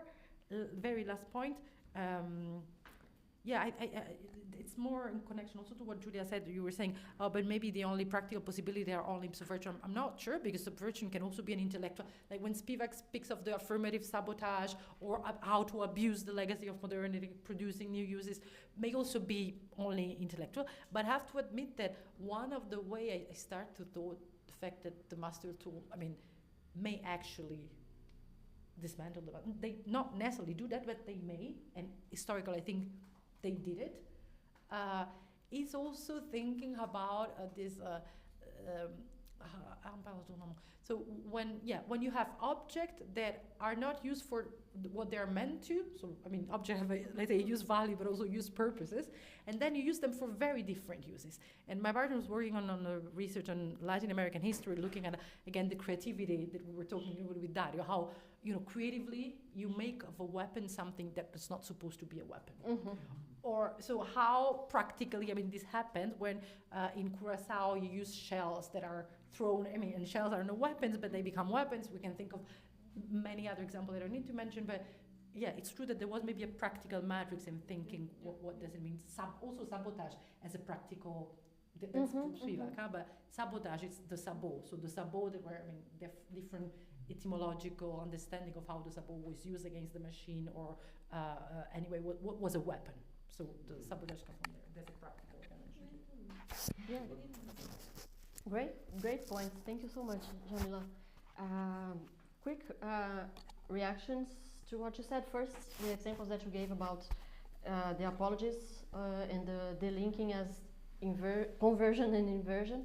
I see it like that as well. I didn't want to give many examples in the systematic part because I saw that each example that I gave, even in the footnotes, I was drawn into this whole, it's not actually like that, it's more ambivalent than that, so I tried to keep this part more systematic, but I was with that in mind precisely, what you mentioned.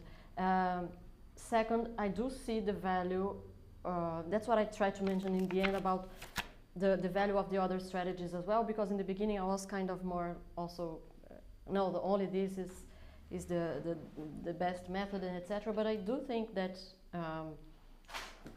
the example that you gave about like we have limited resources and time, so we have to choose, and sometimes we not reading something and not doing a certain kind of theory is already a kind of resistance to this domination.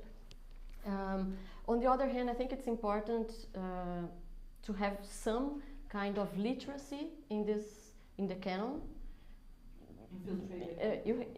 Because you're also competing in a system that values this. So you have to know what is going on in these canonical authors to be able to also insert yourself in the system.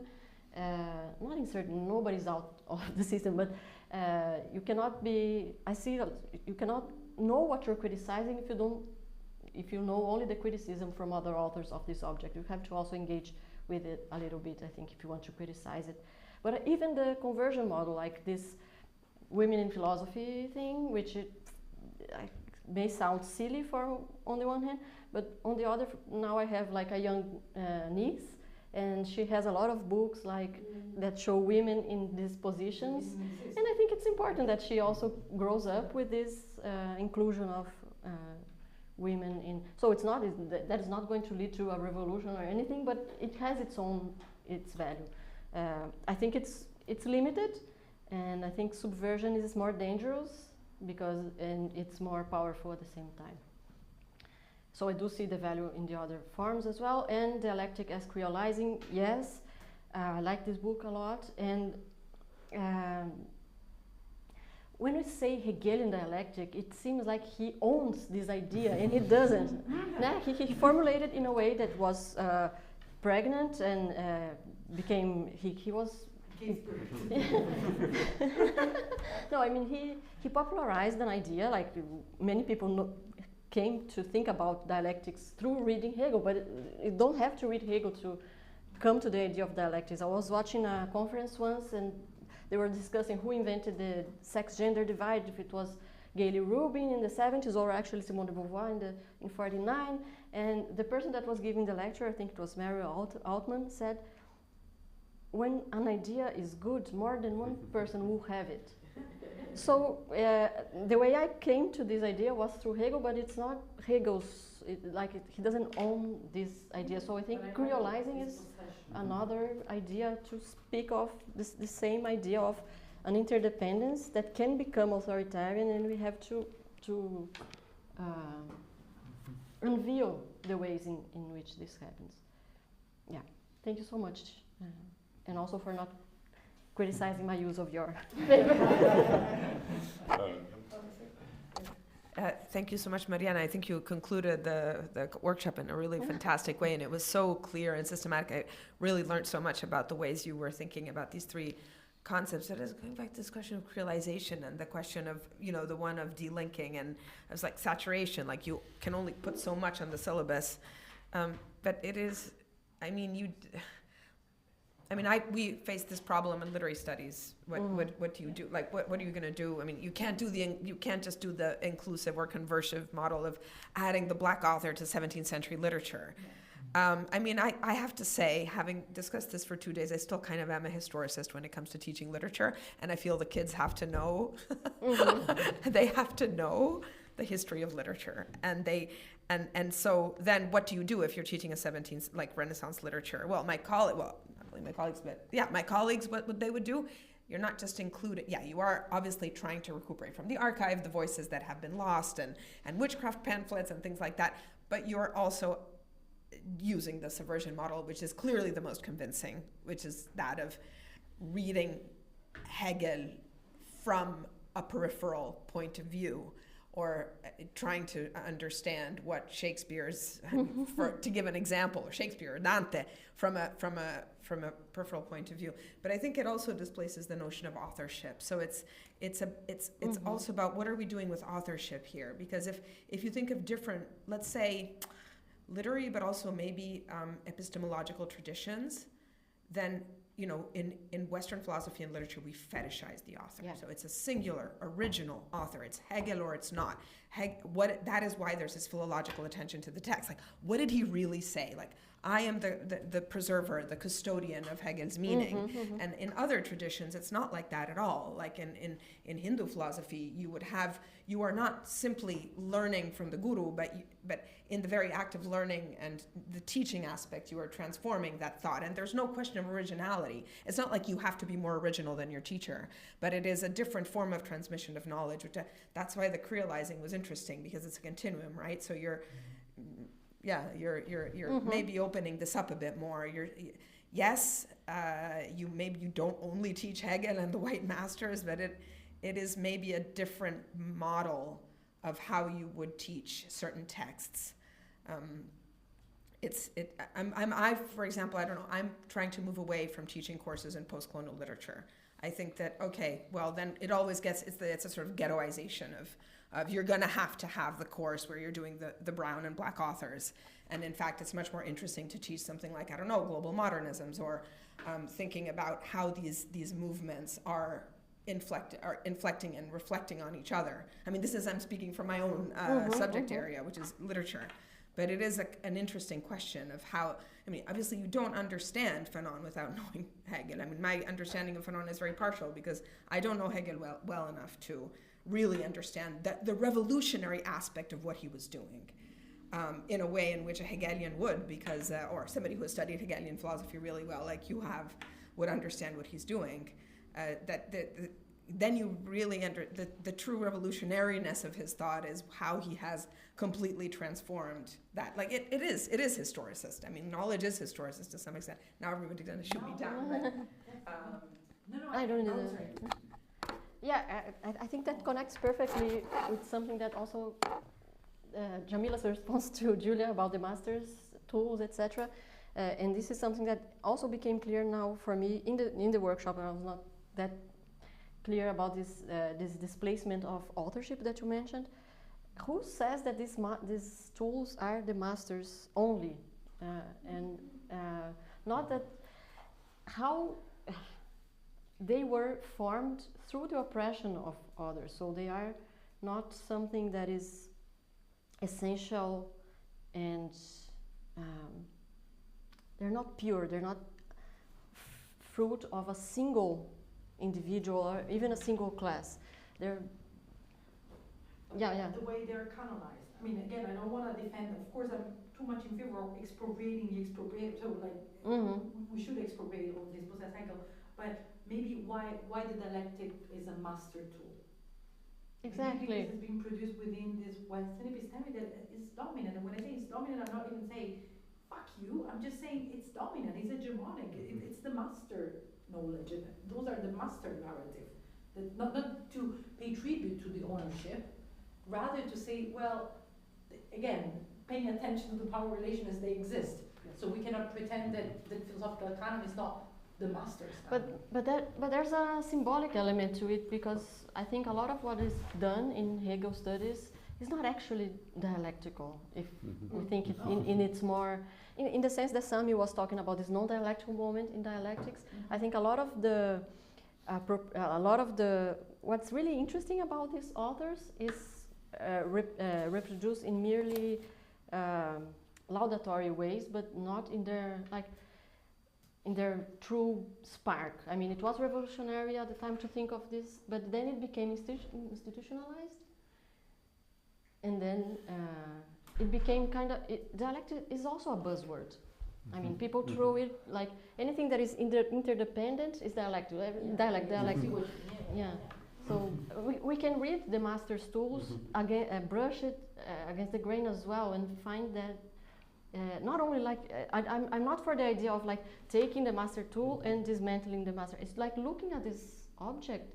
Like the master, they don't produce anything. They don't produce even their tools. They rob their tools from the expropriated. So it's our tools, or it's the tool of the vanquished. It's not the tool of the masters. Yeah. I mean, we're not saying in the sense that dialectic belongs to Hegel. I'm saying the way it is known is attributed in the sense that the mastery of Hegel is legitimized and canonized. Of course, I agree with you that, I mean, it's really like, you know, the capitalist class, in the sense that you don't own it, you appropriate, and then it's private property, right? Like it now and you belongs. privatize it, and not then it property privatizes rights come along. Not that Hegel himself did it. I mean, it's also the process in which the canon is constituted. I mean, and you expropriate and you pasteurize it and you domesticate it. That's also my point. Like what the same things happen with postcolonial studies, or even when it becomes part of the mainstream and hegemony, it loses a little bit of its spark, and it becomes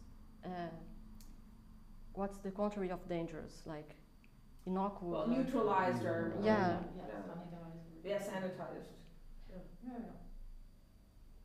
Even worse, I mean, we were talking about this over dinner, that it becomes co-opted in forms of sort of what did Sami call it? Diversity governance, which I thought diversity management, which I thought was an interesting term because it becomes a corporate tool. The diversity agenda and this idea about the it's interesting to discuss about the curricula and what classes to teach or not, because if we do this, I'm not gonna teach any of the canon, it's like, wow, I can like signal that I'm super subversive, but my students will not be able to apply for jobs because they don't know the basic of what is accepted in academia. So how to give them what they need to know to navigate this world, but at the same time give them this critical reading of it. I have like professors who refused to read in Brazil. There was like Marx and Weber, and they were like against the dictatorship, so they didn't read Weber. It was a very good professor that gave Weber, but they wouldn't take the course, and afterwards they regretted so much because they didn't have this knowledge, and they have to at least know how to navigate the powers that be, right? So. I mean, certainly in the case of post-colonial literature, you wouldn't be able to understand Rushdie. Sorry, let's go back to Rushdie. Without reading Kipling, because he is so, it's so, you know, it goes back to that idea that post-coloniality is not a condition you can overcome. Like Rushdie's writing is an entire dialogue and writing back to Kipling. It's not dismissing him from the text. It's Kipling is in the text. Kipling was already doing that sort of mixture of Indian code mixing with Indian languages that then becomes sort of Rushdie's signature. Mm-hmm. But it's very imbricated. I mean, there's just no way you could dismiss Kipling. You're not going to read Kipling because he's a colonial author, but you're going to read Rushdie. Well, but then Rushdie is so indebted to Kipling, and you realize indebted isn't the right word, but it is. Yeah, I mean, it's an intellectual genealogy that's there, and it's undeniable. If you want to teach Rushdie properly, you'd have to teach Kipling alongside him. But for example, would you teach Césaire La Tempête without Shakespeare, in the sense that thinking maybe, and for example, I read first Césaire, then Shakespeare. So what happened when you read? No, I mean, I don't know how to have a strong point to make about it, but I'm saying, what happened if you read Césaire on Hegel without reading Hegel? And he's clearly, I mean, going wild in the sense that this idea that negritude becomes ultimately this particularity that allows you to get to universality. So it's completely remaking, which is fine. I mean, there's no, I don't think that we should be moralists at this level. It's fine. I mean, not even philological. It's super interesting what he's doing, and it doesn't matter if he's saying what Hegel was really saying. This is not the question. But then I'm wondering what happened when you read, let's say, cioè la copia senza prima dell'originale. How would you? Not that one is the copy. I don't think that one is the copy, because precisely Césaire is not copying Hegel. But I'm saying when you don't read the reference, the translation, maybe the translation before the original, or because it gives a different point, I would say. And that happens also with my students, for example, when they spit, for example, if you say, I should stop. But now, for example, third word, right? So if you read a more contemporary literature where the notion of third word is not used, then you get people say, oh, but this is really not correct to say things like this, because this means that I haven't read the literature where third word or third wordism was a project and was not an insult and was not something that you had to put. So, you have this anachronistic effect, precisely to go back to when you were saying, at the end of the day, I'm an historicist when it comes to teaching, because I think, and I have something of it. I mean, I'm also sometimes, how can you understand what comes after if you don't know what happens before? I have sometimes this reflex when coming from the Italian tradition, where you really study the history of philosophy, and then you are thrown into other contexts where philosophy is done by themes. And then all of a sudden you have power. And then people, may just completely go into anachronism. So, the danger of anachronism, now I don't want to be Lucien Febvre, but there's something about anachronism that can be subversive, but also, oh my God, dangerous, right? Depending on how you do it. So I was wondering if, we should side with historicism in the name of the fact that anachronism can be dangerous in terms of knowledge production. Wrong, and also dangerous because whatever, it's disorienting. Or if we should go wild and say, let's try to not do the historicist way and see what happened when you first read the translation and you maybe don't even read the original. I think that the historicist of knowing Césaire or not, knowing Césaire without or having read Hegel is also to displace the hierarchy, right? Yeah. So that's why I was interested in that Hindu example, that Hindu philosophy example, where yes, you are the translation is on a par with the original, and so it's not like there's no teleology. There's no teleology, I guess. What we could say maybe is if you do want to, you're not just taking Hegel out of the equation, but you're de-hierarchizing him as the master narrative. So you're saying there's a series of narratives that they're in dialogue with, I guess. So in that sense, the translation is not a rendering, but it is a recreation to some extent, and it is not inferior. It's not, as you said, sorry, I'm just repeating what you said. It's not a copy in any way, but it can be useful and interesting and I suppose educational for the students to see the forms that this thinking has taken and how the thinking, and also you wouldn't be able to understand decolonization if you didn't read Hegel to begin with, right? So it's good to start with Césaire, and then you go to Hegel, and then you understand, like you unveil it, I guess.